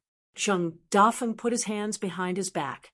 He saw a small stool and wanted to sit down. It should be warmer. In the end, Su Jian picked him up with the tip of his foot. Zheng Dafeng stepped over the threshold and saw the stone spirit mountain. He shook his head and said, It's said that the pavilion closest to the water enjoys moonlight first. You brat, you can't even keep an eye on your senior sister. Just you wait, you'll be sad in the future. Which Jianghu novel doesn't write about a senior sister or junior sister wandering the Jianghu and being tricked by a handsome and rich young hero? Shi Lingshan, wake up. Your senior sister is getting married. Shi Lingshan was fuming. He interrupted his cultivation and glared at Zheng Dafeng. Zheng Dafeng, stop fanning the flames here. Zheng Dafeng rolled his eyes. You don't even know how to scold people. What do you know?" Ling Shan was about to speak. He did not expect Senior Sister to say, "Senior Brother, you said before that if I want to break through the bottleneck of the fourth realm or reach the fifth realm, I should choose an ancient battlefield. Do you know what to do? I want to go out for a while." Ling Shan was dumbfounded. Zheng Dafeng glanced at the youth. "Senior Brother didn't eat enough before leaving the mountain. If you don't go to the toilet, you won't be able to eat anything." Ling Shan was sad and indignant. The two of them almost couldn't resist the urge to spar with Zheng Dafeng. However, when he saw Zheng Dafeng's hunchback, Ling Shan felt a little sad and let it go. Zheng Dafeng smiled and turned to Su Jian. "There is a limit. However, for such a big matter, Master has his own plans. It's not up to me to worry." Su Jian asked, "Senior Brother, do you also think that I can leave my hometown alone now?" Zheng Dafeng shook his head. "It's better to bring a burden along. At least you can look after each other. Your realms are still too low, and your brains aren't too bright. The dangers of the outside world are not in your realms, but in your hearts. Ling Shan is still okay. He's usually soft-hearted and can be ruthless at crucial moments. However, you're usually hard-hearted. That's troublesome. Su Jian, when you two go out, you can tell the outside world that Ling Shan is your son so that those shameless bachelors won't bother you. Senior Brother is on the mountain. When I think about this, my heart aches so much that I can't sleep." Su Jian did not know what to say.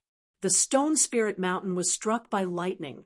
Zheng Dafeng looked at the bamboo curtain and turned to leave the Yang family's shop.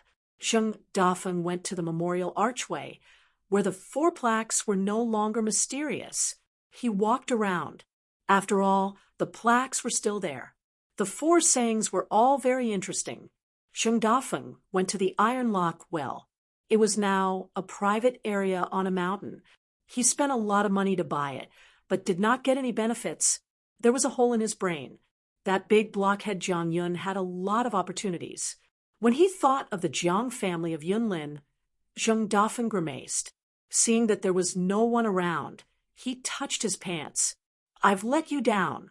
I studied hard and learned all kinds of martial arts.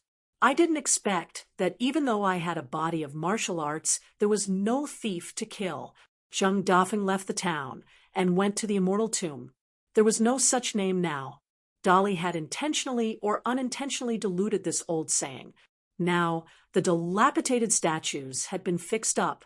They were repaired and remodeled. The Dolly Imperial Court had put in a lot of effort.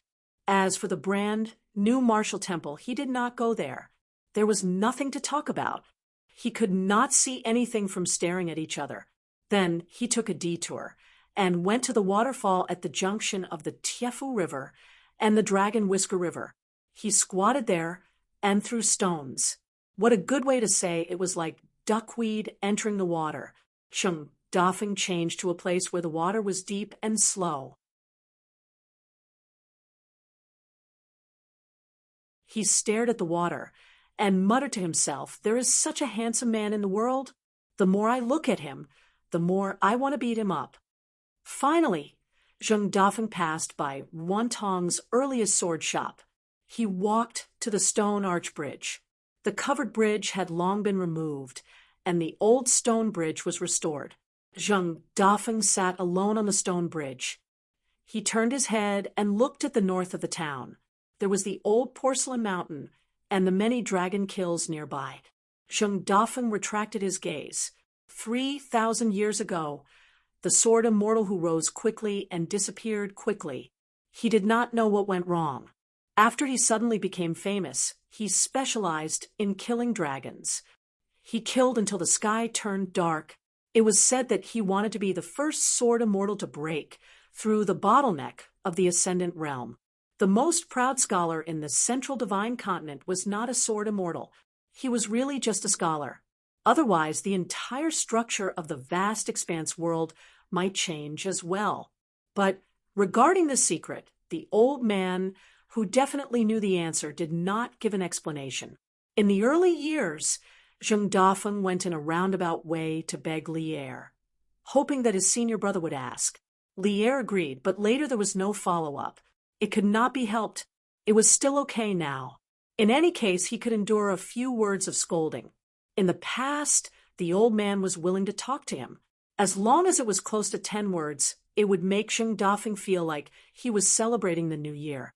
Therefore, Zheng Dafeng only knew that the last true dragon in the world did not try to go to the secret forbidden areas of the sea with a long history. Instead, it went ashore from the old dragon city and crashed out an underground dragon path. In the end, it died in Dali. Its purpose was to seek protection. It tried to let an ancient existence reopen the ascension platform and escape to an unknown place that the sages could not find. But that old man did not let it do as it wished. He chose to watch from the sidelines. In the end, it created one of the 36 small grotto heavens, Liju Grotto Heaven. The 4 sages of the 3 sects and 1 family set the rules and built the 4 hanging plaques. The local people of Liju Grotto Heaven jokingly called the Crab Square. The Song clan built another covered bridge on top of the original arch bridge. The purpose was to let Dali have a long and prosperous history and compete for the power of the world. Before Song Jianqiang left with Song Jisun and the maidservant GQ, he specifically asked Prince Song Jisun to go to the steps of the covered bridge to offer incense. The people who offered the incense were the descendants of the Song clan who had died tragically. The old supervisor, Song Yuzhang, was personally in charge of this matter. It was equivalent to knowing the bloody inside story of the Song clan.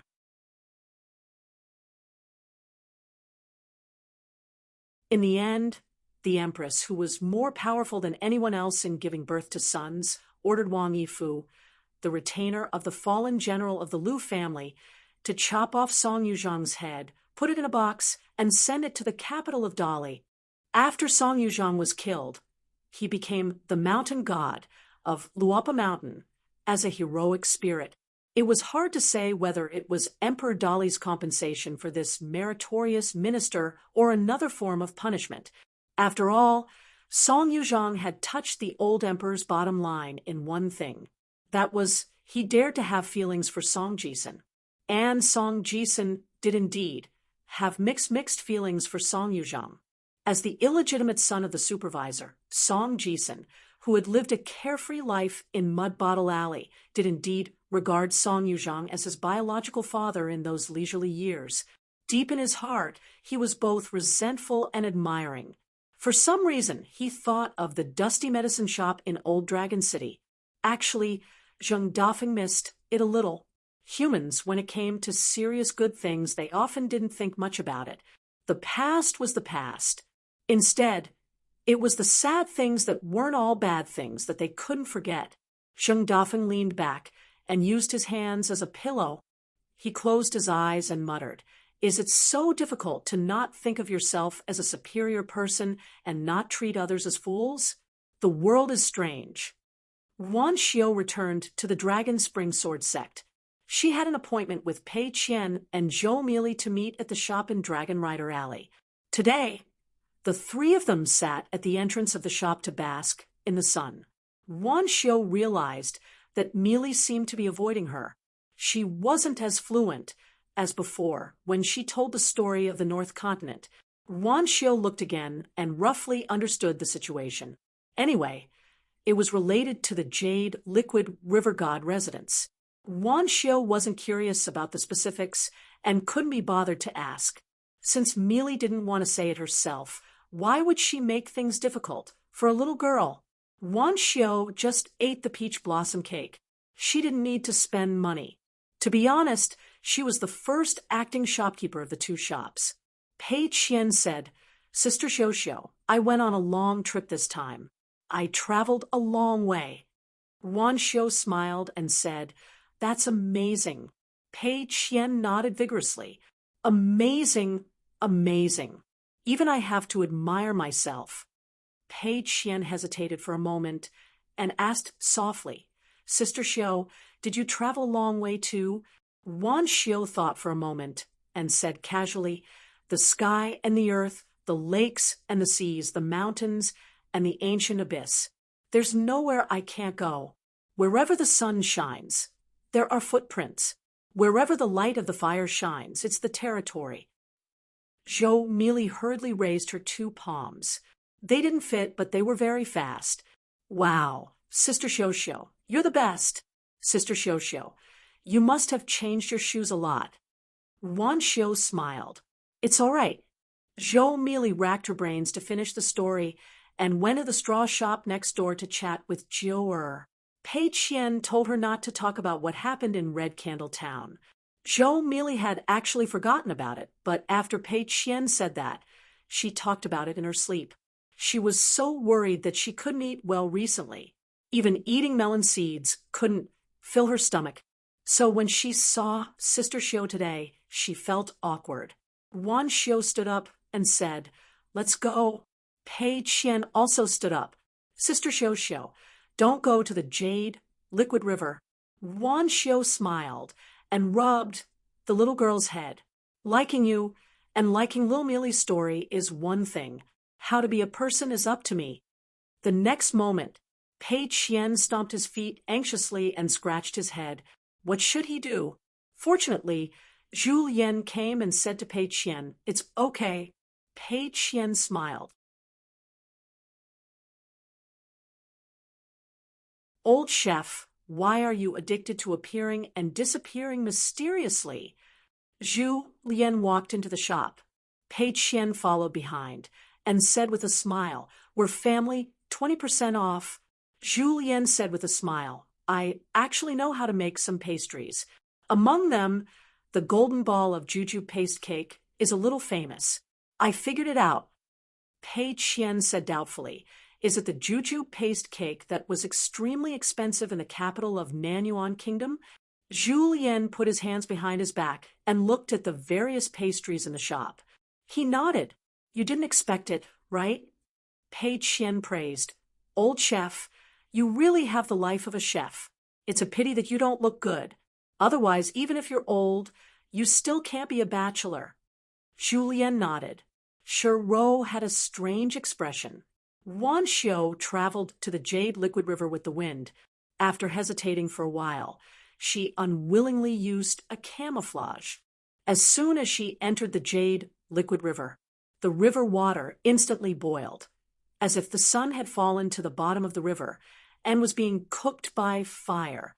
The heavenly might was vast and mighty. Wan Xiu walked into the main hall of the water residence. The water goddess who had been repairing her golden body by relying on the water was already kneeling on the ground. She did not even know the reason why she could not control herself when she saw this woman and only wanted to die quickly. Wan Xiu walked past the so-called water goddess who was kneeling on the ground and trembling all over. She stepped up the stairs and turned to sit on the main seat of the main hall. Her posture was slightly tilted as she supported her chin with one hand and stared into the distance.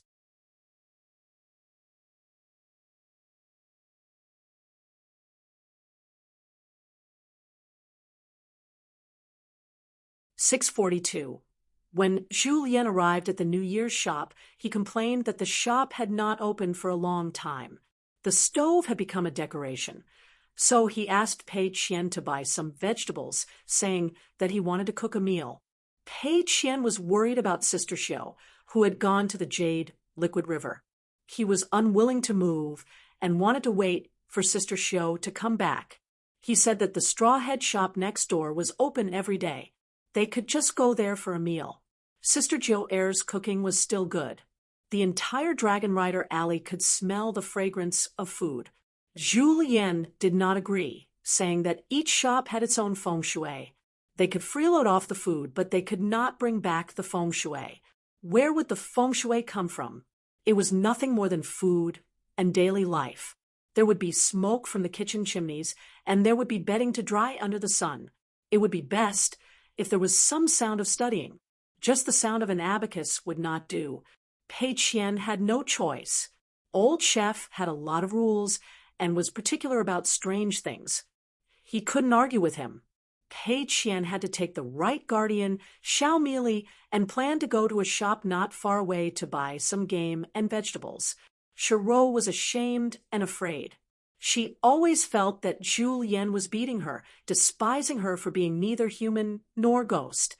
She couldn't help Luopa Mountain make a lot of money and also ruined the shop's feng shui. Sure, Ro secretly took out her private money and gave it to Pei Qian. At that time, Pei Qian said that it was more appropriate to record it on the shop's account. Before Shiro could take back the money bag, Pei Qian put the bag of copper coins into his sleeve. He stomped his feet and complained, "Sister Shiro, you are really treating me like an outsider. Don't do it again." Then he took Zhou Mili and roared away, disappearing in an instant. The small town had now become the county seat of Huaihuang County. There were many shops in the streets and alleys, and many shops had begun to sell antiques. Most of them were from Oxhorn Mountain, and Xu Zhai did not care for them. However, as long as they sold one, they could easily buy a house in the new county city, with a few divine coins. In fact, the straw shop in Riding Dragon Alley was now quite famous. The items placed in the shop were not expensive, but at least they were real. It was just that they were a little expensive. Therefore, not many people bought them, but many people looked at them. This was because there was an endless stream of Dali students who came here to pay their respects to Old Porcelain Mountain and the civil and martial temples in the Immortal Tomb. They also traveled to the many immortal mountains in the west. They went to Padding Cloud Mountain and paid a visit to Linlu Academy. As for those cultivators who took the Immortal Ferry and went down the mountain at Oxhorn Mountain, they were nothing more than scholars who came here to enjoy the scenery. There were peach trees in Peach Leaf Alley, Iron Lock Well near Apricot Blossom Alley, Riding Dragon Alley's New Year shop selling pastries and preserved fruits, Straw shop that seemed to sell sundries but actually had a touch of immortal chi, and the new school opened by Madam Chen at Dragon Tail Creek. People came and went. The small town was bustling with activity. Zhu Yan went to the kitchen. There was no water in the water tank, so he found a shoulder pole and carried 2 buckets on his shoulders. Now that he was drawing water, the Iron Lock well could no longer be used. It was cordoned off. The Dali Imperial Court had dug a few new wells in the town to prevent the people from having trouble drinking water. However, the aged local elders always complained that the water tasted wrong and was not as sweet as the water from the Iron Lock well. Life had to be lived and water had to be drunk, but it did not stop them from nagging. It was just like the old locust tree that provided shade and shade. The old people were heartbroken, but now the group of grandchildren with snot on their faces and wearing open-crotch pants were also very happy and worry-free, weren't they? The shop was suddenly empty. Shiro sat alone behind the counter. She was not used to it. She thought about what kind of food Pei Qian would buy home. Then she thought about the scene of Zhu Yan wearing an apron and cooking with a spatula in his hand. Shiro could not help but want to laugh. She glanced at the afterglow of dusk outside the door. She also seemed to walk slowly back home. After a busy day, she went home to rest. Next door was also a straw shop under the name of Luopa Mountain. Compared to his own shop, which seemed to have a thicker and more trivial account book, it was actually much, much better. Casually selling one item was comparable to the New Year shop for many years. The blind old Taoist Jia Cheng did not like to show his face in public now. His cultivation had reached a bottleneck. He handed the shop business to 2 disciples, the lame young man Zhao Dengao, who did not smile, and the clever Tian Zhou. Old Taoist Jia spent half a year cultivating at the Yellow Lake Mountain, which was the latest vassal of Luopa Mountain. He did not care about the affairs of the world. Most cultivators were like this. Ordinary people spent half their lives in bed. Qi cultivators spent most of their lives cultivating quietly. They were far away from the human world and cut off from the mortal world. The so-called experience of going down the mountain was just to improve the hearts of others and their own Tao heart. According to what Zhu Lian casually said to Pei Qian in the past, cultivating in the dojo on the mountain was nothing more than using one's Tao heart to explore the heart of heaven. One could achieve something, but it was extremely difficult to achieve great success. That was why they took the initiative to walk into the mortal world. According to Zhu Lian, the immortals on the mountain who were far away from the human world and were used to the mountain wind and pine nuts falling from the sky had a temperament like this. They did not know. If one only talked about the size of one's fist, the level of one's realm, and the long-term path of one's heart, one's hundreds of years on the mountain might not be as far as the short lives of ordinary people at the foot of the mountain. Whether the path of one's heart was long or not, one had to interact with more people. After all, there were few people on the mountain. Ro felt that these words did not make sense, but when she thought about it carefully, it made some sense. As for that young mountain chieftain of his, he was a little different. He had never been idle. Instead, he had left such a huge family business to manage and was always a hands-off shopkeeper.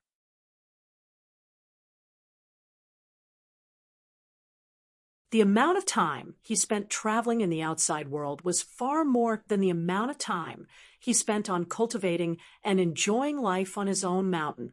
It was said that Chen Lingjun had performed great meritorious deeds for the mountain with great water luck to become his possession.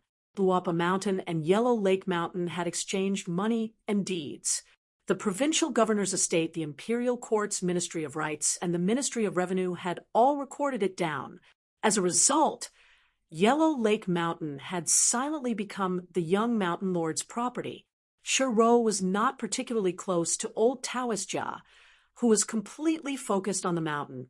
She always found him to be a little too unscrupulous.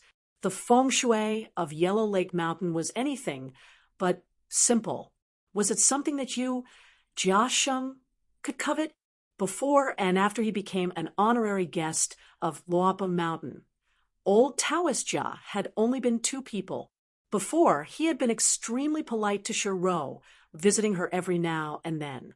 Even when he had nothing to talk about, he would sit there for a long time, beating around the bush to get close to her, which made even Ro's head hurt.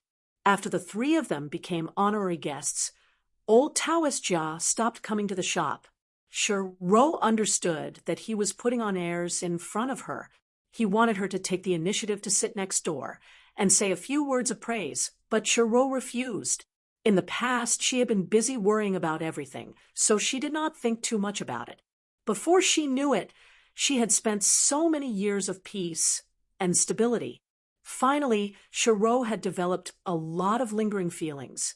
The young hill lord was really shrewd when it came to buying mountains. He had always made a lot of money, and he was the kind of person who kept his head down and did not show off. A poor young man from Mud Bottle Alley who had never studied for a day actually did not have the slightest intention of showing off after he made a fortune. It was really rare. However, to say that the hill lord was stingy was absolutely wrong. Even on Ro's side, which could not be counted as any merit, he was extremely generous. Those mountains were all bought by the young hill lord at a very low price. Not only that, there were ready-made immortal mansions in Yellow Lake Mountain, which were all handed over to the Hall of Ancestral Masters of Luapa Mountain. It was the same in Cinnabar Mountain. There was even a ready-made ferry on Oxhorn Mountain. Even the immortal shops that were built with a lot of immortal money also fell into Luapa Mountain's pocket. Zhu Lian returned with water. As soon as he arrived, Pei Qian and Zhou Mili, each with a bamboo basket, also arrived. Zhou Mili helped to start the fire and puffed up her cheeks to deal with the blowtorch. Pei Qian was picking vegetables while teasing little Mili, telling her to take it easy and be careful not to blow the entire stove away. Little Mili laughed and sucked a lot of ashes into her mouth. Pei Qian held his stomach and laughed. Zhou Mili also laughed and said that she was almost full. Old Chef wore an apron and used the well water to carefully clean the chopping board. He had already sharpened his kitchen knife and was ready to show off his skills.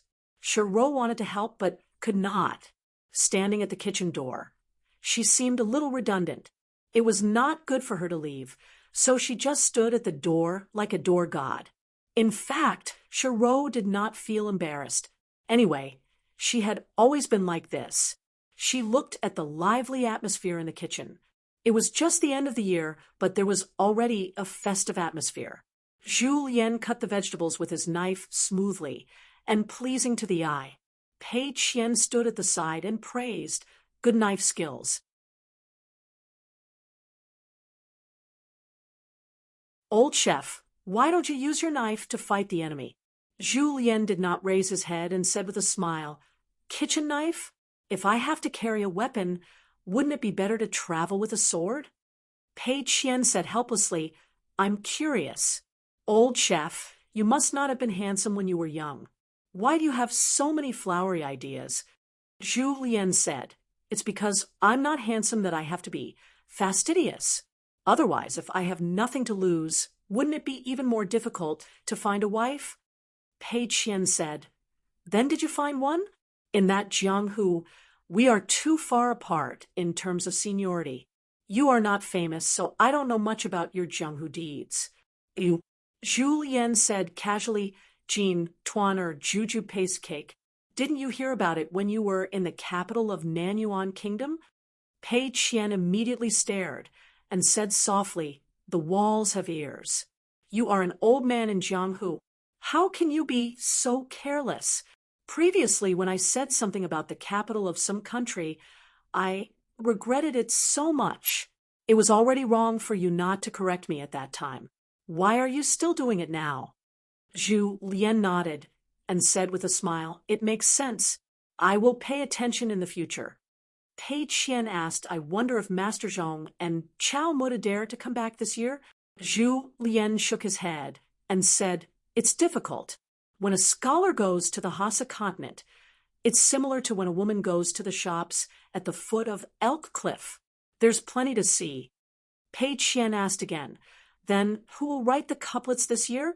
Master's Ancestral House, Luapa Mountain, Jisei Peak's Ancestral Hall, Bamboo House, those houses, and so many other mountains. It will take a lot to write. Zhu Lian smiled and said, If you are too busy, Brother Dafeng, and I can help. Pei Qian frowned and said, Old chef, if you help, I can reluctantly agree. But can Zheng Dafeng's writing be readable? I'm afraid that his writing is too evil. The mountain spirits and ghosts will be too scared to enter. But don't scare away all the fortune and fortune. Zhu Lian said, Brother Dafeng is actually very good. Other than playing chess, his writing is very good. However, Zhu Lian suddenly said, Forget it. I won't let Brother Dafeng help. Pei Qian laughed.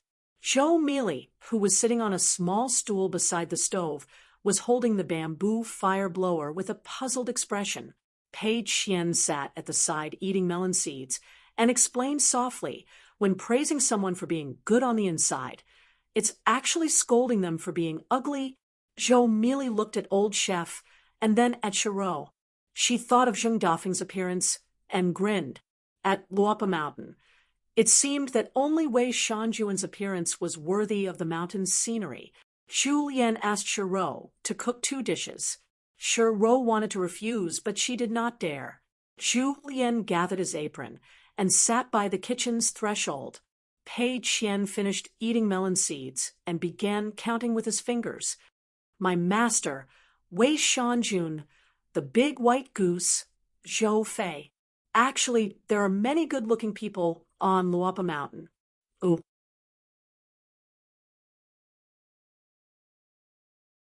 Zhou Meili covered her mouth with her hand and whispered in Pei Qian's ear, The mountain sects can make money.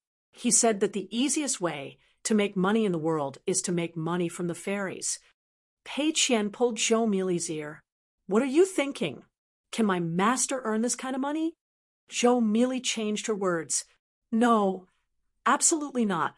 Pei Qian let go of his hand and said with a smile, But you can make the big white goose Wei Shanjun and Zhou Fei sell their bodies to earn this money. Maybe you can really make money. Zhou Mili hurriedly flipped through a book and copied it. Pei Qian nodded. Okay, I'll record your contribution in the account book. Zhu Lian was gloating. It's possible now. You can talk about it in the next meeting at the Ancestral Hall. Pei Qian sent a voice transmission and said to Old Chef, at the Great Wall of Sword Qi, I saw a jade, unpolished realm sword immortal called Miyu. He looks okay, but he's a little silly. Look at his state of mind. He's full of flowers. He's so fickle. I'm dying of laughter. If he provokes us, Master, and the big white goose haven't even made a move. That you almost suffered a sword strike from eldest martial uncle. Actually, he can make up for his mistakes by coming to our Luop mountain to be the chief servant disciple of the outer sect. Together with the big white goose and the rest, he can make up for it by helping Luop mountain earn enough money and then go home.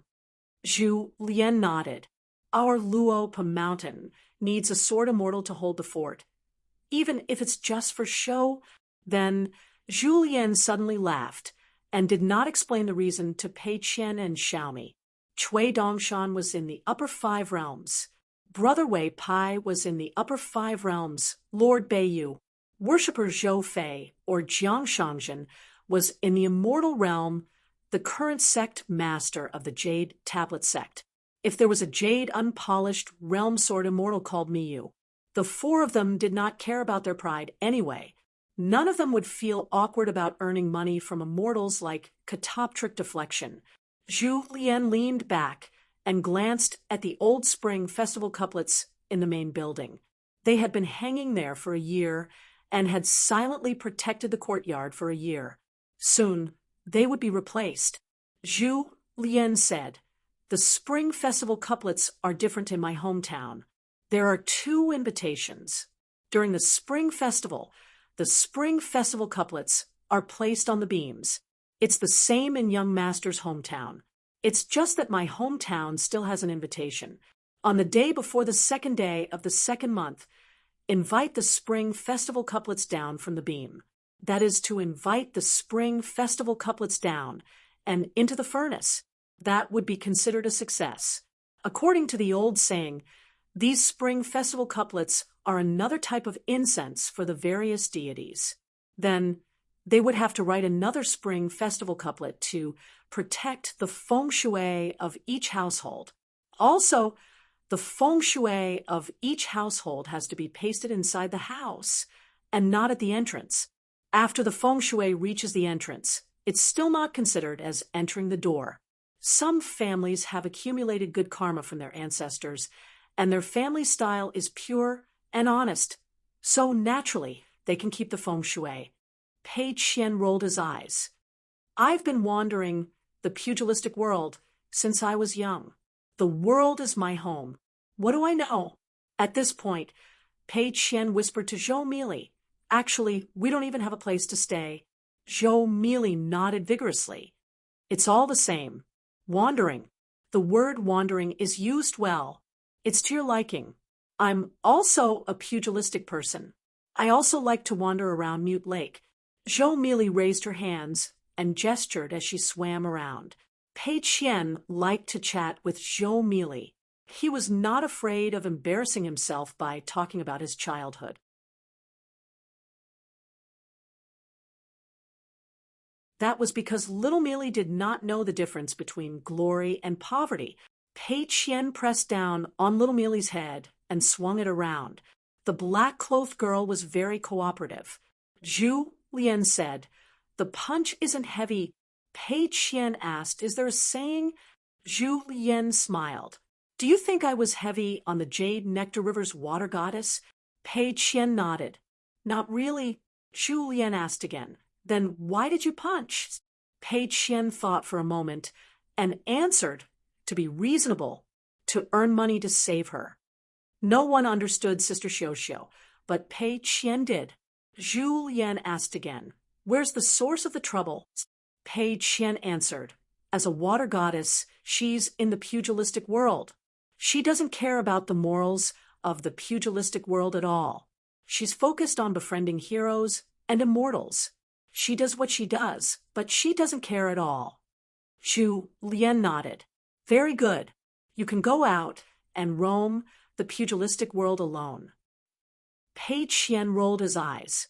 Without master's permission, I won't leave the mountain. Zhou merely nodded. The pugilistic world outside is fierce. Then the dishes were served.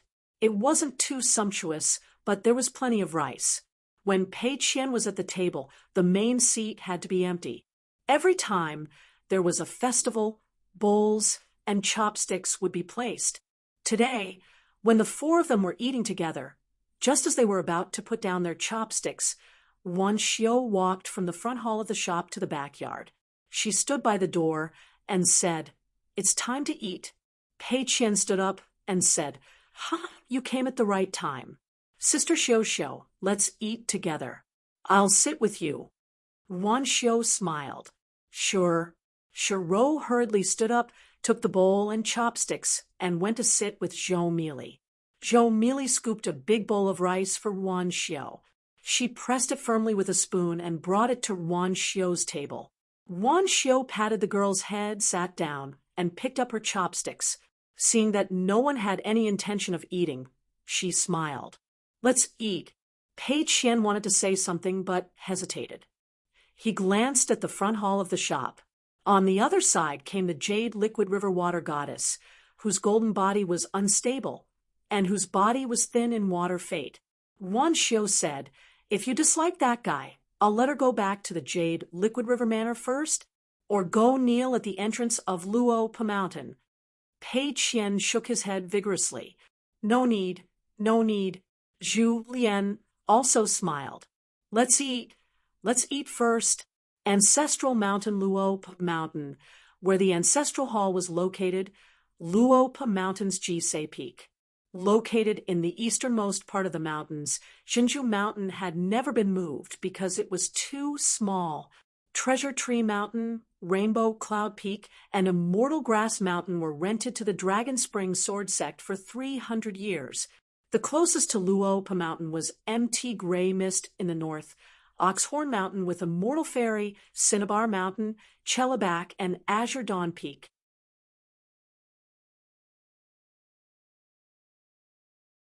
The westernmost part of the mountains was the Sword Prayer Platform and the newly acquired Yellow Lake Mountain. Luo Pa Mountain actually already had a total of 11 vassal mountains. Luo Pa Mountain, some tall trees attracted the wind. In particular, the Sioux family of Clearwind City had new grievances with Luo Pa Mountain, both old and new. After all, Clearwind City had drawn a clear line with Dali in the past due to their lack of understanding of the situation, selling off Cinnabar Mountain. They did not care about the price at all, so it ended up in the hands of Luo Pa Mountain. Before the marriage alliance with the Yuan family of the Pillar State, Clearwind City could not care less about this. However, once the situation stabilized, they began to scratch their heads. After all, a Cinnabar Mountain was not some kind of dispensable benefit. They were even more worried that Cinnabar Mountain would become a thorn in the young emperor's heart, so they wanted to take it back very much. As a result, the Sioux family had contacted the new provincial governor of the Dragon Province, Wei Li, as well as the left assistant minister of the Ministry of Rights. The feudal officials of the local government and the noble officials of the central government all visited Luo Pa Mountain one after another. Unfortunately, they were all turned down by Zhu Lian. Zhu Lian was extremely polite to the new provincial governor of Huangting Kingdom, Wei Li, who had once been a provincial governor of Huangting Kingdom, when he took the initiative to visit Luo Pa Mountain. However, he was not so friendly with the official from the Ministry of Rights who had come to Luo Pa Mountain to discuss matters through the ritual. After all, Wei Li was only going by the book. He did not take sides with the matter of Cinnabar Mountain. Even if it was for the sake of his reputation, all he needed to do was get the provincial governor to come up the mountain. Even if the etiquette was sufficient, Wei Li still paid a personal visit. On the other hand, it was the minister-counselor of the Ministry of Rights who did not hold a high position and put on quite the airs. He was only an assistant minister of the Ministry of Rights, a subordinate official of a ministry. As soon as he arrived on Luopa Mountain, he said he wanted to take a look at the ancestral hall of Clarity Peak, so Zhu Lian did not give him any face. Because of this, Zheng Dafeng made fun of Wei Pai for an entire month. Utterly disgusting Wei Pai. In a fit of anger, Wei Pai wanted the minister-counselor of the Ministry of Rights to move his position. Did he really think the mountain lord of a province had no connections at all? However, Zhu Lian dissuaded him, saying it was a good thing to have an idiot like him as an opponent. He needed to be nurtured properly. In fact, the brave but timid foreign sword cultivator Cui Wei was at the bottleneck of the Aurus Core realm. Logically speaking, Cui Wei could also challenge the Jade Liquid River. However, Zhu Lian felt that it was a pity to use such a useful talent too early. The Su family of Clear Breeze City was not enough to make Luopa Mountain flustered. In the future, when Cui Wei drew his sword, he needed to be at the bottleneck of the nascent Soul realm or even at the pure Jade realm. He had to succeed in one strike and make his opponent die without knowing the reason. Cui Wei had already quietly returned. Of course, there was a prerequisite. Cui Wei had to truly acknowledge Luopa Mountain. As for what the little girl Yuan Bao said, what was her biggest mistake?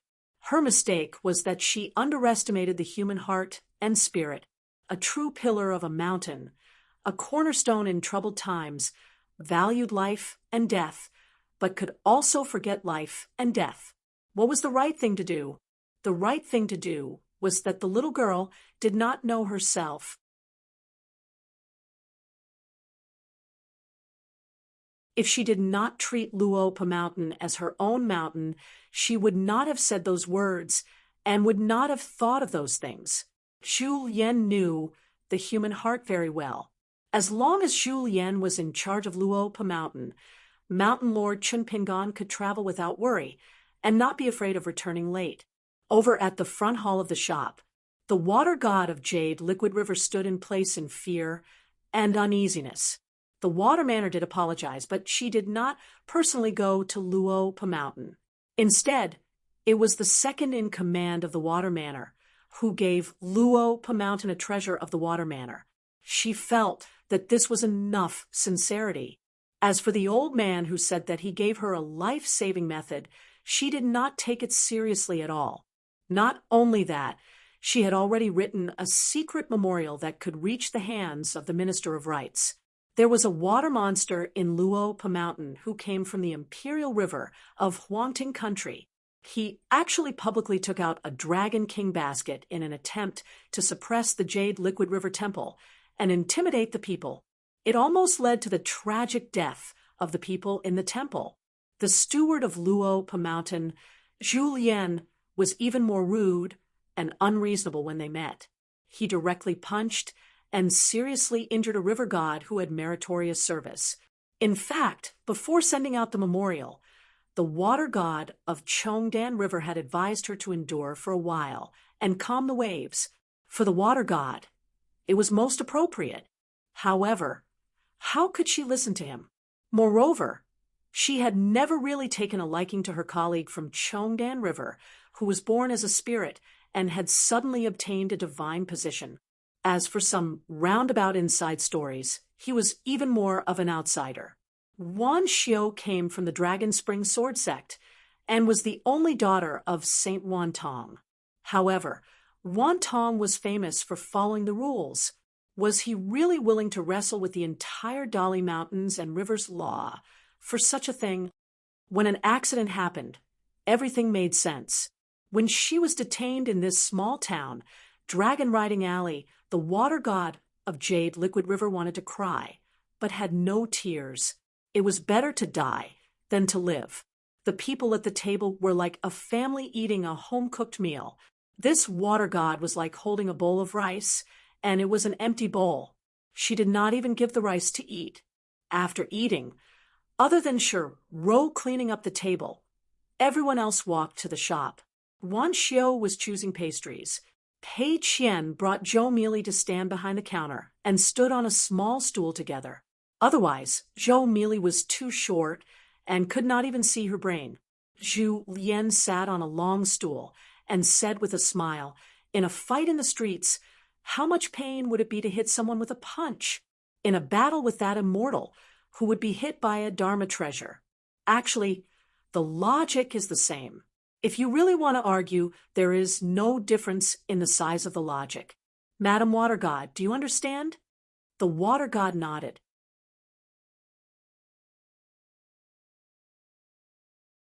She pretended to understand when she didn't. Even if she understood, she didn't recognize it. However, the situation was forced. What else could she do?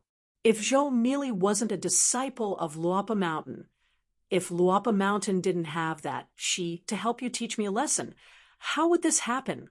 In the end, both sides were on the same side. They were using their strength to suppress others. Wan Xiu, who had her back facing everyone, frowned. Zhu Lian smiled and said, "Pei Qian brings Xiaomi to the back." Pei Qian nodded and patted Xiaomi's head. The water god immediately knelt on the ground and faced the counter. "I know I'm wrong." Pei Qian scratched his head and said helplessly, "Why is it so difficult? Isn't it just a sincere apology? Is it that difficult? Why do you think that you have enough etiquette and superficial skills? Is everything enough?" Then Pei Qian leaned on the table. "I don't like this. Originally, it was such a simple matter. Wouldn't it be fine if the Water God residence official apologized to Xiaomi? In the end, be it the old woman or the officials, they were so scheming. It's fine if they don't admit their mistakes, but all of them have evil intentions. They're like a bunch of black seaweed scaring people. What are they doing?" Zhu Lian smiled and said, "You're wrong. This is really the most difficult part for us. If others see and hear this, they will think that we are unforgiving and making a mountain out of a molehill. And what makes you even angrier is that the compassion of these people is not a bad thing. On the contrary, it's the bottom line of the world." Pei Qian's head hurt when he heard this. He said unhappily, "But we can't just blow up like this. If we kill a water god, how will outsiders view our Luopa Mountain? You already said that outsiders will help the Jade Liquid River. Besides, I also feel that even if this water god says that she won't admit her mistake, they won't beat her to death.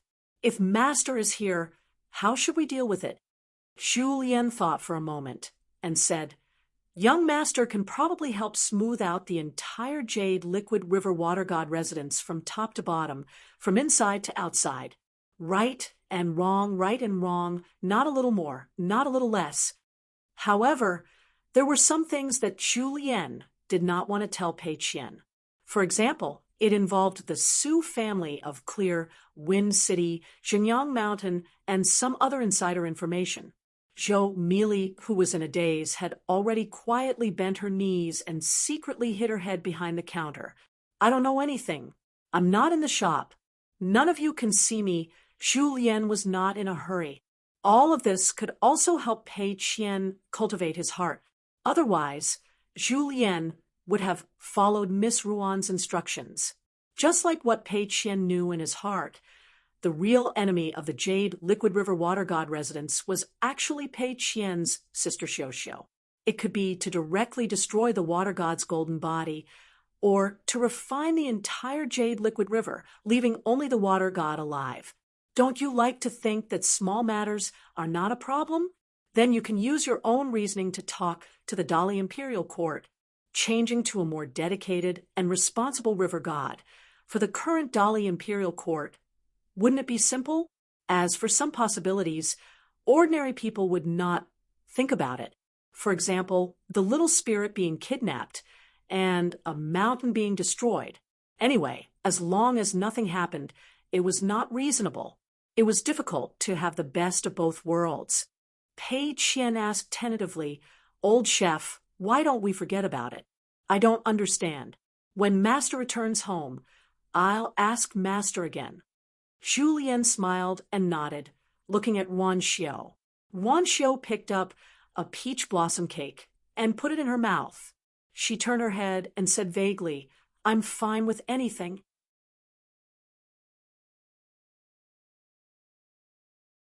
Wan Xiu looked at the water god who was kneeling on the ground. Why aren't you leaving? The water god left in a hurry. She hated the Su family's guardian of Clear Wind City and hated the subordinate who caused trouble even more. As for Luopa Mountain, she did not dare to hate at all. As for that Wan Xiu, she did not even dare to think about it. Zhu Lian said to Pei Qian, the matter of cultivation is not to be unreasonable, but to be more reasonable. If it is within your power, help the weak to reason clearly. This has to do with cultivation. If the realm is high enough, the fist is the reason. There is a world of difference between the two. Then Zhu Lian smiled again. Just take it slow. Everyone's good deeds may be big or small, but a good heart is just a good heart. There is no difference. Wan Xiu continued to choose the pastries and said, it's actually not that complicated. Pei Qian asked, Sister Xiu, what do you mean? Wan Xiu said, cultivate well. Zhu Lian was relieved. He was really afraid that this Miss Wan would say some shocking pure reason. Wan Xiu picked up a pastry and said with a smile, fresh pastries are indeed delicious. Pei Qian was a little worried. I cultivate like a turtle crawling. Zhou merely poked her head out and said, actually, turtles swim and run ashore. They are very, very fast. At the Mute Lake, I chased them many times. Pei Qian reached out and pressed Zhou Mealy's head. What's going on? Zhou Mealy shook her head and suddenly thought of a small question that she often thought of, but forgot. Why do people like to bully others? Zhu Lian laughed involuntarily. This question was really not easy to answer. Wan Xiu said, when people are hungry, they eat everything. Zhou Mealy laughed. Sister Xiu is still the best. You only like to eat pastries. Zhu Lian did not speak. Pei Qian blinked. Wan Xiu smiled. A master and a servant girl, 2 riding horses in the snowy south. Their destination was the southernmost old dragon city of the Aquarius continent, but the 2 horses took many detours. They traveled through Clear Breeze City, Sioux family's Fox Country, and also passed through Stonehair Country and went to Book Slip Lake. The young man sat on the horse's back and was dozing off. The servant girl's horse only dared to follow behind and did not dare to ride side by side with the man. Song Jisen from Clay Bottle Alley had a servant girl following him. Ma Ku Xian from Apricot Blossom Alley also followed suit. He took in a servant girl and named her Shu Jian. The servant girl behind him, Shu Jian, probably would not think that the real reason why she was able to survive was because of this. On the road to the south, there were no more sneak attacks, because those who were willing to stand up for her were all dead. The world of the Aquarius continent gradually stabilized from chaos. But on this road, because Ma Ku Xian did not take the immortal ferry boat and only rode on horseback, he did not like to walk on the main road.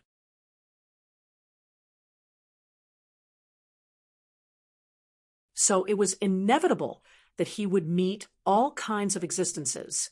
There were mountain and swamp cultivators who did not know where to go, demons and ghosts. There were also mountain and swamp cultivators who were afraid of being marked as obscene shrines.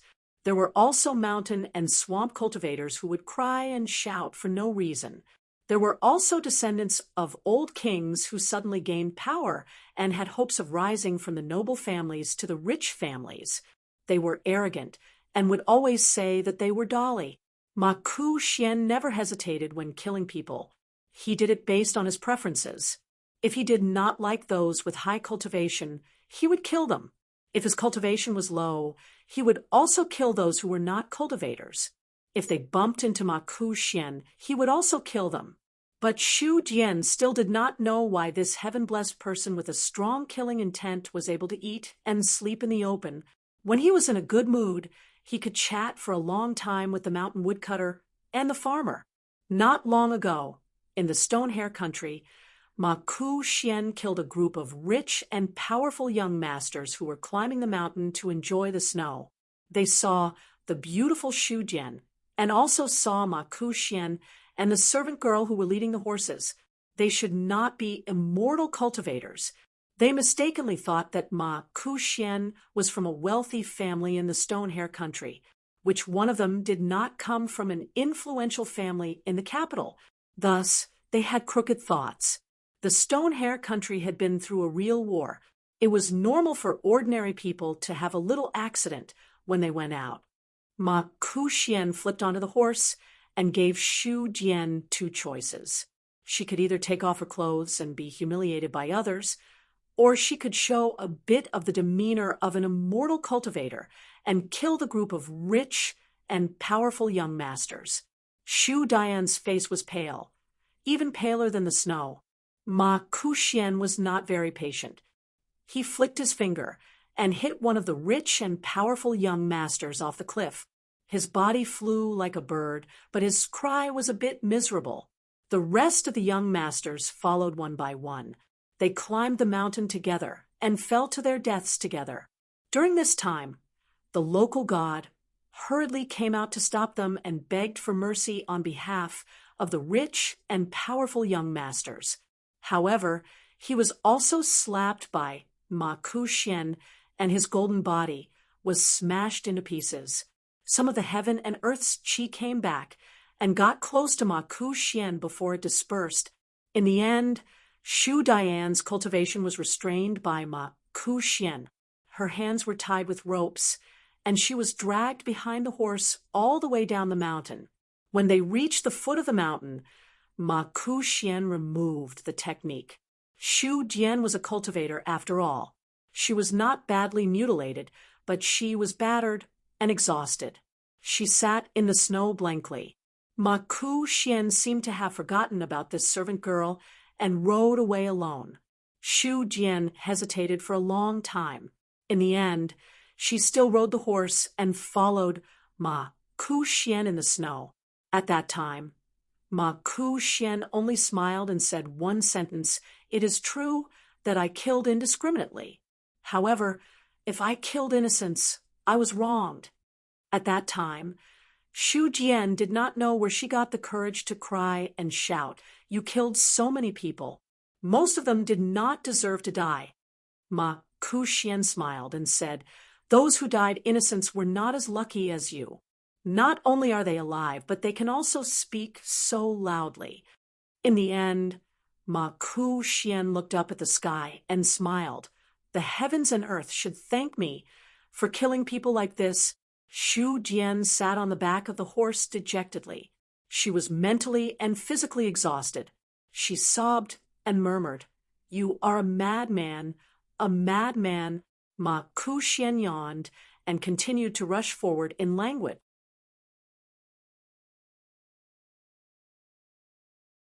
Xu Jian silently told herself that she could not die.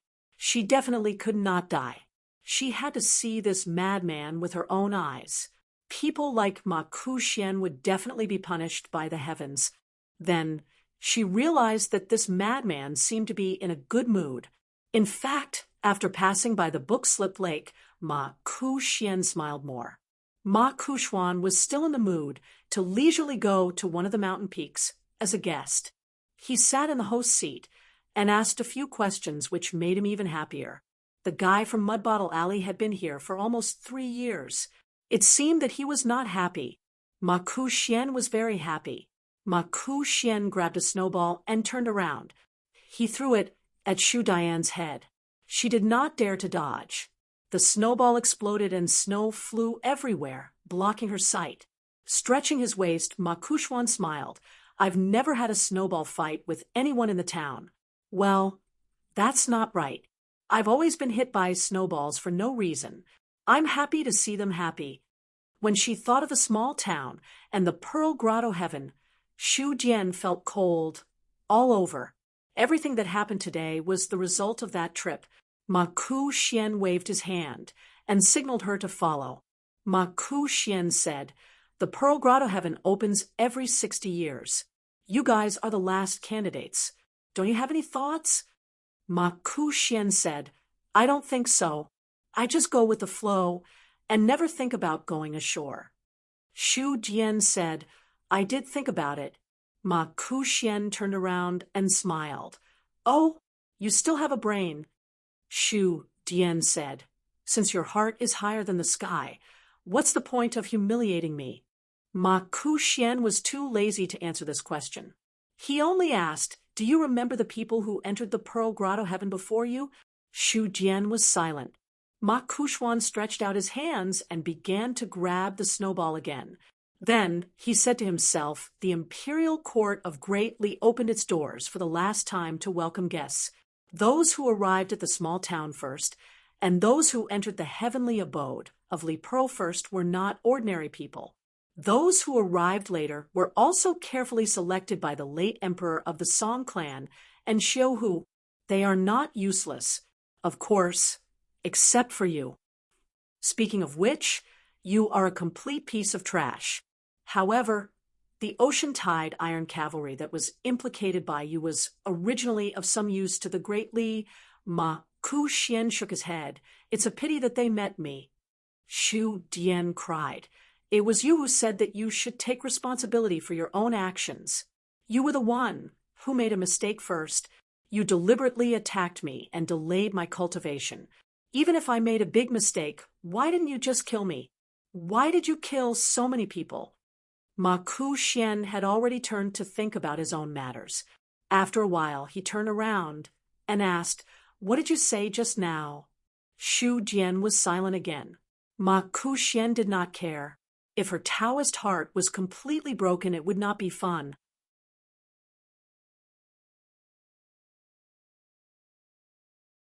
Ma Kuxian suddenly asked, why don't I take in a disciple who will definitely like you in the future and let him avenge you? Shu Jian was stunned. Ma Kuxian was in high spirits. He felt that this seemed to be interesting. What do you think? I promise that I will not kill him before he kills me. After that, I will not kill you. Just watch the show. I only want to remind you of one thing. Do not let him get what he wants easily. Don't make it real and fall in love with him. I don't care about this. However, if you do this, he might get tired of you and kill you to show his loyalty to me. At that time, you two will die together. Are you trying to discuss me? Shu Dian stared at this madman. Cultivators were emotionless and had few desires, but how many would be as extreme as the man in front of him? Ma Kuxian curled his lips. When you have thought it through, tell me. I will definitely fulfill your wish. Ma Kuxian weighed the snowball in his hand and looked into the distance. The wind and snow were everywhere. The road ahead was vast and desolate. Ma Kuxian's thoughts drifted away. That year, when the bumpkin from Clay Bottle Alley ran to the small town gate to receive the letter from Zheng Dafeng, Ma Kuxian had also left Apricot Blossom Alley and looked at the gate from afar. The scene that Qin Pingan saw outside the gate, Ma Kuxian naturally saw it too. Previously, the only upper five realms wild cultivator in Aquarius continent, Lu Lao Cheng's only direct disciple, Yun Lin Jiang clan's descendant, Jiang Yun. This guy had obtained the fortune from the Iron Lock Well. The prince of the Great Sui Kingdom, Gao Xian, bought the golden carp from Lier and also obtained a Dragon King basket for free. Later, the Great Sui Kingdom and Dali signed an alliance, and Gao Xian became a hostage living under their roof and studied at Cloud Mountain Deer Academy. In the future, he would most likely become the emperor of the Great Sui Kingdom. Fu Nanhua, the next city lord of Old Dragon City, Yunxia Mountain, Kai Qinqian, that Yunxia Mountain was one of the few immortal mountains in Aquarius continent that cultivated Buddhism, and now it had become one of the four major sections. The cultivators of Yunxia Mountain had always been proficient in Buddhism and building temples. They all went down the mountain to assist Dali's officials and rebuilt temples in various Dali vassal states. Wasn't it glorious? Zhengyang Mountain, the moving mountain elder ape, protected a little girl. What was her name again? Tao Zi? He remembered that at such a young age, she looked like a mountain person. There was also the mother and son of the Su family from Qingfeng City. Later, Relying on the marriage of the daughter of the first wife to the son of a concubine, they finally connected with the Yuan family of Dali through marriage and became in-laws. Now, they were also the sex candidates. Ning Yao, Gao Xian, an attendant eunuch, Jiang Yun, Fu Nanhua, Kai Qinqian, moving mountain ape, Tao Zi, the Su family's woman from Qingfeng City with a child in a bright red robe. At that time, the young man from Mud Bottle Alley, who was earning money to deliver letters, stood at the door, and a group of people stood outside. Both sides of the sect, no one would have thought that they would have so many grievances in the future. What Ma Ku-xian regretted the most in the past was that the Clear Breeze City had been too soft. That old beast, the mountain-moving ape, was even worse. Whether it was Lu Xianyang or Qin Pingan, none of them had been able to kill him. Ma Ku-xian sighed. Below the mountain peak, there are actually people with a little bit of brains and the depth and precision of their calculations. They only lack height. This is what smart people hate the most. They can see it with their eyes open, but they can't get there.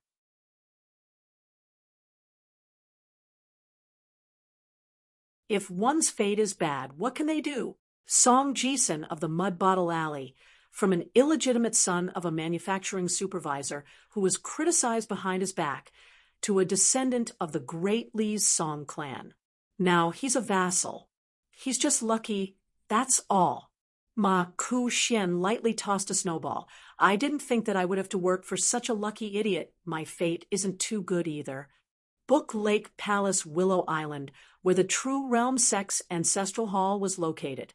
When Jiang Shangzhen killed his way back to Tong Yi continent from Aquarius continent, the entire continent was turned upside down. Not only Jade Gui sect, but the entire continent's structure also changed.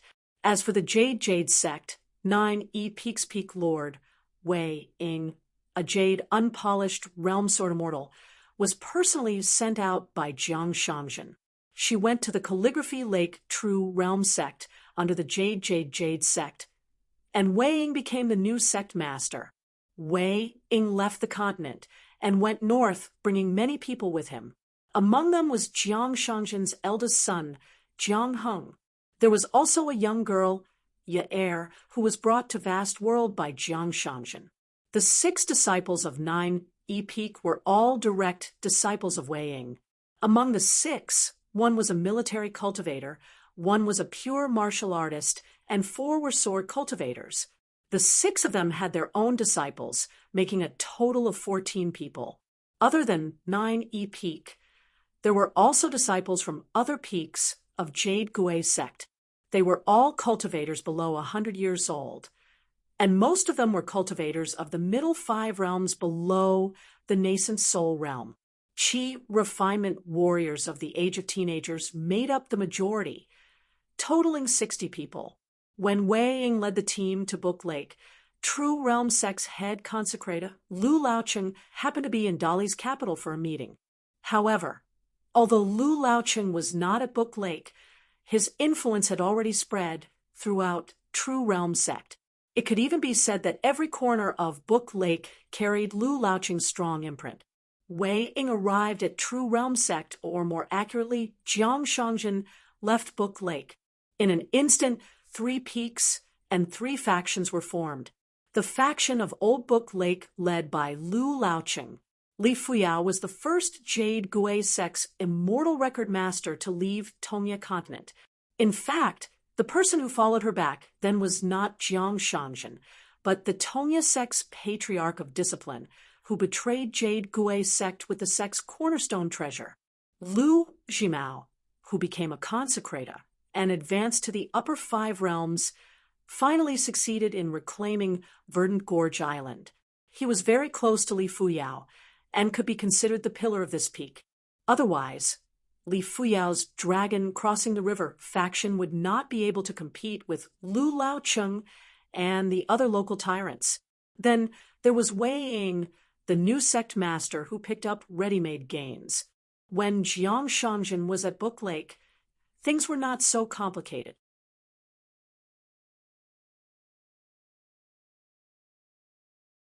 What was mine was mine. and what was yours was still mine. After Wei Ying arrived at Book Lake, she did not do anything. In any case, True Realm Sect had already established regulations on how to settle this group of Jade Gui sect cultivators.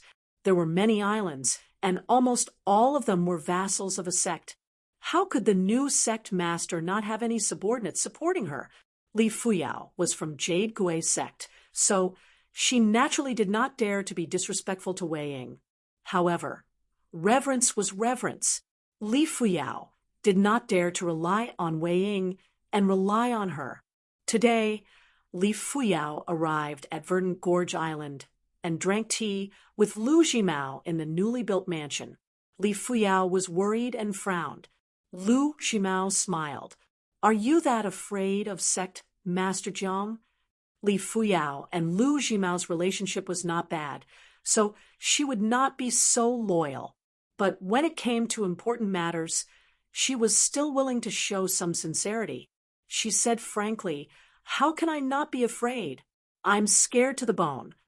Lu Jimao nodded. "It's not just you and me. Lu Laocheng is actually afraid too. So let's just leave it at that. Do what you have to do. If you can survive, you should thank the gods." Li Fuyao smiled bitterly. "What else can we do?" Even though Jiang Shangzhen had established a lower sect at the Calligraphy Lake, returned to the Tongya sect, and became the sect master of the Jade Medallion sect in one leap, he did not care to speak to Li Fuyao at all, nor did he give her any instructions. He acted as if Li Fuyao could do whatever she wanted. Without even saying goodbye, he returned to the Tongya continent alone. But Li Fuyao was still cautious and conscientious. She did not dare to make any small moves. She scrupulously adhered to her duties and guarded her original territory. She did not want to lose anything or fight for anything. Even though Wei Ying was publicly acknowledged as the most talented person in Jade Gui sect, the owner of Jui Peak, and the current sect master of True Realm sect, Li Fuyao still did not dare to overstep her boundaries. She could only bite the bullet and be the villain who did not know what was good for her, in charge of restricting Wei Ying and Lu Laocheng. The reason was simple. She was afraid that she would not even know how she died. Li Fuyao even felt that it would not be strange if Wei Ying died at Calligraphy Lake one day. For example, she died in seclusion, accidentally fell into the water and drowned, or choked to death while eating a bun. This was because Li Fuyao did not know what Jiang Shangzhen wanted, what he would do, or what he was after. Instead, it was Wei Ying who showed off her abilities. Some of her thoughts were traceable. On the other hand, Jiang Shangzhen was always a man who was right in front of her, yet far away. What was even more terrifying was that Jiang Shangzhen was clearly far away, yet seemed to be right in front of her the next moment. Back then, Jiang Shangzhen left Jade Gui's sect in a fit of anger. It was rumored that Du Mao had personally invited Jiang Shangzhen to join Tongya sect. He promised that Jiang Shangzhen, who was only at the Golden Core realm, would be the next sect master of Tongya sect, once he ascended to the upper 5 realms. Jiang Shangzhen asked Du Mao if he would die if he did not agree. Du Mao laughed and shook his head. Jiang Shangzhen did not agree and continued to travel north, all the way to the North Continent. However, it was said that on his way back, Jiang Shangzhen deliberately took a detour and did not take the land route. He chose to sneak south by sea. However, he was still intercepted by a pure jade realm cultivator of Tongya sect. He was then chased for tens of thousands of miles. In the end, Jiang Shangzhen landed on the shore like a beggar. The pure jade realm cultivator disappeared without a trace. Until today, Jiang Shangzhen did not explain the reason. Tongya sect did not ask about it either.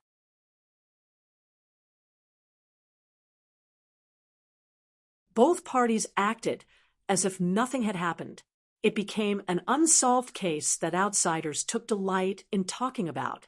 Before the True Realm sect could gain a foothold in the Aquarius continent, Jiang Shangzhen, as the sect master, gave up and went sightseeing. The second time he went to the North Continent, he did nothing but bring back a baby in swaddling clothes.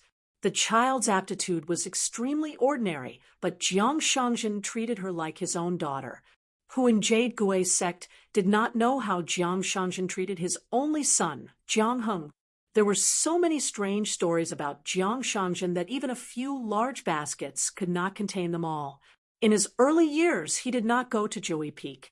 Everyone thought that Jiang Shangjin had no fate with the title of sect master in this life. However, contrary to everyone's expectations, he replaced the Tongya sect's patriarch of justice who defected to Jade Gui's sect and became the sect master of a lower sect. Now, he even made an exception and became the sect master of Jade Gui's sect. After becoming the sect master of the True Realm sect, this guy, who had single-handedly wreaked havoc in the North Continent, had inexplicably started behaving himself with his tail between his legs. Then, after becoming the sect master of the Jade Medallion sect, just when everyone thought that Jiang Shang was really going to make a move on the Tongya sect, he personally made a trip to the unstable Tongya sect and took the initiative to ask for an alliance. Li Fuyao asked, "When will Lu Laoqing return? Will he join forces with sect master Wei to deal with you and me?" Lu Jimao smiled and said, "Are you overestimating yourself and me? Underestimating Lu Laoqing and even more so sect leader Wei?" Li Fuyao was a little annoyed. She nodded and said, "Indeed." Lu Jimao said, "We so-called smart people always feel that there are benefits everywhere and can be picked up easily. Therefore, we always want to do more things. Actually, smarter people should know from the start that they can't do anything." Li Fuyao thought for a moment. "I'm not as good as you." Lu Jimao smiled and said, "It's not that you're not as smart as me. It's just that you're a qi refinement warrior born in the mountains and lakes. You like to think more. Immortal masters of the big sects have nothing to worry about. On the path of cultivation, they don't have to cultivate their minds too much. They follow the prescribed order and ascend to the heavens step by step, while cultivators can't do it. If you think about a small matter too simply, you'll be doomed eternally. Do you know what the most annoying thing in my life that I still can't let go of is?" Li Fuyao shook her head. Lu Jimao said, "It was when I became a third realm qi refinement warrior. Because of my stupidity, I lost an inferior grade spirit weapon. I only felt that the world was dark and my life was over. I almost couldn't recover from the setback, and my Tao was cut off."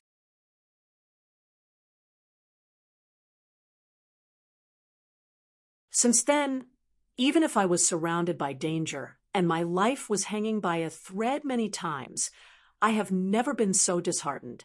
Li Fuyao said sincerely, "It's really unimaginable."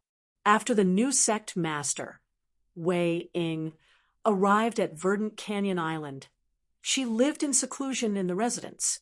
Since Wei Ying had nothing to do, she created a landscape painting in the main hall and drew circles on it. For example, she drew the Northern Peaks cloud pinning Mountain and Dragon Spring Sword sect together, the Middle Peak and Lakeview Academy together, the Southern Peak and Old Dragon City, the East Peak and Marshall Mountain, the West Peak and Wind Snow Temple, the Jiang family of Cloud Forest, and Qing Wan Country. Wei Ying raised her head and smiled. "High Official Lu, there's no need to bother about those complicated formalities. Just enter the residence directly." Lu Laoqing came to the main hall, and Wei Ying casually scattered the painting. Lu Laoqing only took a glance at the painting. Wei Ying and Lu Laoqing sat down together. Wei Ying did not sit on the main seat. Instead, she sat on the left and right, facing each other. Lu Laoqing said, "It's very rude of me not to welcome you, sect master." Wei Ying smiled. "For cultivators like us, we just have to ask our hearts." Although Lu Laoqing had signed a secret agreement in Dali's capital, Wei Ying was the new sect master and had the right to know. It did not affect the contract. After Wei Ying heard it, she said, "Imperial Tutor Chui is fascinating. Since True Jing sect chose Aquarius Continent, we should do our best." Other than leaving some Dao seeds, we should fork out money and manpower. High Official Lu, you can immediately reply to Emperor Dali, including me, Lu Jimao, Li Fuyao, and all the cultivators of true Jing sect other than the Dao seeds. All the vassal forces can be mobilized by Dali Imperial Court. Lu Laocheng was silent for a moment. He stood up and cupped his fists. Sect Master is farsighted. Wei Ying stood up and smiled. High Official Lu, I have a request. Lu Laocheng did not ask and nodded. Finally, Wei Ying took a long sword from the table and left the residence with Lu Laocheng. They found a woman strolling by Gong Willow Island. Sui Yu. Lu Laocheng was actually confused. He did not know why this young sect master wanted to see Sui Yu and had to show up with him. Wei Ying walked to her side. If you don't bring High Official Lu, I'm afraid you'll die for nothing again. As for why Sui Yu could live, Wei Ying would not ask. As for why he did not follow Jiang Shangjin back to Jade Gui's sect and avoid her, Wei Ying would not ask, because the answers or the truth of many things in the world were not important at all. Sui Yu stopped. Are you done? Wei Ying smiled. No matter what, to be able to meet again so soon. Very surprising. Wei Ying raised the long sword in her hand. This is your infatuation sword. I picked it up for you. Its rank is not high, but its name is very good. Wei Ying lightly tossed the long sword to Sui Yu. Sui Yu did not catch it. When the long sword fell to the ground, she kicked it into Book Slip Lake and fell to the bottom of the lake. When my realm is high enough, I will retrieve the sword. Ooh. Wei Ying nodded. Okay. Sui Yu continued forward. Wei Ying stayed where she was. That Uncle Jiang had only told him two things, neither of which had anything to do with the great cause of True Realm Sect. One thing was to not provoke Sui Yu. The other thing was to take good care of the child that he brought back from North Continent. All the expenses were to be recorded, and the Jiang family would naturally pay back double. Wei Ying agreed, looking at the back view of the lady who was walking further and further away. Wei Ying started to look forward to the Q-sword match, hoping that she would not have to wait too long.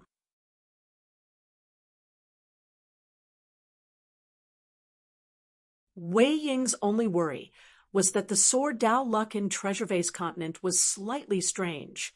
It would affect her own Dao. In an alley, a white-robed young man was playing chess to earn money. He had already earned a lot of copper coins, and his dinner was settled. As for the chessboard and chess pieces, he had won them from a comrade. The latter lost everything and cursed as he left. Beside the white-robed young man, there was a wooden-looking child. Cui Dongshan looked at the sky. It was about time. He rolled up his clothes and left the alley. As for the chessboard and chess pieces, he let the child carry them in his bag. Relying on the money he earned, Cui Dongshan ate some food and found an inn to stay in. Cui Dongshan took out a piece of white paper and laid on the table. Holding a brush, he lightly tapped on the table.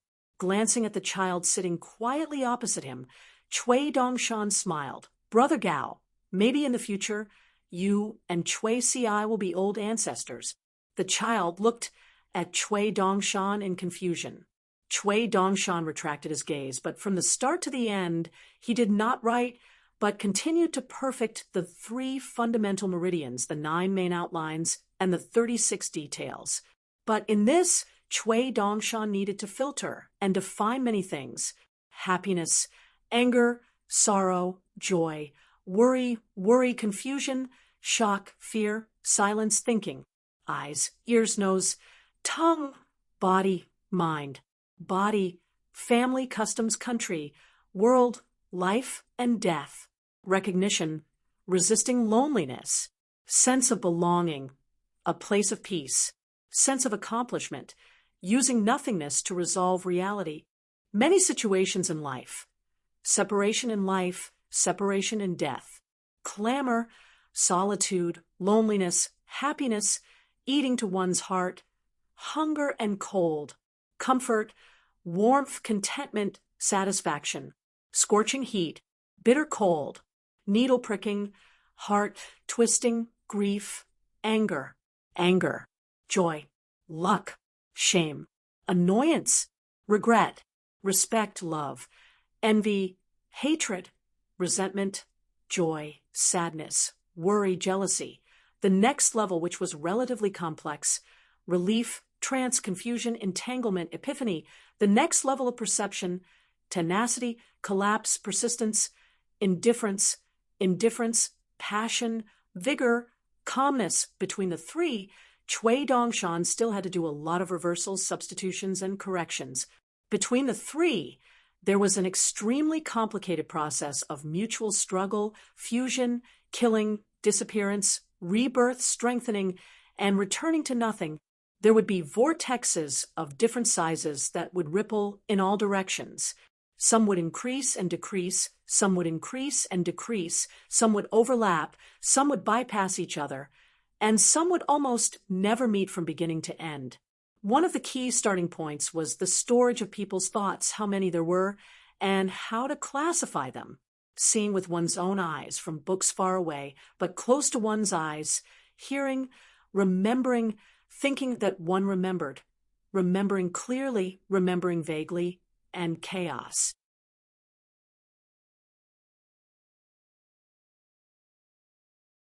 Occasionally it would be triggered, but only at some critical moments. For example, the playing of Go, the theory of fixed patterns, and the sudden flash of inspiration were the hands of immortals. Therefore, the second thing was derived from this, which was to determine a trigger mechanism. Only in this way there would be the words and actions, the poems and songs, the ups and downs of people's hearts, and so on. There was nothing in the world that was purely motionless and silent. Everything was pieced together. Countless tiny things became visible to the naked eye. Every tiny thing became a dreamlike life. Books would turn yellow, mountains would rise and fall, plants would grow and wither, and people would grow old and die. Chui Dongshan had been gently tapping the end of the pen on the table, staring at the blank piece of paper. During his travels to the Great Sui Kingdom, he had taken out 3 items: a bowl of water, a stone, and a tree branch. He had also joked with the teacher and little treasure bottle about how many times a mortal teacher would have to be reborn in this lifetime, and how many times he would have to quietly switch between life and death. The stone was like a person's body, but also like a mountain. It carried all things and was a world. In fact, it had always been in a state of relative stillness. The water in the bowl was the flow of thoughts. The tree branch was the fundamental meridian where the rules of the great Tao operated. All these years, Chui Dongshan had actually been competing with him on these matters. Just the more general 7 emotions and 6 desires were, in fact, far from enough. The first porcelain man that Chui Dongshan had created, the study boy Chui Ci, who was brought by Li Shixing, could be considered to be proficient in general calculations. However, when it came to emotions, he was still very weak. To put it simply, his meridian was too weak, and it was difficult for him to have a sense of belonging. Also, his soul was too simple, and the bottleneck of the great Tao was too great. Even becoming a Jindan cultivator was an extravagant hope. However, this brother Gaub in front of him had more thoughts, and his meridian was clearer and more stable. In the future, not only would he be able to play chess, but he could also cultivate to the nascent soul realm bottleneck. He could also write poems and create everything related to emotions. He could also sincerely believe that he was a real person. In this world, there were no illusory things. Everything was traceable. Therefore, when those so-called talisman puppets met Chui Ci created by Chui Dongshan, especially Brother Gao, they all had to kneel on the ground and call out ancestor. However, even so, there was still a big gap between Chui Dongshan's expectations. Firstly, the cost was too high. Secondly, the bottleneck was too great. Thirdly, Chui Dongshan's real concern was that he would repeat the mistakes of God and man Chui Dongshan's side, and felt annoyed. He called out to Brother Gao and let the child carry him around the room. Chui Dongshan swung up his snow-white sleeves with one hand and patted the child's head with the other. He imitated the senior sister's words and said happily, "Little brother, why are you so obedient?"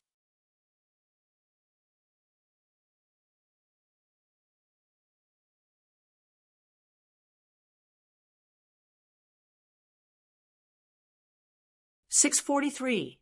In the southeast region of Aquarius continent, a white-robed young man stopped in a forest deep in the mountains. It was a riverbed that had been abandoned for many years. The traces of digging were obvious, but it could not be considered an old stone. The stream had dried up. Chui Dongshan jumped into the riverbed and used all his strength to dig out the soil, and finally dug out a stone slab that could barely be used to make an inkstone. He bent his finger and listened. The sound quality was not bad, and brushed away the soil. The more he looked at it, the more he liked it. It was something that could not be bought with money. Chui Dongshan took a deep breath and blew on the stone slab to smooth out the creases, fine cracks, and then used his face to rub it for a long time. The lines on the inkstone became even more exquisite. Chui Dongshan held it in his hands. The child squatted on the shore. His eyes were dull, as though he did not understand what Chui Dongshan was doing. When Chui Dongshan climbed onto the shore, he smashed the inkstone on the child's head, and finally, when Chui Dongshan reached the shore, he made the child walk on the stone slab and did not use his hands to hold it. Looking back at the riverbed, Chui Dongshan clicked his tongue to be able to swim and reach the shore, truly a hero. Along the way, he spent the night at a burial mound in the wilderness. He laid on the ground and used a small blade of grass to carve an inscription. Then a young scholar appeared. He squatted by the side and laughed. "I've seen him. Not bad. He is a good seed. My senior brother might really like him and be willing to accept him as a direct disciple." Chui Dongshan held the blade of grass and stared at the stone slab and asked, "Helping you return to White Emperor's city, shouldn't you thank me?" The young scholar was Lu Chicheng, who had gone to Book Lake's Cloud Tower City. Lu Chicheng laughed. "I should have been here to disrupt the situation of Aquarius continent. But now that I have not done anything, let's call it even." Chui Dongshan sneered. "Forget it. You have been locked up for 1,000 years. Don't you know how to break out of the formation? If I did not carefully select your body and help him open up a path, how could I accidentally let you out? Call it even.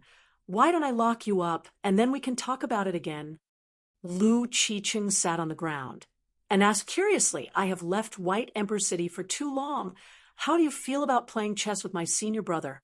Is his chess skill higher or lower than before?"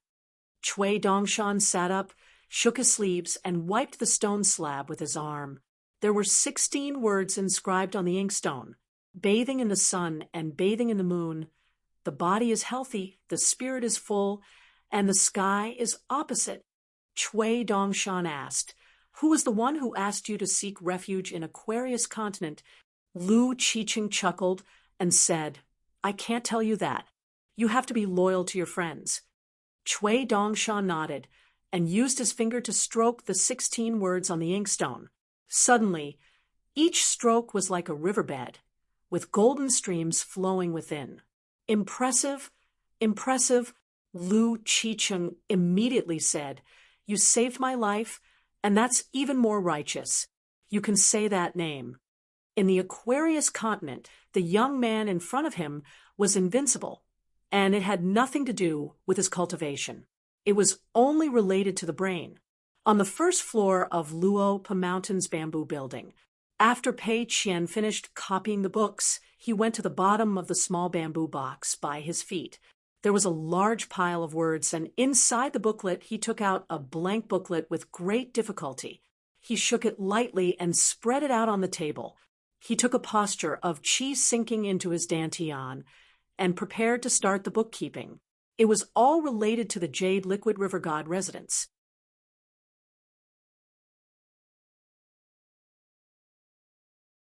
Zhou merely carried a small golden pole and ran into the house.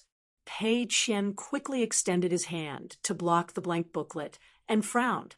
"Impudent. This is our Luopa Mountain's most important place. Don't you know how to knock before entering? Zhou Mili quickly ran to the door and knocked on it. Pei Qian said, "Come in." Only then did the black-clothed girl step over the threshold and run to the opposite side of the desk. She reported softly, "Old chef's brother, De Fong, went to Red Candle Town and bought a sack of books back." Pei Qian nodded. "We will check the books later. This is official business. And if we hurt old chef's feelings, we can't do anything about it." Zhou Mili stood on tiptoe and stretched her neck, wanting to see what Pei Qian was doing. "Right, what?" Pei Qian waved his hand. "Go to the door and stand guard. Except for Nuanshu, no one is allowed to come in." Zhou Mili made an "oh" sound, suddenly turned around and leaned on the table, frowning her thin yellow eyebrows, wanting to say something but hesitated. Pei Qian was puzzled. "What?" Zhou Mili lowered her voice and said, "We all know the little incense stick of the city god pavilion, and we are friends, right? He wants to replace my previous position of the right protector of the Riding Dragon Alley. Do you think he is qualified?" Pei Qian thought for a moment and shook his head. Yes, no, no. Although the two positions of the right and right protector of the Riding Dragon Alley are decided by me alone, but we can't just nod and agree when that little guy asks. Let's wait for a moment and test him first. Zhou Mili's face was sullen. She had patted her chest and promised him before. Pei Qian sighed. Okay, you go and tell him that I agree, but the responsibility is important, and he is not allowed to neglect his duty, and he has to come to me once a month. As for filial piety, forget it, he is just a poor little guy. Zhou Mili straightened her back. Yes, sir. A horse left the capital of the Great Sui Kingdom and traveled south. The young woman was dressed in red with a narrow saber and a silver blade strengthening gourd hanging on her waist. She looked up at the sea of clouds in the sky. She remembered that when she was young, she would look at the clouds casually and feel that they were fairies who loved to dress up, and they were changing their clothes.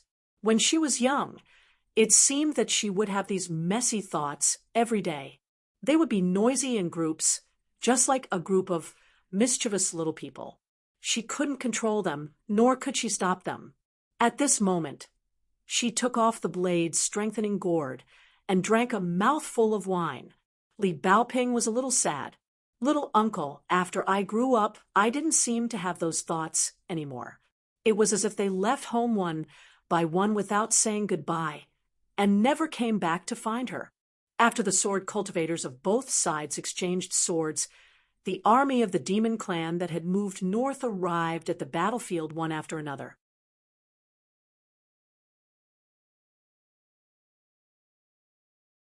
This time, the master of the Lotus Nunnery and the god in golden armor were in charge of the army. This was the first time that two sovereign stage demons had appeared on the battlefield to lead a battle together. The master of the Lotus Nunnery had refined half of the moon essence of one of the moons in the desolate world. Previously, on the battlefield, she had fought with Qin Chunan, a scholar from the Hassa continent who traveled the Great Wall of Sword Qi. There was no victory or defeat, but the master of the Lotus Nunnery was at a disadvantage, which was obvious. This had to do with the fact that neither side had used their full strength. Or perhaps it was because the situation on the battlefield was so complicated that neither side could use their full strength. There was only one great demon in charge of each of the previous 4 battles. They were the withered bone great demon Baiying, the sovereign of the old Yelyuo, Huang Luan, who liked to refine buildings to create cities in the sky, the bearded man in charge of the Great Wall of Sword Qi in the desolate world of Sword Qi, and the heroic hero Lu Cha, who was both friend and foe of Alliance. However, Lu Cha was even more pretentious than Baiying and the other great demons.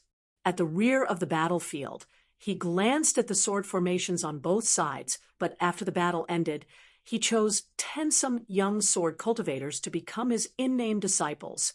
Lu Cha's first disciple and only direct disciple was the sword cultivator Zhu Gong.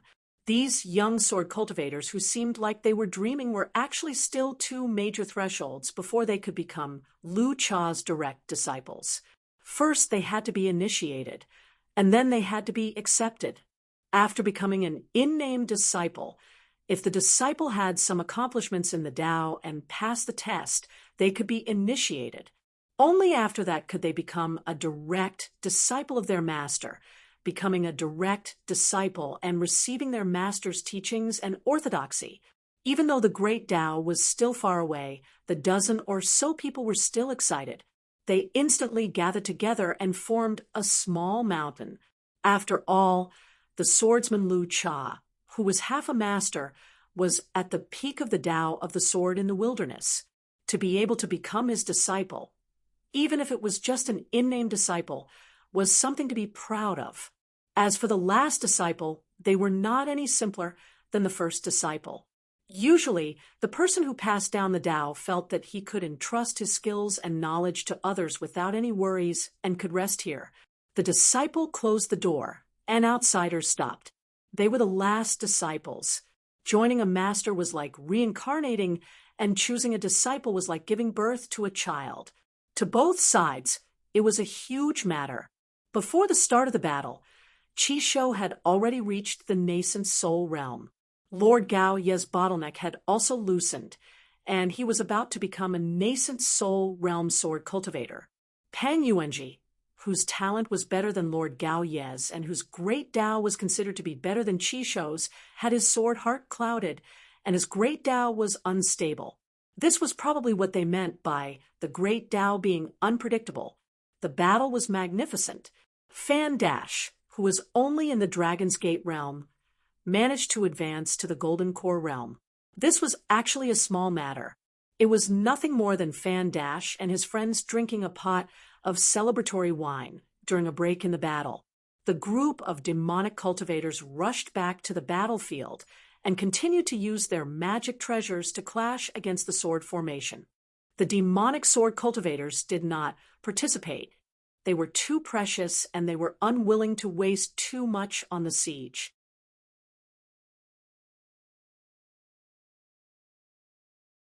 If the demonic cultivators of the wilderness who had yet to take human form were the most worthless copper coins, then the demonic cultivators who had opened their apertures and cultivated their Tao were the snow money.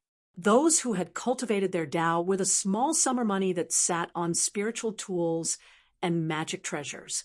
The demonic sword cultivators were the most protected grain rain money.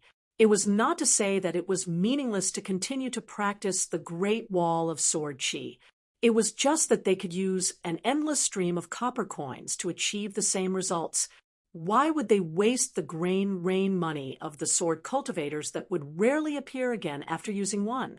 If it was in a vast world, the fact that the military camp dared to deploy troops like this and disregard the lives of ants and sent hundreds of thousands of them to their deaths, and their corpses piled up on the battlefield below the city was destined to go down in history.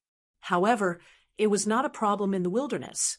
For the first time in the wilderness, there was finally a siege of ants. For this reason, there was a special bugle call that resounded through the clouds.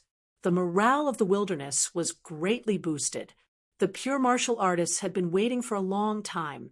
Their fists were upright, and they could finally use their fists to kill the demonic cultivators to their heart's content. The sword cultivators of the hidden officials' lineage were still in groups of 3. They took turns to go to the city and attack. Every day, the casualties of both sides were recorded in detail.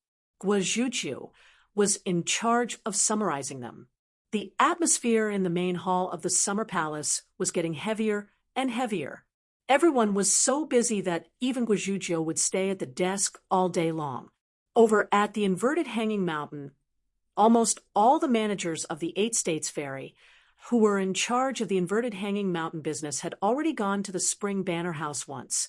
Yanming, Nailan Saihuan, Miyu Xiao Yunyan, and the direct disciple Wei Wenlong were also not idle. When it came to war, other than the killing on the battlefield was actually also in the account book. This was the Great Wall of Sword Qi and the 8 States Ferry. Both sides were trying to use a new method to trade, and there were many small conflicts.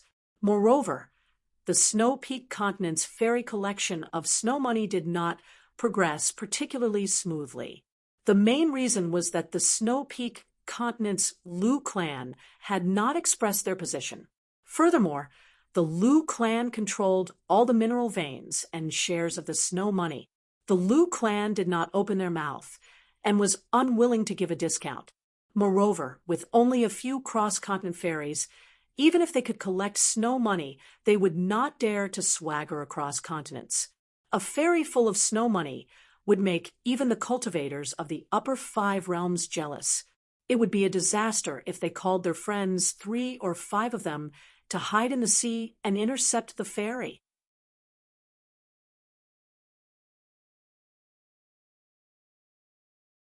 The Snow Peak continent's fairy did not dare to take such a risk.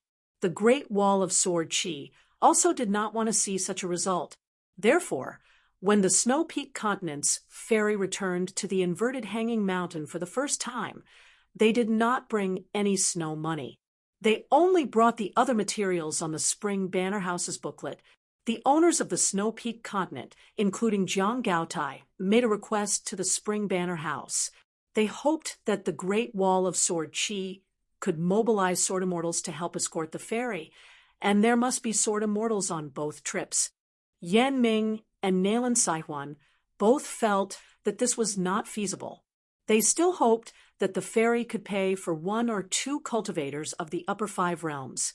After all, this kind of snow money business, as long as it was successful, the Snow Peak continent's fairy would make enough money. They should not expect the Spring Banner House to mobilize the sword immortals to protect them. Otherwise, a round trip plus the stopover in the Snow Peak continent, often half a year or even a year's time, a sword immortal would be far away from the Great Wall of Sword Chi. Xiao Yunyan gave a compromise proposal. Every fairy did not have to bet all on snow money. The Snow Peak continent was rich in materials and had a lot of profits. Small accidents in these big business deals required both parties to grind. As long as one link went wrong, the business deal would be considered a failure. It was already scorching summer at the Spring Banner House. The Great Wall of Sword Chi had no snow this winter. This made Guizhuzhou feel a little regretful. Originally, he had already agreed with his master to build 17 or 18 snowmen during the heavy snowfall. Every sword cultivator of the Hidden Officials line would have a share. The only thing that made the Hidden Officials line of sword cultivators feel a little better was that the young Hidden Officials flying sword, Hidden Official, which brought about a lot of criticism, dissipated on its own. Perhaps the criticism still lingered in their hearts, but they did not care about what to say. The war was tragic, and too many people died. As for Sword Immortal Cho Miao, Pang Yuanji, and Lin Junbai, they only dragged the real body of the Ascendant Realm Great Demon. They chose a gap in the war and went to the top of the city. They said that the Great Demon was hiding in the inverted mountain and was trying to cause trouble. The 3 of them followed the clues and found its roots. They decisively joined forces with several sword immortals, including Lu Ji, to kill it in the sea, killing an Ascendant Realm Great Demon. Of course, this was not a trivial matter. The Great Wall of Sword Chi was in an uproar. Countless people were cheering loudly. In the end, Lin Junbai could not bear to cut off the head and return the favor to the savage world. He bit the bullet and decided to keep the real body of the Ascendant Realm Great Demon and drag it back to the Summer Palace. After returning, the young Hidden Official saw the head of the Great Demon's real body. He could not stop smiling. He scolded Lin Junbai for being stingy and not being generous enough to ruin the reputation of the Hidden Officials line. However, he immediately kept the real body and patted Lin Junbai's shoulder heavily. He laughed like a thief who picked up money on the street and quickly put it in his pocket. Gu Jianlong and Wang Xinshui looked at each other. They knew that Lin Junbai, this lackey, would definitely be remembered by the Hidden Official. On this day, Qin Pingan left the hall of the Summer Palace. When he went out for a walk, Lin Junbai followed him. Chun Pingon smiled and said, "Do you have any ideas?" Lin Junbai said, "This matter is progressing smoothly for now. However, the biggest problem is not the buyer and the seller, but the view of the Academy of the Howren world." Chun Pingon seemed to be curious.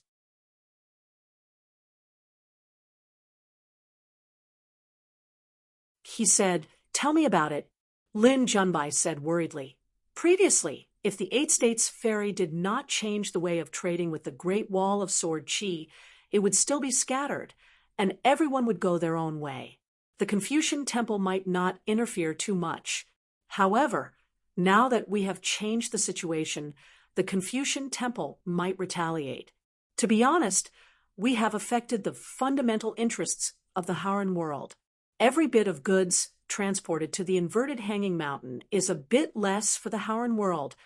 Chun Pingon nodded and said, "That's true." Lin Junbai asked, "Once the Confucian Temple orders to restrict the Eight States Ferry to the inverted hanging mountain and only allow goods to be transported to the Howren world, what should we do?" Although Lin Junbai was a swordsman, he had many spells. He formed hand seals with 2 fingers and used the talisman's local spells to form a mountain. He created a map of the Howren world that floated in the air and followed the 2 of them. Lin Junbai pointed at the map and condensed his chi into water. He drew new routes to travel between the various continents. The goods from the Central Divine Continent and the White Jade Continent can only be transported to the South Hassa Continent. The goods from the Liuxia Continent and the Jinjia Continent can only be transported to the Southwest Fuyao Continent. The ferries from the North Reed Continent and the Aquarius Continent can only be transported to the Southeast Tonya Continent. Even if the price to construct and reinforce the coastal defense of these 3 continents is 10 to 20% lower than the Great Wall of Sword Chi, I believe that the Eight States Ferry will have no choice but to comply.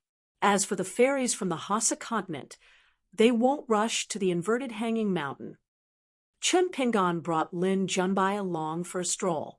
"Regarding this matter, Sword Immortal Cho Miao has already warned me about the worst-case scenario that you mentioned. However, I have no choice. I can't just sit back and do nothing because I'm afraid of the outcome. We'll take it one step at a time. Every time a ferry approaches the inverted hanging mountain, we'll treat it as an additional sum of goods. I just hope that the Confucian Temple will take some time to come to a conclusion." Lin Junbai asked, "Mr. Wensheng, can you speak to the Confucian Temple on such an important matter?" Chun Pingon shook his head and said, "It's difficult. The Confucian school values status. They're particular about having a good reason." Lin Junbai asked again, "Is it still not enough with the addition of mellow scholarchin?" Chun Pingon shook his head again. "Everyone has their own difficulties." Lin Junbai gritted his teeth. "I'll write a secret letter to my teacher. Can you help me say a few words?" Chun Pingon stopped in his tracks and said, "Remember, in the Great Wall of Sword Chi, you're just a sword cultivator, Lin Junbai."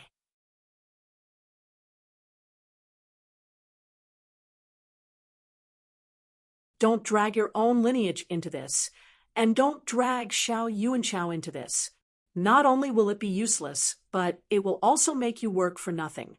It might even ruin things." Chun Pingon smiled. "I appreciate your kind intentions." Actually, Chun Pingon could have just nodded and agreed. Regardless of whether Lin Junbai was acting on impulse or scheming, Lin Junbai had already written a letter and sent it to Xiao Yuanchao via flying sword. Then the sword immortal would intercept it midway. Chun Pingon would first read the contents before deciding whether to keep the secret letter and keep it in the summer retreat temporary residence. It would be placed in a secret record that only the hidden officials could see, or it would be sent to the Central Divine Continent. However, after spending so much time together, Chun Pingon had a rough understanding of Lin Junbai's temperament. In order to achieve his goals, he would do anything. However, Lin Junbai's pursuit was not just for personal gain. He was ambitious, but also for the peace of the nation. Thinking of this, Chun Pingon confessed his intentions to Lin Junbai. He got him to write the letter and then go through the formalities. Finally, it would be filed in the hidden official's lineage. He would try to find an opportunity to let the world know of this little secret without leaving a trace. Perhaps one day, it would be the icing on the cake for Lin Junbai, who would return to the world. Lin Junbai was stunned for a long time before he sighed. Do you really want to do that? Chun Pingon smiled. Good intentions are rewarded. What's there to be surprised about? Doing good, without leaving a trace, is naturally the best. However, since the world is temporarily unable to be so pure, and the hearts of people are clear, then it's a little inferior. Didn't I hear that calligraphy and painting have the reputation of being inferior to the original? I think it's pretty good that it's like this. Junbai, regarding this matter, you don't have to feel bad. Doing good deeds with a pure heart is the only good deed. Lin Junbai thought for a while and did not feel awkward. He nodded and agreed readily. Chun Pingon said, if the Confucian Temple really wants to do this, it's not for personal gain or prejudice against the Great Wall of Sword Chi. Chun Pingon said helplessly, opening the door to the thieves is to beat the dogs behind closed doors. This can solve the problem once and for all. Since ancient times, the Confucian Temple has had this idea. However, this idea can be debated behind closed doors, but it can't be said to the outside world. Not a single word can be leaked. The burden of benevolence and righteousness is too heavy. However, which lineage will bear the blame for opening the door to the thieves?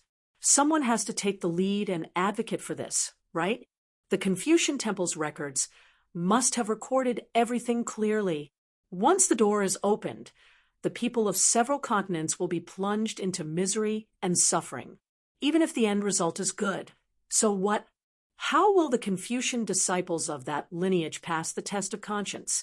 Will they be heartbroken and disappointed in the sages of their lineage? As a virtuous sage of the Confucian Temple, how can they treat human lives like grass? How is that different from those vile people who seek merit? Will the lineage's legacy of literature and Taoism not collapse just like that? As long as the fight for the lineage is involved, the sages can uphold the bottom line of the fight between gentlemen.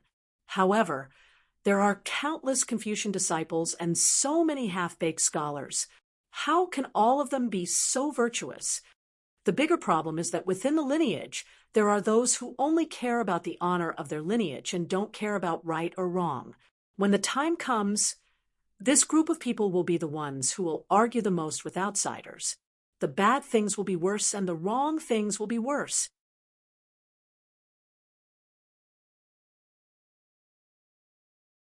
How will the sages deal with this?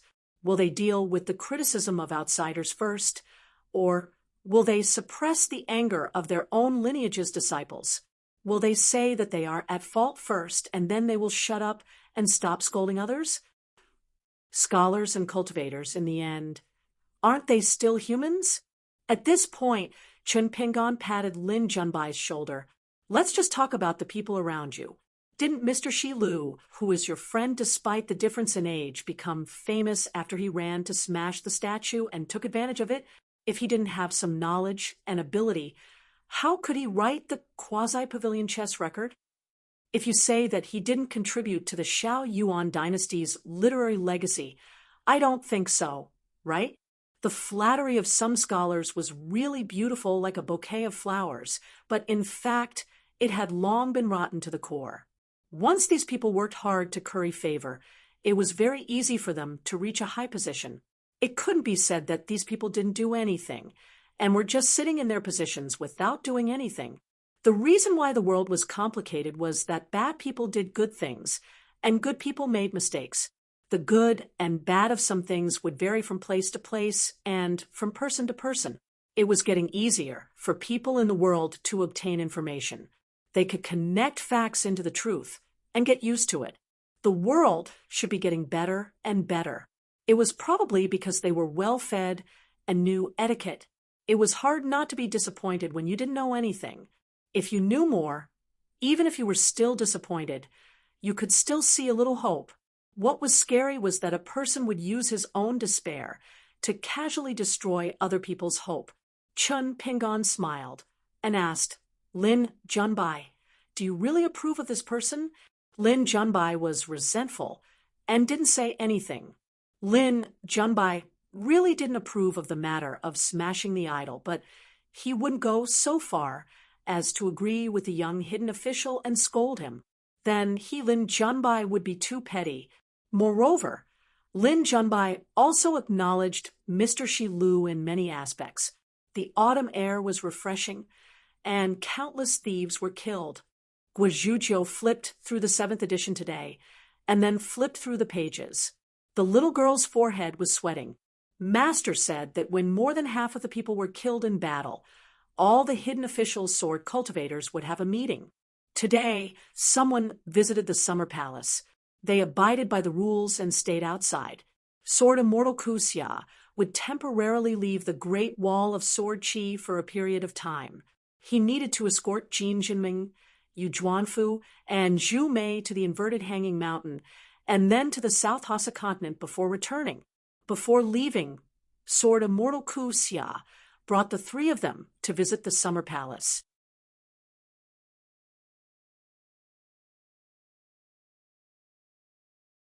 They had 3 young children with them. 2 of them were potential sword cultivators, and one of them was a rare candidate for a purely martial husband. Lin Junbai had obtained an exception from the hidden official and was allowed to send them off. It was obvious that Lin Junbai was special in the hidden official's heart. When Lin Junbai went to the gates of the summer palace, he was a little emotional. That Mr. Cui probably hadn't predicted today's events. Could it be considered that he had risked his life and tied his head to his belt? He had only managed to turn the tables on the chessboard that Mr. Cui had left behind because Mr. Cui hadn't placed another piece. At the gates, Lin Junbai bowed. He didn't take the initiative to say anything. It was a silent farewell. Yu Zhuanfu took the initiative to speak to Lin Junbai. This was the first time. Yu Zhuanfu smiled. Lin Junbai, don't die if you can. When you return to the Central Plains Divine Continent, you are welcome to take a detour and visit the Yu family. There are people of my generation in the family who are good at chess since young. Lin Junbai smiled bitterly. I implore Miss Yu not to be a crappy matchmaker. Yu Zhuanfu smiled. Let's talk when we meet. Lin Junbai hesitated, then took a step back and bowed. He said apologetically, Junbai apologizes to Miss Yu for some shady schemes in the past. Yu Zhuanfu smiled. Your master has good eyes. Unfortunately, this student's ability is lacking. Lin Junbai, since you are so straightforward, then I will definitely be your matchmaker. As expected. Mr. Cui was right again. That was close. Yu Zhuanfu might be a female martial artist who had been pressed by the hidden official to smash his head against the wall, but in reality, the Yu family's first wife's daughter was not simple. Yu Zhuanfu didn't say anything else. He rubbed the head of a little girl beside him. From now on, this little girl would be his disciple in name. She would learn martial arts with him, and they would travel the vast world together. As for the other 2 sword cultivators of similar age, their talents weren't considered top-notch in the Great Wall of Sword Qi, but they weren't vulgar in the vast world. As long as they were sword cultivators, which sect would complain about having too many. Moreover, they weren't considered top-notch only when compared to geniuses like Qi Shou Pang Yuanji Situeran and Guizhuzhou. Earth immortal sword cultivators in the vast world were still very rare. Jin Jinming said, Junbai, when we reach home, if you don't despise me for running away and still treat me as a friend, I will find you for a drink. Lin Junbai nodded. I do despise you a little, but if the wine is good, I will hold my nose and drink it before cursing you. The reserved Jin Jinming laughed out loud. She took a step forward and patted Lin Junbai's shoulder. The youth in front of me is the Lin Junbai in my heart, the #1 prodigy of our Xiao Yuan dynasty. Sword Immortal Ku Xia was very pleased. Zhu Mei was also somewhat happy. It should have been like this long ago. Zhu Mei's words were very concise. Lin Junbai, let's meet at home. Lin Junbai smiled and nodded. After entering the door, Chun Pingon leaned against the screen wall. He was holding the blade-strengthening gourd and was drinking wine. He said softly, Junbai, if you leave the Great Wall of Sword Qi now, you will have profited greatly. You haven't lost much. Next, you can earn more, but you can also lose a lot. Generally speaking, you can leave the gambling table. This white-clothed youth from the Central Plains, a genius sword cultivator, was a little proud. I've made a big profit. Lin Junbai smiled again. Besides, I've calculated that hidden official will not let me die at the Great Wall of Sword Qi. Chun Pingon asked, outside the door. You will naturally still be calculating people's hearts.